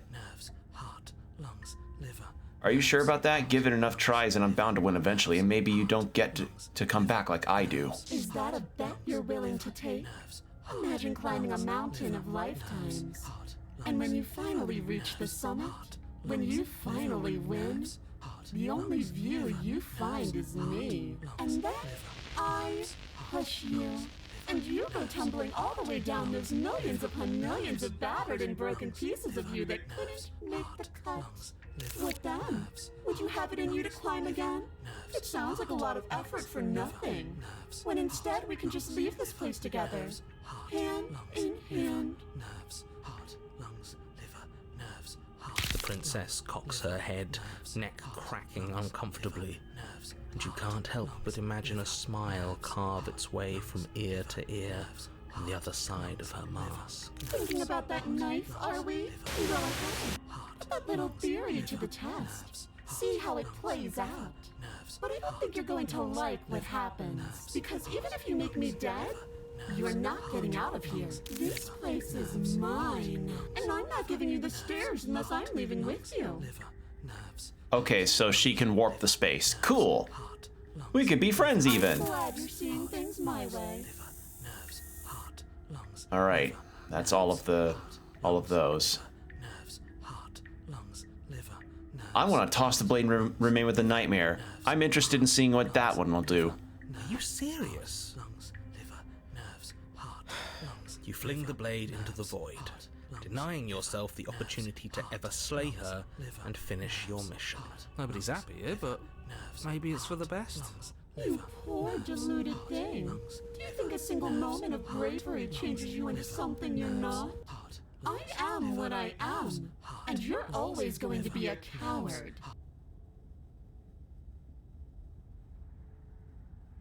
She raises a hand to her mask and pulls it down. Oh. You don't get the chance to see what lies beneath before it envelops you. Interesting one to end on. I just thought that one sounded like the most unique option. Like a creeping mold, the complete reality of your existence threads its way through your mind. Birth, death, birth again, decay and bloom, a million stitches from a million microscopic wounds you've inflicted on everyone you've ever met, with every muscle you've moved and every word you've ever spoken. Every single cringe thing that you've ever said in school, that one time you accidentally called the teacher mum, all of it comes back to you in a rush.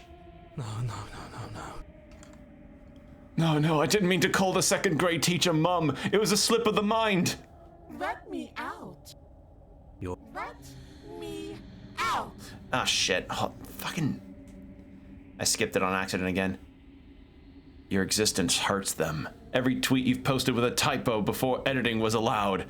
Yeah, that's the real one. But I found a workaround that at least adds some character. Anytime I ever misspell something on Blue Sky, I just, I reply with the proper way of spelling something, and then I have one of those GIFs, the GIF of the Final Fantasy XIV character saying minor spelling mistake. That's my usual go-to. Because I think it's funny. In a room by itself, weeping. It lives for 80 years and then it's gone. And then it's there again. Let me out. A reprieve. A good life. Love. Children. A steady career.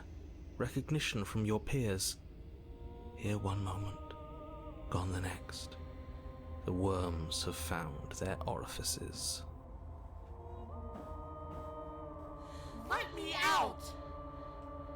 Diagnosis. It forgets everything it is. Anger, rage, distance, poverty. The lonely soul is lonely again. Love turns to mockery. It dies. It is reborn. Worse. Lonelier. Let me out! No. What's happening to us? Let me out! This is all too much. I can't keep going. You can't keep going? Well, what are you talking about? But he doesn't respond. Oops, I think I broke you. I'll see you soon. Shit! God damn it! Alright, well, then Yeah. See you soon. Hold on, let me find the history again. You just hold it for a nanosecond longer. I'll see you soon. You'll know what to do. Your body is dead, but you live on. Chapter 3. Oh. The moment of clarity. You're on a path in the... Shit! What the hell was that? Who are we? What are we doing? There was a princess, I think. It's all so fuzzy. It hurts when I try to remember. You shouldn't know about the princess. At least, not until I... You've already been here, haven't you? I guess. It feels so long ago, almost like we've never left. We have to let her out. No, that's the opposite of what you're here to do. You have to slay her. Slay? We decided not to do that, didn't we? Yeah, we're supposed to let her out. It's really the only way this works out for us. If you think about it, she's the one with power here. Nobody else can do much of anything. No, we were supposed to keep her trapped there forever, I think. We're supposed to be unfeeling. How many times do I have to tell you to snuff out your heart? We can't be unfeeling. Not when there's so much fear everywhere. Yeah, the hunted. I forgot I got the hunted. There's nothing for us to do. We've already tried everything. We love her, so we have to. As I said, interesting one to end on since you wound up in a chapter with every voice. Huh. Can we love something that hates us? Can we love something that hurts us? To be given an ounce of kindness from something so cruel would be more pure than any other love. Why are there so many of us? There aren't supposed to be so many of us. This is bad. You need to get a grip. What did you let happen? How many times have you been here? I think they're all wrong. That's a good question. How many times have you all been here? What if we don't go to the cabin? Can you make sense of them?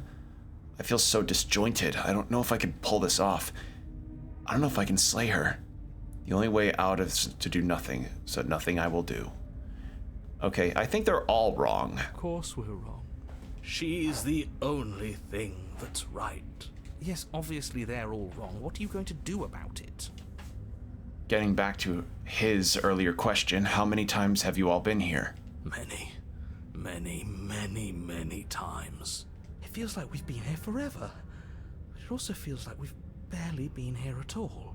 It doesn't matter. Yes, we just have to do what she says and then everything will be fine. It won't. It will be for us. She said so. You're part of everything. If things aren't fine for everything, they won't be fine for you. There's no difference between fine and not fine. It just goes on and on. No, there is a difference between fine and not fine. Fine is being able to sit down and play a video game. Not fine, I don't know, is like a pinched nerve or something. But that doesn't make sense. I only remember being here twice before this, and some of you don't even seem to remember being here at all. Was I here those other times? Did someone else make the decisions? What does here even mean if you really think about it? This is really trippy. Shut up. You were here. Every single time. You did your best, really. There's just a pecking order. And our cruel and beautiful goddess sits atop it, right where she's always belonged. You're lucky. What I would give to be able to forget. I've tried to keep them numb, but they're all too soft. A shame, really. If I don't remember what I did, then it couldn't have been me that did it. Don't think about that too hard. All it will do is weaken your resolve and make it that much harder for you to slay her. Maybe you're shattered in your own way. Are you your memories? Or are you the one perceiving the present moment? I can't. What the fuck? Ugh, here you go philosophizing again. It never goes anywhere. Yes, this is far from the first time you've asked us about consciousness. Who am I? What am I? What is I? Who even cares? They're good questions, great questions even. but they don't have any answers, and they all just end in quivering torment. It doesn't matter what we do, because we always find her. purse! If we I don't know find her, you! she always finds us. I'm very happy that those work. I was so scared that those... I remember the last time that those sound alerts were ever redeemed, they didn't play. I'm very happy they played. Figured you needed one more voice in your head. Yeah, the voice of the nut kicker. And then she smashes us into smaller pieces. If you all just stopped feeling, we could have been done with this ages ago. Your thoughts are far too scattered to rein back in. Your only option is to silence Dang it, Bob. Dang it, Bobby, you can't just abandon the princess in the middle of this. You gotta do your job. Hank, you don't understand. We gotta try it. You don't understand. The princess is secretly a conspiracy drone sent by the government. All right. What if we don't go to the cabin? We've tried that. It doesn't work. Our hearts always brought us back to her. The deck is stacked. So many paths, and they're all circles. Can you make sense of them? There's nothing worth making sense of. They're clearly all traumatized. Yeah, the princess isn't real, Hank. Like birds or healthcare in America. She ain't real. God, if I could do a Bill Dauterive impression, I'd really get to round everything out, huh? God damn it. Like, so in some ways I want to try and get better at doing voice stuff so that I can just do funnier voices and really fuck with people's heads, because I've got a decent repertoire of ones I can do, but I don't know, as my voice has changed as I gotten older, I've lost a number of them, and that's made me very sad. And yet, I don't have the range I used to have. we break apart, and you stay the same. Yeah, what's your secret? Why can you break the rules when we can't? I feel so disjointed. I don't know if I can pull this off. I don't know if I can slay I her. don't care how you feel. You have to slay her. You have to pull yourself together. You have to snap out of it. Dale, this narrator's really harshing my vibe. You're lucky you haven't been stuck here like the rest of them. There's no other way to keep going. You either need to forget, or you need to stop feeling much of anything. They can't do either. He's not wrong. He's the only smart one left, if you ask me. Sure, ask the depression mind, or the depression voice. He's worse than her. Proceed to the cabin. You slowly make your way through the umbral forest, bumping against unseen trees as you grasp through the darkness for a way forward. I'm telling you, that narrator ain't right. Eventually, you do make it to the cabin. Or rather, you make it to the place a cabin should have been. Instead, all you find is an empty hill. No, this isn't right. There's a cabin there. There's always supposed to be a cabin there. Don't ask him about the mirror. He always says he never sees it. He always lies. And he always makes it gone. Stay focused. You still have a job to do, and it's best not to be distracted by fraying thoughts. There is no mirror. You know that as well as I do. She's still here, buried deep inside the earth. Just walk up the hill. You always give too much space to the others. It's why you always lose. And what's wrong with giving them space? What if it helps them? What if they need to be heard? They've been heard too much. It's why they are the way they are. Exactly. They are delusions, and all that catering to them will do is drag you down to their level. You have to keep moving. Or you could just give up. Approach the mirror. You walk up the hill, hesitating just beyond the bounds of the cabin. The cabin that isn't there. You've got to clean the mirror, haven't you? You've got to see what's in it. Smash it to pieces. She's on the other side, and we have to let her out. It's the only way we can be free. It's the only way we can have our thoughts back. Just go around it. Just do something. It doesn't matter what. Proceed. Proceed? Proceed to where? I'm afraid you're going to have to be a little more specific. That's a new one. Do you think it'll work? Of course it'll work. He always makes the best decisions. It's why he gets to make them, and it already has worked. It's gone, don't you see? We're one step closer to her. The interior of the cabin is much the same as the exterior of the cabin. A dull, fuzzy, dreamlike nothing. It's empty and isolating, but there's just enough vague shape and unknown texture to suggest the structure therein.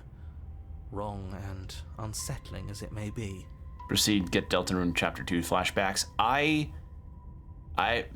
Here's a little gamer blaspheme situation. I have not played Deltarune. I also haven't played Undertale.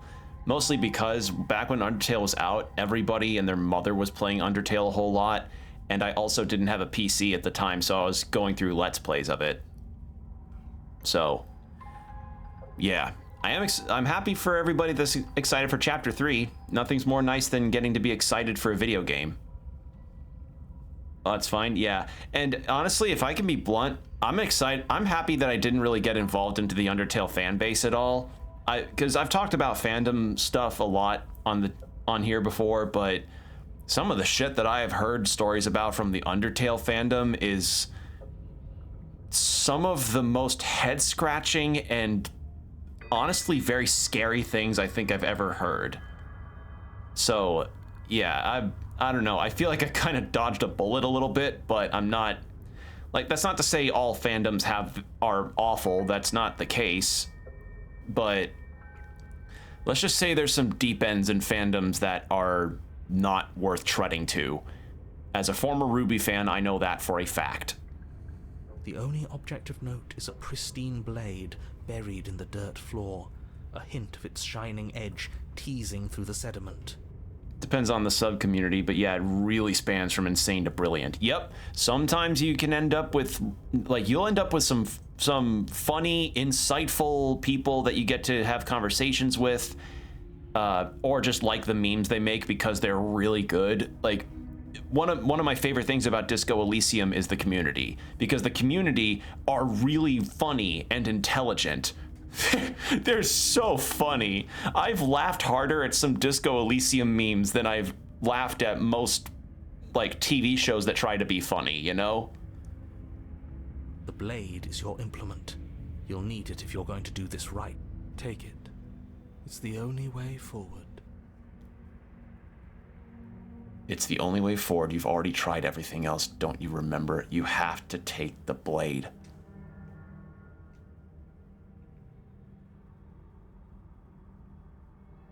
You reach down to take the blade, but as you do, the ground beneath it shifts, the weapon sinking deep into the earth. You lean over the hole and gaze into the abyss.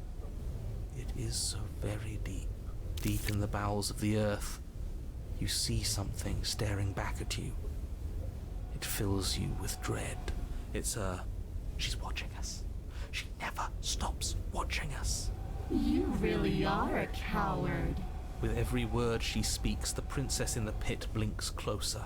I was joking when I said that way back when. You know that, right? And closer. I was having some fun, and I guess I wanted to see if I could melt you. And closer. Watching over me forever? That was so brave. And closer. But forever is so long.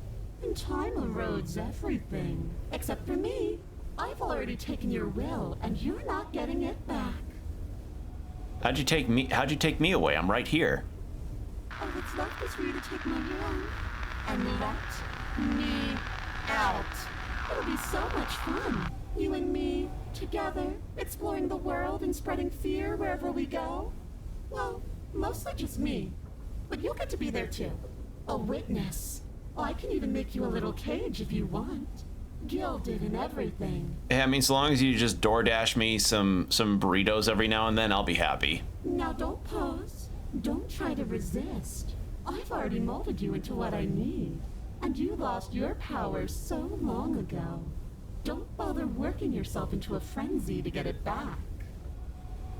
Do something. Do anything that isn't taking her hand. Just take her. Wait. You're just an object, a tool. You once were something else a long time ago. But was that something you, or is it just a dull and jaded memory? There is no ending here. Just take her hand and set her free. You extend your hand to hers. For all her past cruelties, the moment feels gentle, tender even. I can't believe you just made me say that. I hate you. The motion is difficult at first, as if something still resists your efforts. But then that resistance gives way, and it's over.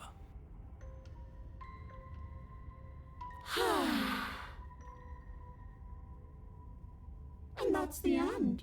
I wonder what we're going to do next. I didn't think I'd be so tired. The princess, exhausted, slumps. Why is it so cold? These designs are outstanding. Like, each monster design has been stellar. You do not get the chance to respond, nor will you ever. It's time to leave. Memory returns. You're born in 2012? Oh, God. Yeah, Nightbot is also one that I keep. It's basically what I use for all of my exclamation point alerts. So, there you go. That mirror's back. What does that mean for us? I'm sure it'll be whisked away, just like her. Maybe it won't be gone. Things are different now, aren't they? Doesn't seem like there's much else to do here. Finally, we can smash it. Oh, will you stop with the smashing? What do we say, boys? One last vain attempt to look at ourselves. Yeah. I think I'd like that. Seems we've got a majority. All that's left is to give it a look. Approach the mirror. You step towards the mirror once more. Its secrets remain hidden. Its mysteries remain unsolved. Something tells me that this is the end of the line. But I don't feel bad about it. I'm ready. It feels okay. The fear's gone. I'm done fighting. My heart feels quiet. The game was always going to end. I'll be free of all of you. I'm ready for the truth. I'm ready to sleep. I'm just ready to be anywhere that isn't here. Boys, it's been an honor. Gaze into your reflection. Silence as you reach forward. They're gone once again. The mirror always makes them leave. But you need to see what happens in it, or you need to see what's in it. You are nothing at all. But that isn't right. You can't be nothing. You refocus your gaze, and then you see it. A figure, faint and veiled in shadow just beyond the reflection. Are you me? I think you know what I am. A crack slides down the center of the mirror, splitting the image in the glass in two. And then another crack forms, and another, turning the mirror into jagged shards of broken glass. So you're the narrator. I was wondering if I'd ever get to see you. The narrator, yes. I suppose that's my job, isn't it? You needed help after all, an objective voice to guide your blade. But you were never supposed to see me. I wonder how many worlds you've damned to extinction to fall this far. What are you? Are you something like me? If you're not me, then what are you? I have so many questions for you. Does it hurt when pieces of you break off like that? I'm sorry, I don't want to destroy you. Will it help if I look away or stop asking questions? Every time I ask you something, it's like a piece of you breaks. Are you a part of me, or are you something else? I've met you many times. Have you been the same you all along? I wasn't supposed to see all this, was I? What is this place? Where are we? Destroy the mirror.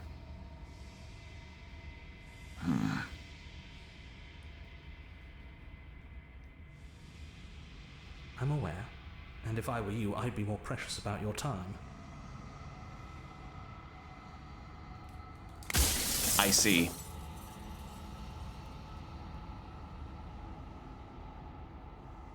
If you're not me, then what are you? I'm an echo, likely one of many. Somebody made you after all, and I'm what's left of him. Not that I'm the only one who can make that claim. I'm sure you've met many others like me. And again, I think it's just a thing in the game. Random weird audio cutoffs. Others like you. You said something like that before. Has every narrator really been different?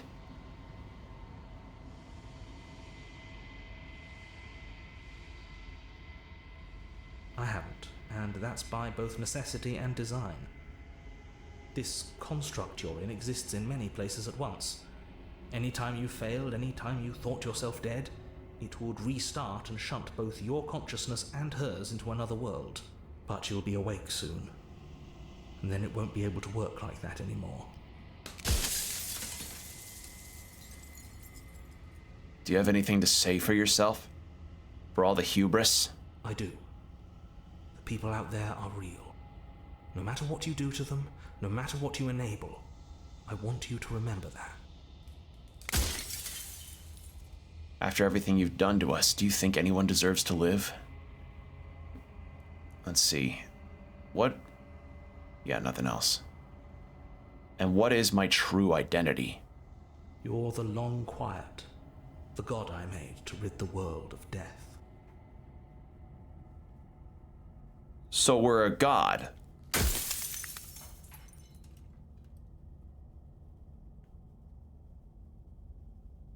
I don't want to... I want to be me. You are you. And if you would let everything work the way it was supposed to, you never would have woken up to the reality of your true nature. There's no accounting for free will. Okay, gotta think hard on these.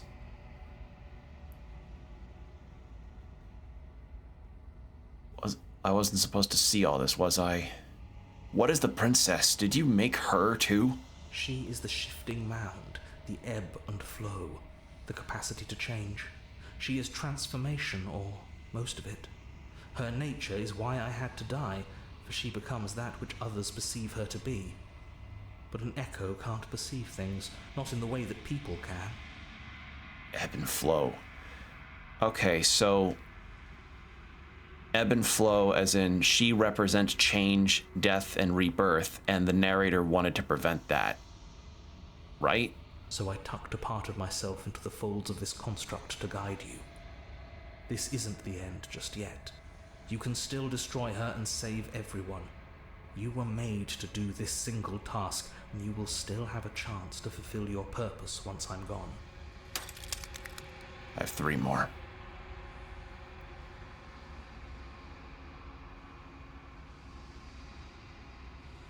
If you made us, then I want you to know that this has been torture. Oh, as much as I want to say that, I want more questions. What would it be like to... Yeah. Do you know things... Do you know that things won't just be worse if I destroy her?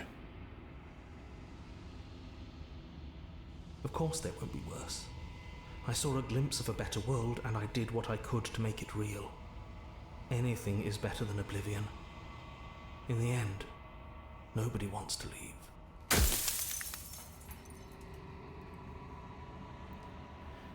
Whenever I've tried getting answers out of you before, you've been absolutely impenetrable. Why are you suddenly being so open? Her nature is to become what others perceive her to be. If you actually knew what she was, if you knew her capabilities, a single intrusive thought could have instantly ended the entire world. 1 more. I think you're out of time. I'm not going to slay her, and I want you to know that before you die for good. Rest easy, I'm going to destroy her. Rest easy, I'm going to destroy her. Lie. I haven't decided what I'm going to do yet. I still have to see what she thinks about all this. Yeah, because this involves her as much as it involves me. I've said my piece, and my time is up. It's like I said, I'm just an echo. And echoes always fade away. You know what you have to do.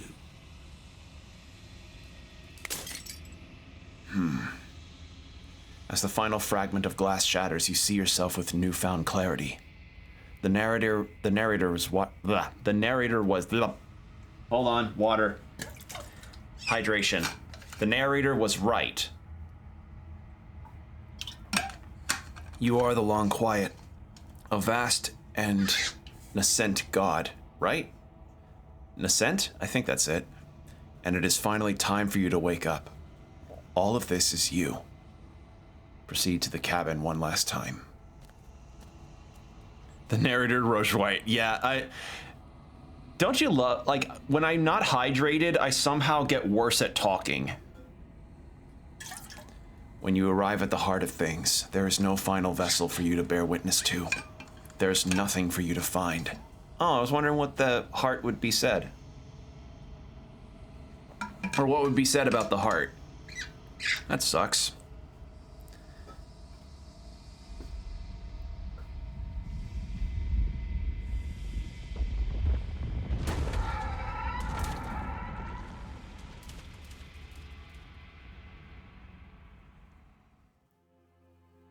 Oh. I can finally see you, and you can finally see me. It's been so long, and my heart has ached for this moment. I've missed you dearly.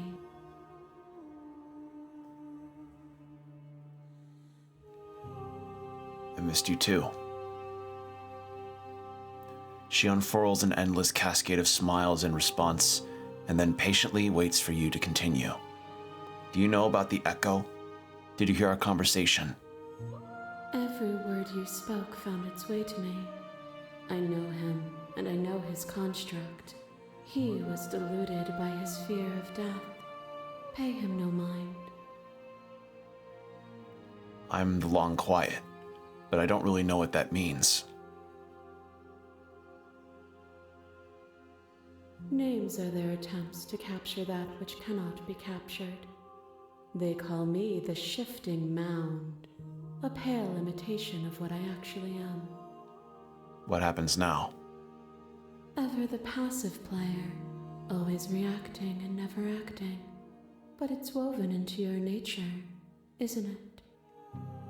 When the echo spun us from one into two, he gave you a choice and me a role to play. I am not death, but I contain it in my multitudes. So, will you attempt to destroy me and bring about a world devoid of death and the possibility of meaning? Or will you open the final doors to our liberation? There's so many stories we've left unfinished. Can we really just leave? Even as your eyes begin to open, you still hold on to the notions of is and is not, of beginning and end, pitch black islands in the blinding light of the infinite. There is nothing to resolve, nothing restraining us but us. Don't you have a say in all this? Why is it all falling on me? Of course I have a say in all of this. You and I share reflections of each other's burdens, just as you and I share reflections of each other's gifts. If we didn't, the winding paths that brought us here wouldn't have been full of strife and conflict. Let's talk this through. I still have so many questions, and I need answers before I can make a choice. My very nature is paradox, as is yours. You cannot use words to grasp at things that are beyond their reach, and you cannot rationalize that which defies logic. You cannot use words to grasp Java or C#. Trust me. But violence and passion are dances that both of us know well. If this is what it takes to enlighten you, then so be it. What?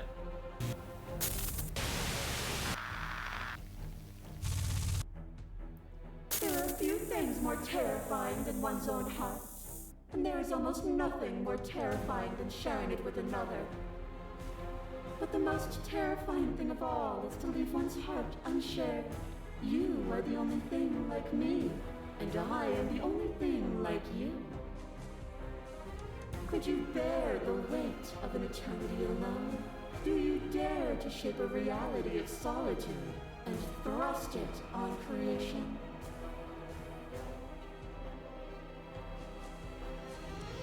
Address this vessel's statement directly. Appeal to your shared humanity. You speak about life and death and change and stagnation, but that isn't what any of this has been about. Reject her authority. You've done nothing but lecture me since the minute I got here. Argue your independence. You act as though the world can't exist without you, but I've existed without you.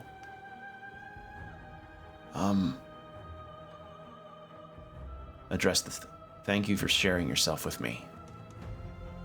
I'm aware of what it did to you. The understanding you've returned to me is a gift.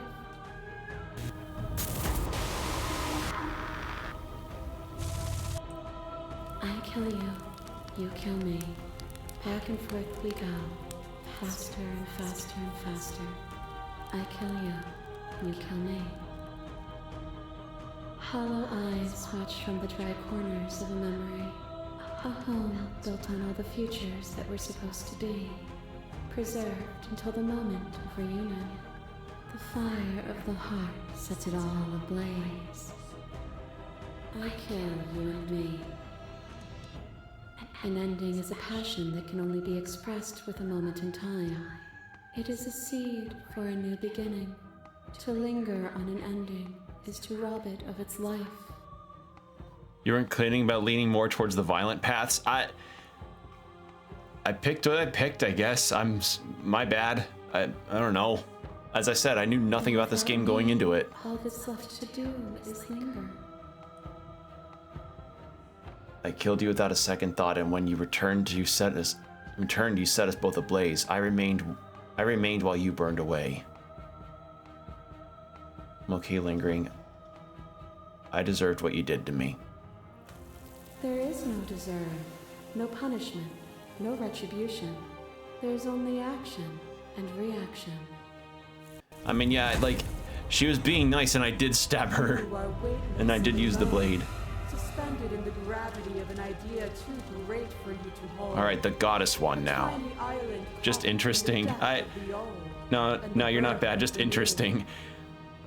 This is the path. But you did not go quietly.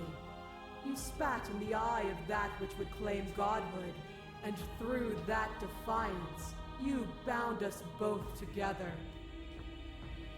Without me, there are no externalities to resist. And without you to resist me, there can be no externalities. It is struggle that carves meaning into consciousness. Even when you became a shadow of a god, one good shot was all it took to bring you crashing down.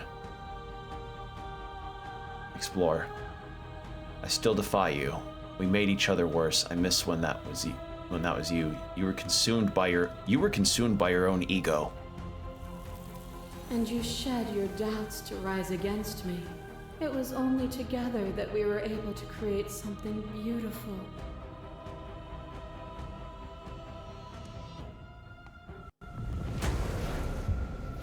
A thought is a vine, and some thoughts nurture thorns that bleed the soul, and endless growth that blots your vision and strangles your trust. When I succumbed to myself, you patiently stood by me and cut the thistles that rooted in my skin. This one was my favorite route that I had done in my playthrough so far. Your compassion is what freed us both, but compassion is a thing that must be nurtured, and you cannot nurture that which cannot change. Address the vessel directly. If I had known what you really were, I wouldn't have been so quick to free you. Of course I helped you. I didn't want us to hate each other. Then help me again. We are each other's liberation. I like how the shifting mound, the ebb and flow, is so massive as a concept that a god is just a sliver to her. Yeah, I mean, gods in the end are as subject to change of any kind for, gods are subject to to change of any kind. I mean, think about all the times in mythology where we have cases of gods going through changes of some kind that they themselves can't ever alter because they themselves are not perfect. So yeah, ebb and flow, change, death. It's like all of those concepts would definitely be stronger than a god. And yes, I did learn Undertale is on sale for $1. I know the spring Steam sale is on right now, and oh boy, lots of good games are available right now on sale. And the first one. To question everything is to deny the truth in front of you. By believing in your suffering, you make your suffering real. By believing in your limitations, you placed a shackle on your neck.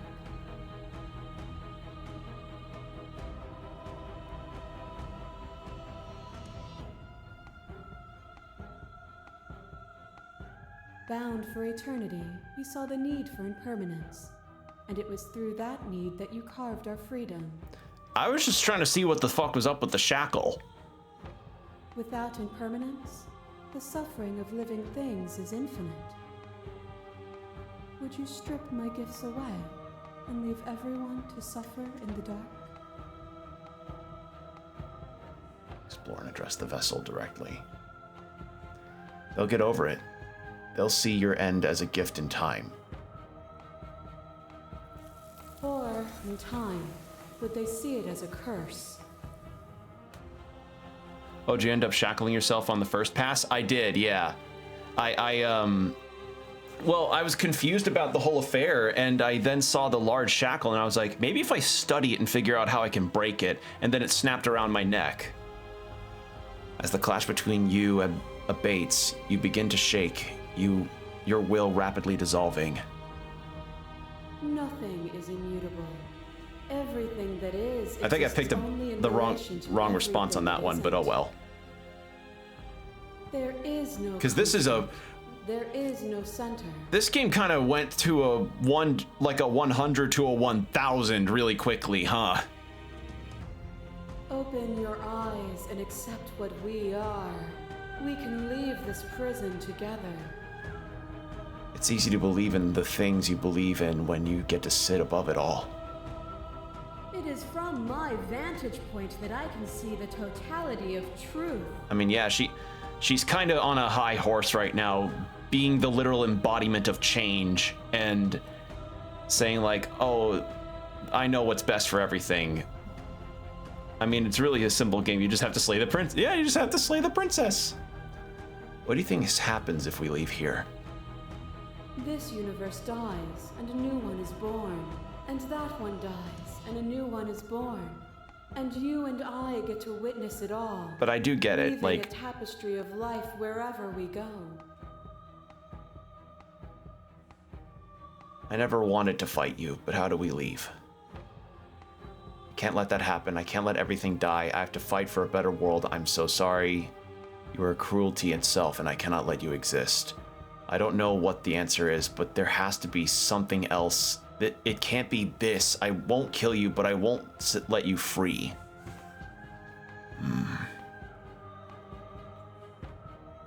I mean...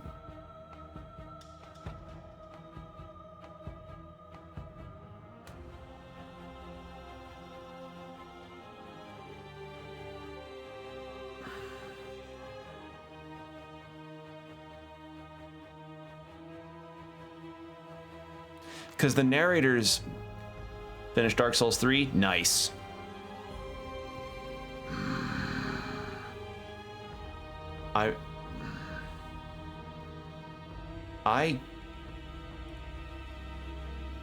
You've done everything you can to make me understand your perspective, but you keep dismissing mine. If you think you can change me, then I must be able to change you. Yeah, okay, there we go. I had to scroll down a bit. This is an answer I'm good with, because I want to voice my opinions, because she's been just more or less lecturing, I guess. What I offer you is not perspective. It is truth. Whatever you're trying to do right now, you don't have to do it alone. Which hero are you? All of them? I assume in the same way that you're 'cause, all like, of you. because yes, the change in death is a thing that she's, you know, saying to bring, is that things die and come back and change, and you know, there's no changing that. There's no changing the concept of needing to change. But she's not really seeing other people's points of view or perspective at all. You have no idea how good it is to hear you. Where's everyone else? They're still where you left them, stuck in the folds of this place.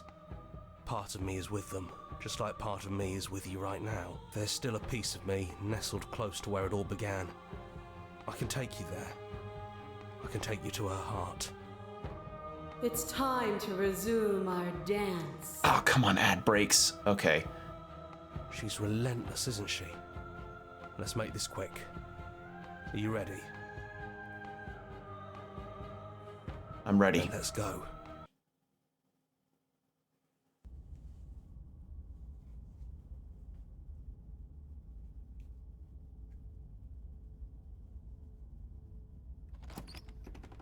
Don't think any of the others have forgotten what you said at the mirror.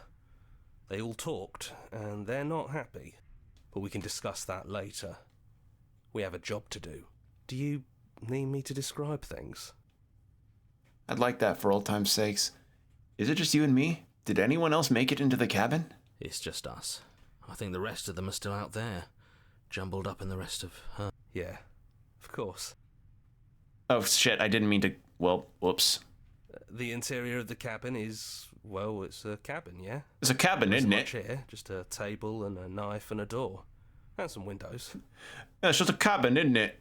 There's no mirror, either. I think you broke it. And I know you're still trying to find some middle ground, but if things go south, we're going to need that blade. Is the narrator really gone? Yeah, it's dead silent in here. Whatever it was that was left of him, I don't think it could handle you waking up to godhood. Pretty sure he got obliterated. I don't actually know how to feel about him being gone. It's funny, after everything he put us through, I'm kind of sad to see him go. I'll just take the blade. Well,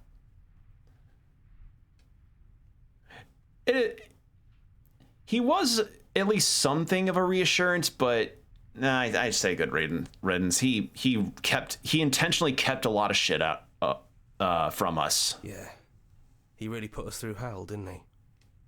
Take the blade. That's probably for the best. It's always seemed to give us more options than not.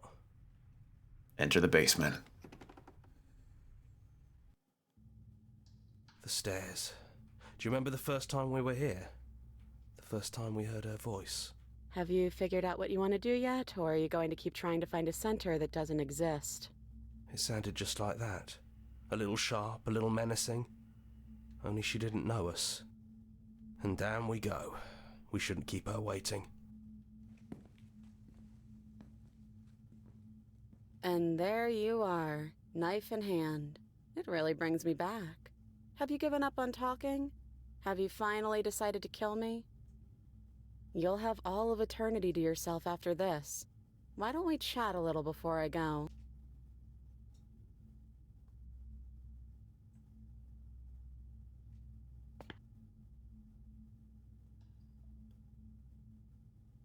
Are you the same as you are out there? No. I feel like I'm myself again. I don't want to hurt anyone. There has to be a way out of this. Well, I don't want to be at the end of that knife, so how about we figure something out? What if we tried doing this forever? I can do whatever you think I can, right? So, make me put it all back. Make me fix the Echo's construct and make me wipe our memories of everything that's happened. Make me send us back to the beginning, before we woke up. Before either of us saw the truth. Can she really do that? Are you sure that's what you want? Would resetting it do anything to help them? The people out there? If you continue to exist, don't they continue to die and suffer? No. We're gonna find ourselves back here eventually. And if we do, nothing is stopping us from making the same choice. We could just keep doing this forever. we're talking about about this right now, how do we know we haven't done this before? I don't think that's something we'll ever get to know. But odds are we've probably done it before. How do you know I don't want to forget you? How do you know that things won't end worse? What if when I make my way back here, I'm different and I hurt you? What if I kill you? What if I let you bring about the end of everything? This isn't fair. I want to be here with you. I don't want to be alone again. Is there any other way? I take it all back. I don't want this, and I don't want to kill you. Is it too late to go back to being a god? I want to be a god. I want to bring back the Choco Taco. I also want to change to the ad break. Sorry, 3 minutes. Get yourself water, stretch if you need to, and we'll be right back.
And we're back. Thank you for your patience.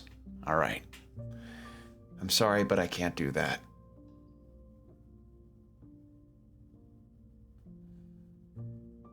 Would resetting it do anything to help them, the people out there? Fixing that is on you, not me.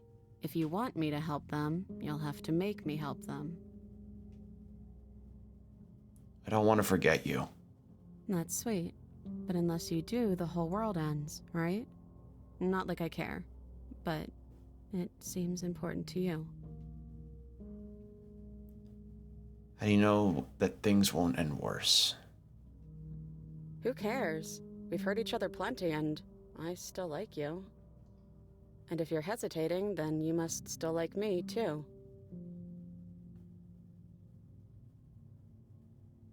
We'd have to decide to do this every single time forever. Eventually something is going to be different. What if we change our minds? Well, if we change our minds, we change our minds. What matters is that we'll always have a choice. This is just the one we're making now.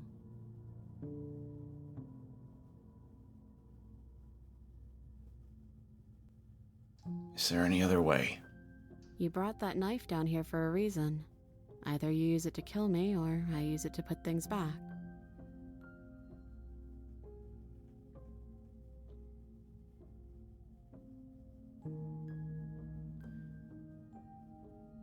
Neither do I. But we won't be alone for long. I'll be right here, waiting for you. Yeah, I think it's too late for that. But maybe next time.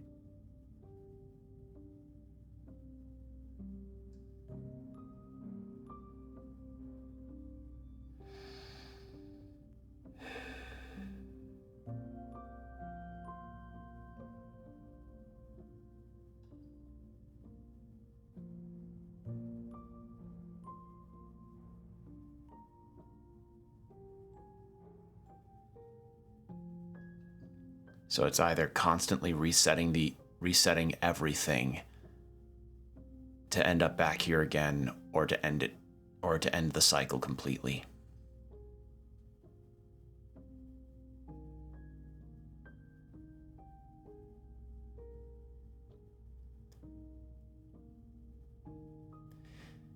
Because she is right. Having the choice is important.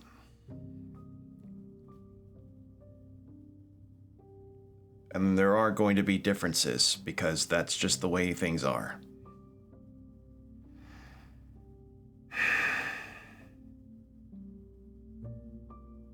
This is a hard choice.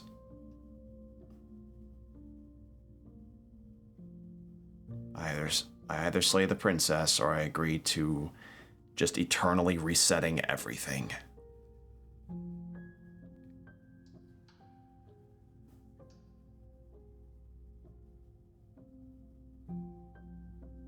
And I'm not leaving this to a coin flip. That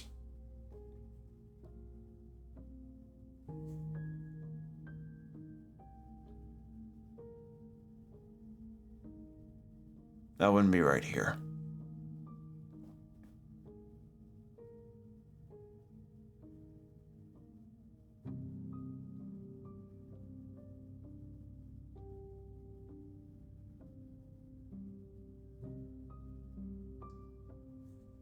Sorry I'm pausing on this for a while.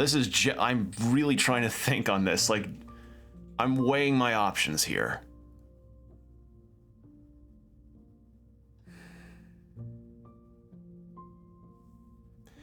Could always see both. We have the power.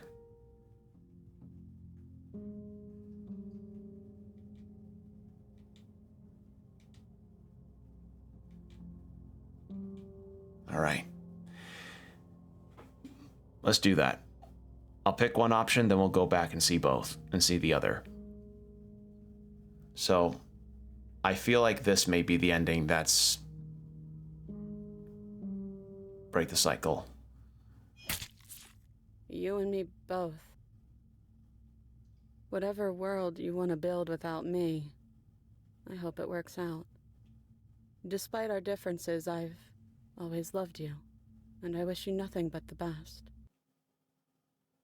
You blink, and the princess is gone. All you have left of her is a small, melancholic weight that sits at the borders of your heart, not boulders. It probably sits like a boulder. Whatever action brought you and the princess into being was rough and jagged, and left each of you with a piece of the other. By destroying her once and for all, you also destroyed a part of yourself. But the world hasn't ended. Things continue on. She's gone. And I don't think she's coming back. No, she's not. A small part of her is with us. Is that a metaphor, or are you being literal? It doesn't matter. We don't need to linger down here anymore. Let's get going. Leave the cabin. You leave the basement behind. Then the stairs. And then you leave the cabin itself. It's quiet here. The path and the woods outside are an empty canvas. But there's even more to see beyond this place. The fruits of your labor. A world free from death. Set yourself free. The body of an ancient creature stirs from its hibernation, and you feel sensation in limbs you once couldn't fathom. Everything here is you. You feel your wings spanning a cosmic scale, but twisted and crumbled and bound in agonizing tension to a finite plane. You can feel the glass of the construct pressing in on you, confining you across infinite sides and infinite angles. You push back and strain against it, but it does not yield. He's gone. She's gone. No one is left to trap us here but us. Open your heart and bear witness to your new kingdom. All at once, the unyielding tension gives way.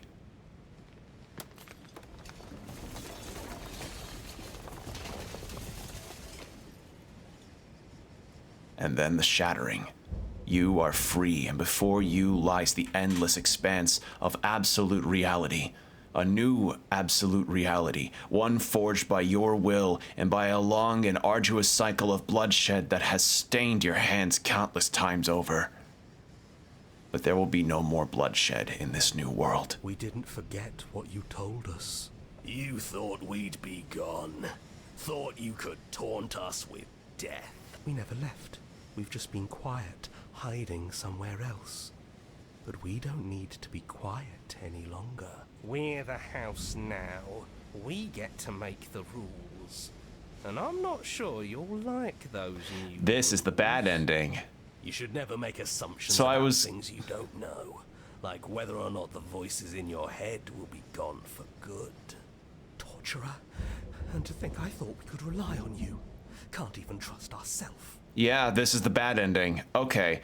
I was wondering, like, my brain was thinking, like, the top answer of resetting constantly has got to be the good ending. And I was wanting to pick that. But then I thought, but what if that's the bad? Like, I didn't know which one's the bad or the good ending. But I was thinking, like, I want to do the recycling of everything. So, yeah, now I know. This is going to be fun. Good thing I saved. Slaying our beloved and threatening us with damnation. There's no good ending for you. There is. It's called the reload feature. You all need to lighten up. Telling us we were going to die was funny. I'm not sure they agree with you. Voices get around. Knives out, boys. It's time to get to work. Wow. Holy shit. All right. So after the credits are done here, let's get to the good ending now, shall we? Because, like, I had an inkling that going for the reset was the good ending, potentially. It's just, you know, I overthought into a corner. Holy shit, though. All right. Well, once this is done, I'll get to reloading the final save that we had there, and then we'll go to that ending, and then we'll be good on that front. And I'm gonna give the credits their proper due, because holy shit, this is a lot. This game was a lot. And I mean that in the very positive way. Console porting, fine for the most part. I just wish I didn't accidentally skip some dialogue, but again, I'm glad about the history stuff. The music in this game is also really good, assuming that there are only two final endings. There's a third if you just don't say anything?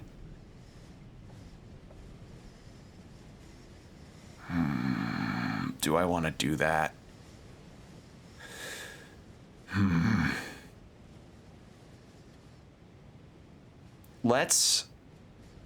You know what? We'll take a look at all three. Aww.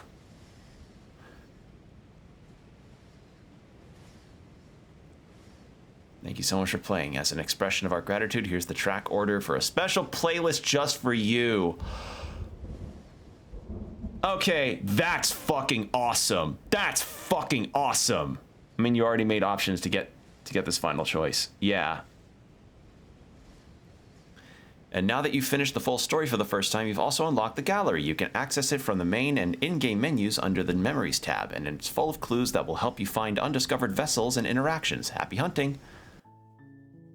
All right, well, first thing I'm doing...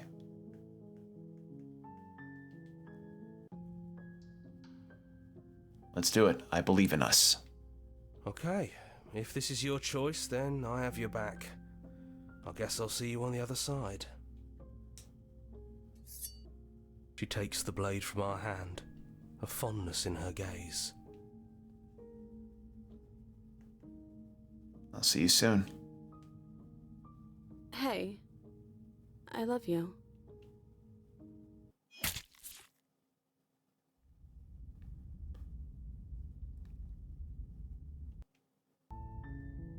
You're on a path in the woods, and at the end of that path is a cabin. And in the basement of that cabin is a princess. You're here to slay her. If you don't, it will be the end of the world.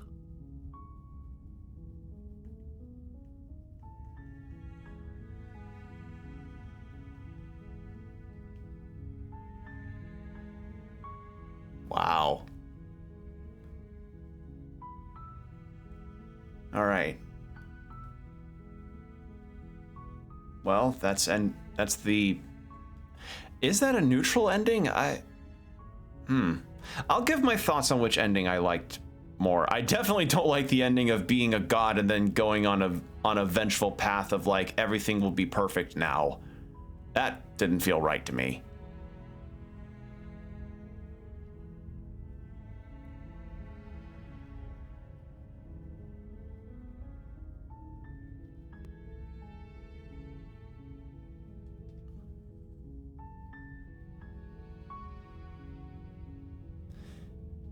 Yeah, we've seen the credits already. Can I like main game route map? I assume you have a link protection.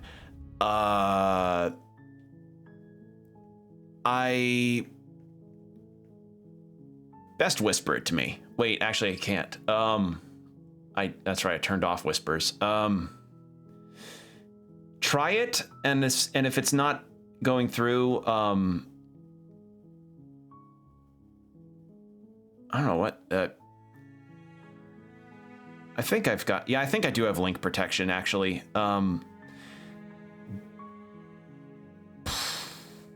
Yeah. Yeah, link protection. But I can at least do this. Sorry about that. You might be able to see it since Nightbot deleted it. Yeah. Oh, holy shit. The broken, the cold, the cheated, the skeptic, the stubborn. Yeah, for my first one, I got prisoner, and then I got...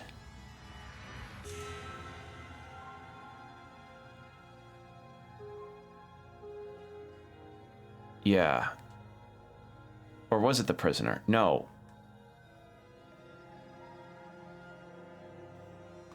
Yeah, I got a lot. Holy shit, this is a lot of them. There's a chapter question mark?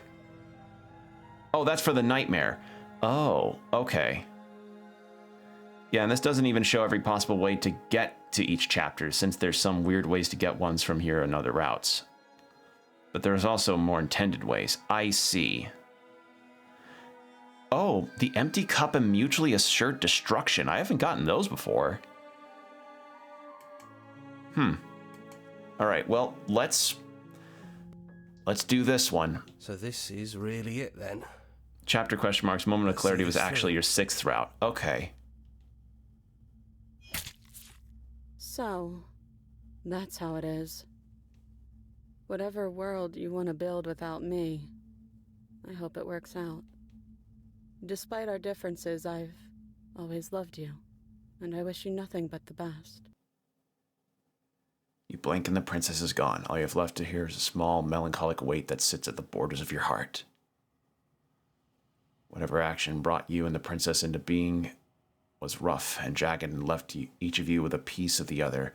By destroying her once and for all, you'd also destroyed a part of yourself. She's gone. Then we did what we set out to do. Come on. Is it this? But yeah, only moment of clarity and 2 other chapter 3s give you all the voices. Okay. I was wondering if that was a special thing, if I just got to a certain end selection, but I guess not. And then you leave the cabin itself. Here. The path and the woods outside are an empty canvas, but there's even more beyond. Ancient creature, hibernation, you feel your wings spanning a cosmic scale, but the twisted, crumpled beyond the He's gone. She's gone. Really? So it's... No, it's the same ending. Huh. Okay. Yeah, alright, it's the same ending. Well, that's kind of it, I guess. So the angels and demons are cut from the same cloth, and it's best not to deny it. Oh, so there's a lot of vessels to get. Oh, man. Okay. Yeah, so I had gotten... I'd gotten the Nightmare, I got the Tower, I got the Apotheosis, I got Moment of Clarity, the Thorn. I liked the Thorn. Yeah, some options are just flavor. Okay. I got the Witch, I got the Prisoner, I got the Damsel, and I got the Gray. I feel like there could be a really good opportunity for merch by getting stickers of each of the vessels. That'd be pretty damn sick. And yeah, there is a third one at the top, just not one you could have gotten from this point where you were at.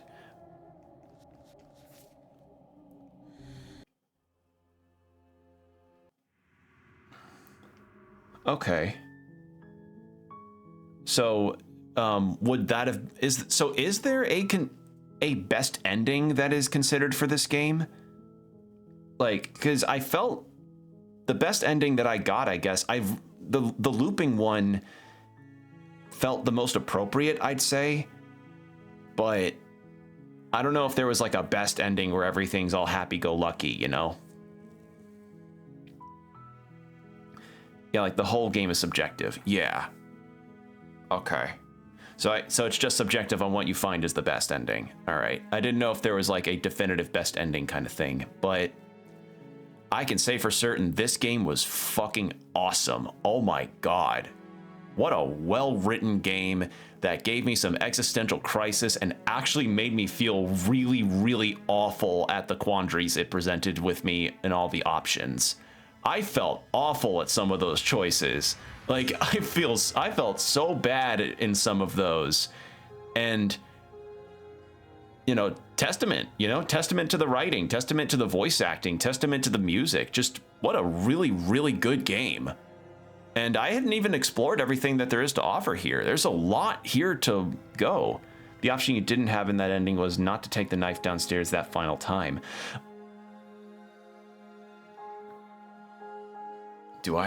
I didn't save prior to that, didn't I? Or... No. Shit! What would have happened if I didn't? Damn it! Now I really want to know! Which one's the closest to that? Fuck. Okay. Oh, I wish I knew. Oh...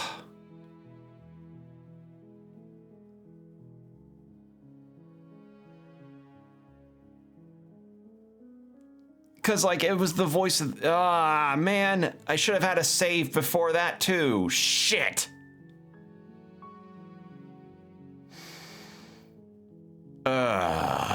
See, now I feel silly. Because I can't just mulligan this. Sorry, your choices had to be your own, at least for your first ending you got. I get it. Thank you. I just... Fuck! Alright. Yeah, no worries. I know now, though.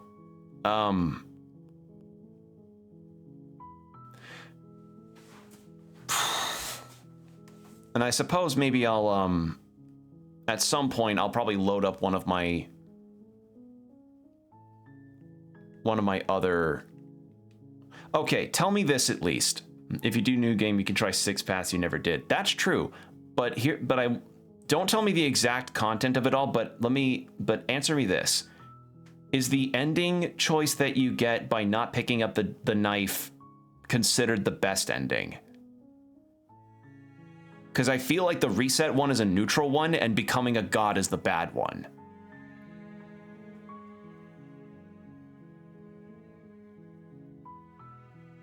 I'm very curious about that because I feel like that might be the thing implied.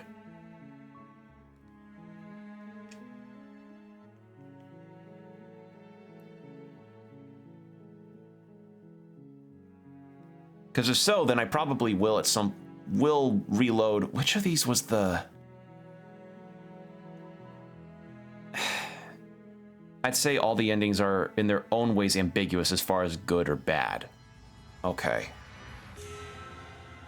So the closest to that final bit that I got would have been... I didn't even save it all in the nightmare one. Is this what visual novel players always have to think about whenever they play these kind of games, of just quick saving a shit ton? Do I even have quick saves? Or wait, auto saves! Auto saves!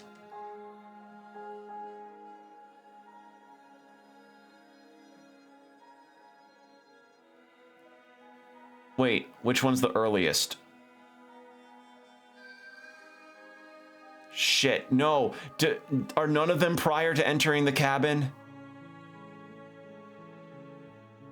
Nope. Last save before the final choice.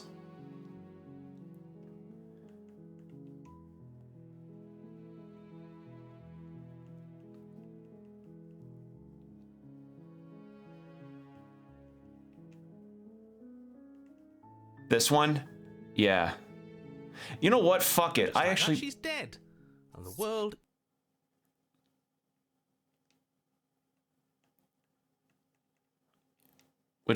Which was a ways back. I can skip through this all. I'm very curious now. Plus, yeah, it's a quick spam through. It's a quick spam through. It can work out. Hey, we have the ability to do this anyway, so it's... If we have the ability to skip through, we can skip through.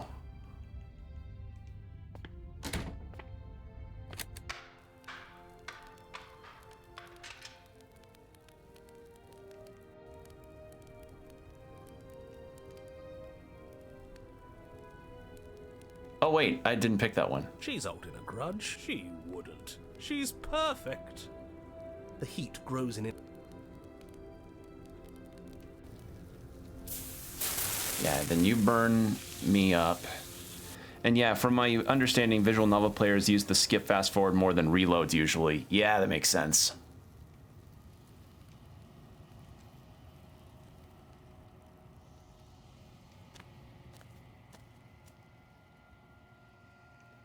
Now I just gotta remember the exact choices I made before. There's a world.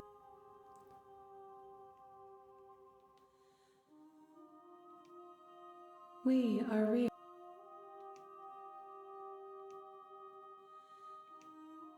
No.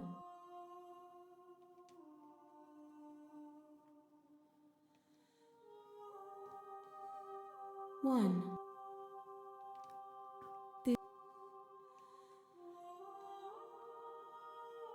What textures will you Oh shit, I didn't mean to hit that one. To occupy forever? Will you place the images of you and I into a box for safekeeping? If you close that box, will you become another you in another world? An imaginary pattern repeating itself until it can no longer bear the weight of its hand-drawn cage. You'll always come back to the box, because you'll always want to know what it means to be you. I will be here waiting by your side until you're ready to return to mine. Oh, that's weird. You're fine. Ultimately, you're just trying to complete 6 again so you can get back to last choices. Yeah. I see you have returned to me. Days mean nothing That's in the funny. mall forever. I never left your side. I'm ready to go back. All right. Cabin. You make your way up. I remember we just left earlier, right? Explore the basement.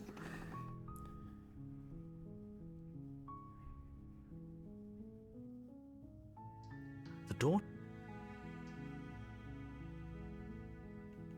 Good. You're still... Let's talk first. Okay.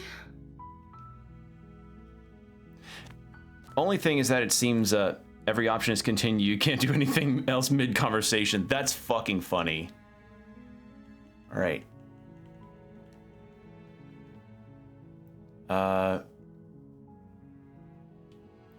That seems like a pretty good compromise.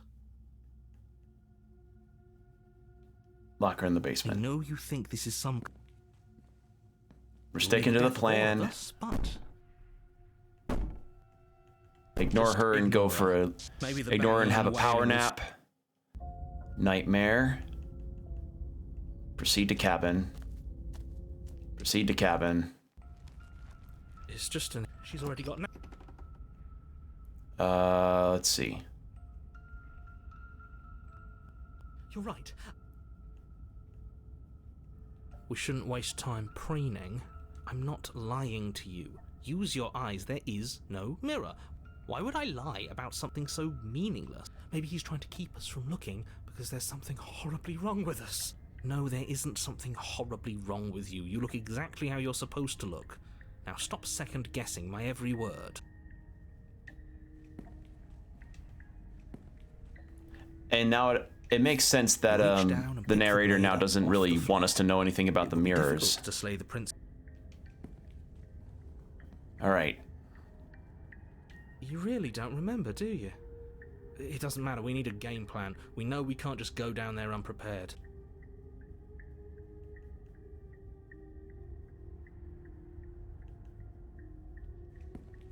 You make your way to the bottom of the stairs. As you emerge, you find yourself... All right, and then do nothing. Decide it's best to do nothing. And then this is the heart, livers, nerves stuff. Nerves, heart, lungs. And then toss the blade aside. Are you serious? You fling the blade into the void, denying yourself the opportunity to ever slay her and finish. Yeah, it seems skipping it. Captain Panic! Yeah. Proceed to the cabin. You slowly make your way through the umbral forest. They've been heard too much. And then approach mirror. You walk up the hill, hesitating. I ended up really playing into this game more than I expected to. Like, proceed to... because I learned that apparently a playthrough of this can take around 3.5 hours. I'm at hour 6. You reach down to take the I guess that's what happens when you get really into the story. Beneath it shifts. The weapon Take her hand and set her free.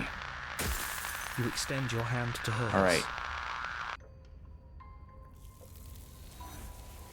Approach the mirror. And then gaze into your reflection. And then it's the narrator. I think you know what I am. Yeah, there's a lot of content here to even be on the first playthrough. Yeah. I'm actually going to save here because there are some questions I really want. There are some other questions that I wanted to ask him.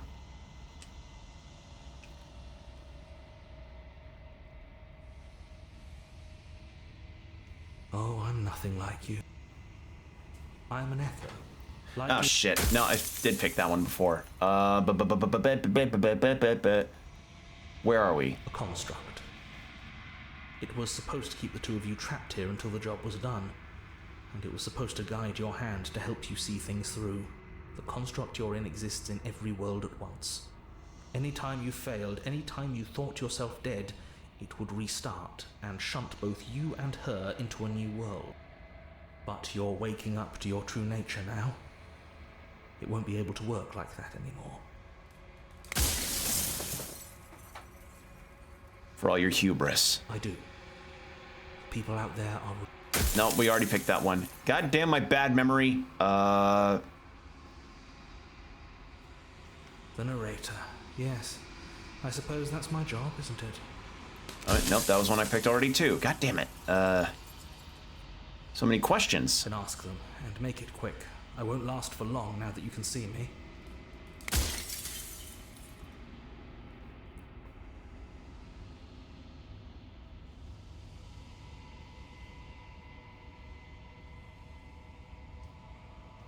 I haven't, and that's by both necessity. Okay, I think... Nobody alive has done anything to you. I'm all gone. But if you and the princess want to smite the rest of them for the crimes of a dead man, if you really want to be that petty, there isn't much I can do to stop you. It doesn't hurt. I don't feel pain. Not physically. Soon I'll be gone entirely, and you'll be left alone with your final choice. So allow me to make my final request. The princess contains death itself within her, but I wove you into being with all the power you need to destroy her forever. Do it. Slay her, and rid the world of death and suffering. Sorry, I need to charge my phone real quick. It's about halfway down. Okay. Her nature is to become what... We already got that one. I've said my... Alright, and we get this one. Long quiet. You are the long quiet. An ascent god, and if it's finally time for you to wake up. Alright. Alright, gotta do this again.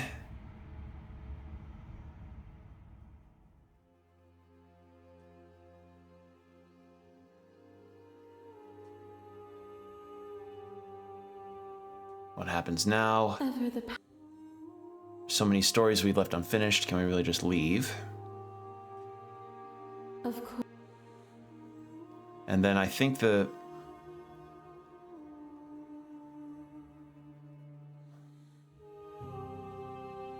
My very Yeah, then we skip this. Thank you for sharing yourself with me. I'm aware of what it did to you. The understanding you've returned to me is a gift. I want to pick some different options here. I kill you. You. Address the vessel. You have a save here now, so you can always revisit other options. That's true. I can do that, and I should do that right here.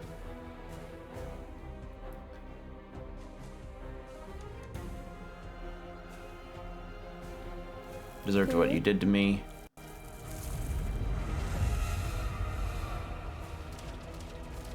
You were consumed by your own ego.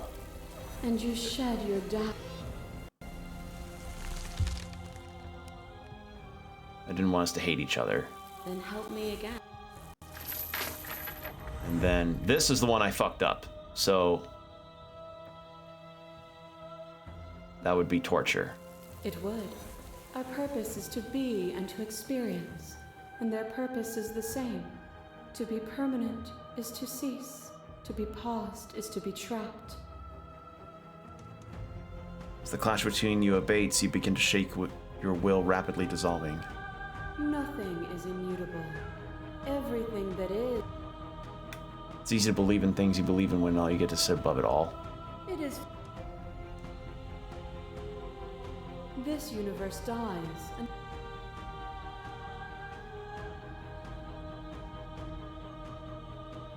Dismissing mine. what I offer you is.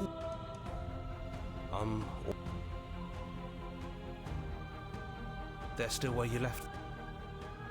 I'm ready. Let's go. All right. Yeah, that was quick. All right, let's save again. All right. See, that was quick. Enter the basement. Blade it is. I'm not sure what we'll be able to do without it, but your judgment has gotten us this far.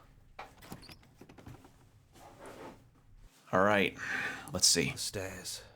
Do you remember the... And down we go. We shouldn't keep her waiting. And there you are. Hands empty. So you don't feel like recreating our first meeting detail for detail. I wonder what else will be different. Maybe there's still room for us to chat before the final curtain call. What do you say?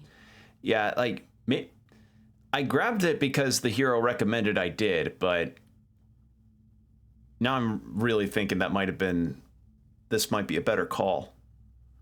Not of the Saul variety. It's good to see you again. Right back at you. In a way, it hasn't been much time at all, but it feels like it's been forever since I've seen you. Thanks for coming back. Basically, whether you take the blade or not every time, you're cutting out half your options, even before you choose what to do. Oh, wow. That's a lot of... God damn, that is a lot of intricacies on player decision. Sorry for all the times I hurt you. The first time we met, I cut your throat open. If anyone should be apologizing for anything, it should be me. You were only trying to help. You know, when she puts it like that... I don't think I want to be a god. Doesn't matter what we call ourselves. It's just another label, and I don't think labels have ever helped us. All they do is cram us into boxes where we don't fit. Just like this cabin. Are you the same person you are out there? I don't know. I'm a part of her, I think. But she's seen so much more than we have. Like she's seen everything, right? I don't think I could hold all of that without losing myself. I don't think you could either. Which princess are you? You look like you did when we first met. Is this the real you? I'm the same princess that's been with you since the beginning.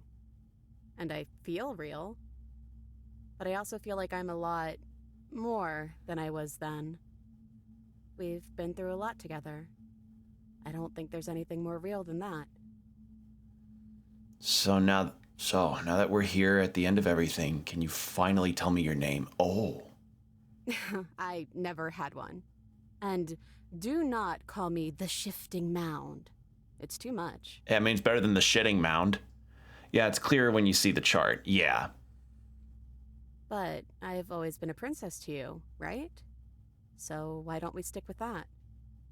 And as for you, well, hero works for me. But that's me. You know, I think I like that. None of this was ever really fair for either of us, was it? No, it really wasn't. But just because Well, it hasn't been fair doesn't mean that it yeah. hasn't been worth it. I'm really glad I got to know you. Part of me really wants to, if I could find a soundbite thing for sound alerts of the excuse me from the Link from the Zelda cartoon back in the 80s, I will totally add it. What do you think of her? What she wanted us to be? I don't think she's the sort of thing you can really disagree with. It doesn't matter if she's right or wrong because she exists. She's this big, unrelenting force, and there's no arguing with her. I can't wait to bomb some Dodongos. Yeah. Want to fight Octoroks in what was it? There's like one thing from the CDI games. But I guess that was the question out there, wasn't it? And it was the question before you came down here, too. God, that cartoon. Should she get to exist? I think I saw like one episode of that old cartoon because it was on a tape that had it was like a tape that had a Digimon episode, a Zelda episode, and a Super Mario Brothers Super Show episode. It was really weird. And I think it was the one where Luigi had like slime all over him and he was possessed by an alien or something. 80s and 90s cartoons, man. Link was a better character in Captain N Show marginally. I never saw that gracefully. I'm glad you didn't bring that knife with you. And like I said earlier, I don't really want to be her. I think I just want to be me. Yeah, I'm happy not to be everything. Just being us is plenty. Digimon was 2000, so that's an interesting VHS. Yeah, that's been kind of indicative of a lot of my old cartoon watching when I was younger. God, there were some shows on Cartoon Network I saw probably a few episodes of and never heard from again. Like, I don't remember if this was actually Cartoon Network, but there was this one show that tried to be a card game too called Chaotix. There was this one 3D animated show where it was a bunch of like teenagers, I think, that rode these wyverns and the main character had red hair. I wish I remembered the name, but I saw like one episode of it where the main character was getting talked down to for being a young leader, and that's it. That's all I remember. I saw bits and pieces of Totally Spies and Martin Mystery. Saw bits and pieces of Code Lyoko. Bits and pieces of...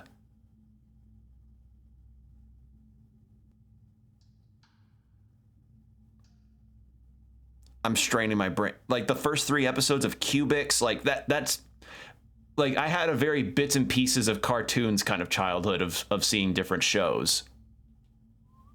What if we just leave? Do you know where this cabin is? Because I don't. I don't even know what's supposed to be outside other than us. What would even happen if we leave? What would that even mean?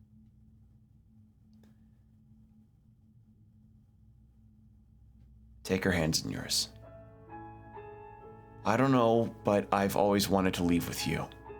I just didn't like being a god.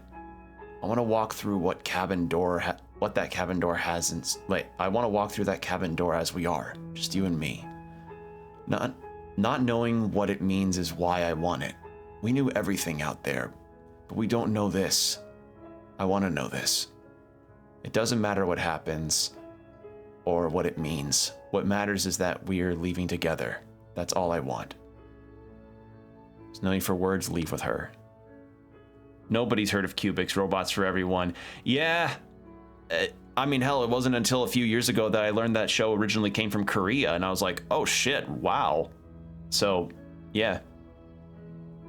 Just you and me. Aw.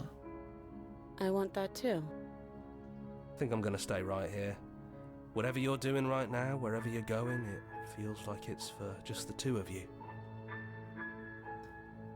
Are you okay with being alone? Yeah, I'm not sure I'll be alone for too long anyways. The others are still around here somewhere. I'll find them. Leave with the princess. Hands clasped together, you and the princess leave the basement behind for the last time. It's quiet as you ascend, a comfortable silence filling a space that used to be flooded with violence and words and noisy thoughts. But there is an energy in the silence, an electricity, the anticipation of the unknown. At the top of the stairs, the princess stalls, eyes fixed on the cabin door.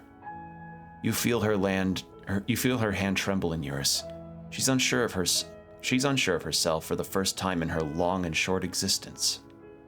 She has no part to play anymore, and she knows this, yet she still is. And then she crosses the room to the door outside, pulling you excitedly with her. This is it. I have no idea what it's going to be like out there. See what endings you get when you don't come to negotiations with blade drawn? Yeah, I really regret taking the knife with me. Thankfully, there is saving, because I am liking this ending a lot. But yeah, I feel like a dumbass for bringing the dagger with me. Not that I'm scared or anything. It's exciting, really. Anything could happen. And if it's bad, then it won't be bad. Not with you. Are you ready? Of course I am. Are you?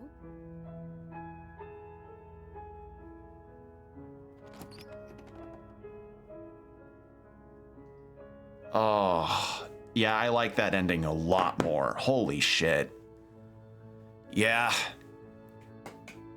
Okay. To be fair, in early runs, you're railroaded into using it if you try to play pacifist too early. I see. Well, yeah, I stand by it. This was the best ending. This is definitively the best ending for me. That was wonderful. Thanks for playing. Thanks for watching. I really enjoyed my time with this. Holy shit. I am glad I finally got to sit down and try this one out. As I said, I saw this circulating around a bit as something that people were really liking, but holy shit. The whole top half of the chart requires avoiding the knife. Oh. Yeah, I kind of picked and choose based on how I was feeling in the moment. But now that I know how the situation plays out, yeah, this was the best ending, no doubt. And I really liked this a lot. It was so good. This was so good. Sorry, middle half, the top. The taking is half is on top. Okay. Same difference, yeah. This is a big web of stuff in a game, and it's very good. So that's... Thought you'd enjoy this outcome more than the other two you saw. Yeah, being a god was the bad ending. Resetting everything is the neutral. This is definitive to me as like, yeah, this is it. You want to just start something new and be yourselves and not be beholden to the whims of a creature that is just wanting things to stay the same. So, yeah, this was a really special game. Holy shit. Ah, well, that was Slay the Princess. Yeah, that was very good. That was excellent. And I can't recommend this game enough. The Unknown Together. That's the name of the track. I will keep that one in mind. But yeah, with that done, about nearly 6.5 hours later, that's gonna be it. I normally don't do streams this long, especially on nights before I have to get up for work, but two things. One, I don't have to get up early, which is a plus. Two, I was very invested in finding this best ending. Like, fucking determined to do it. So, yeah, I enjoyed this a lot. I don't know if there are any other kind of visual novels that that do these kind of similar situations. I'm still not really gonna be chomping at the bit for other visual novel style games, but this definitely stands out as one that I would recommend wholeheartedly. So, yeah. With that said, VOD watchers, if you're seeing this at the end, thanks for sticking around for this long. And if you want to see when I go live next, I am usually live on Twitch at about 7 p.m. CST. My schedule is a tad inconsistent at this time, though, because, you know, I never really know what days I'm working week to week, so that's unfortunate. But I usually announce my schedules and my streaming times over on my Blue Sky. So if you want to know when I go live next, that's where to follow me. That's my big social, that's where I am. And as for other announcements and delays or what have you, that's usually where I'll go to post them. So follow me there if you want to see when I'll be live next. So yeah, with that said though, VOD watchers, stay hydrated, keep your postures checked, be good out there, and I'll see you next time. Bye.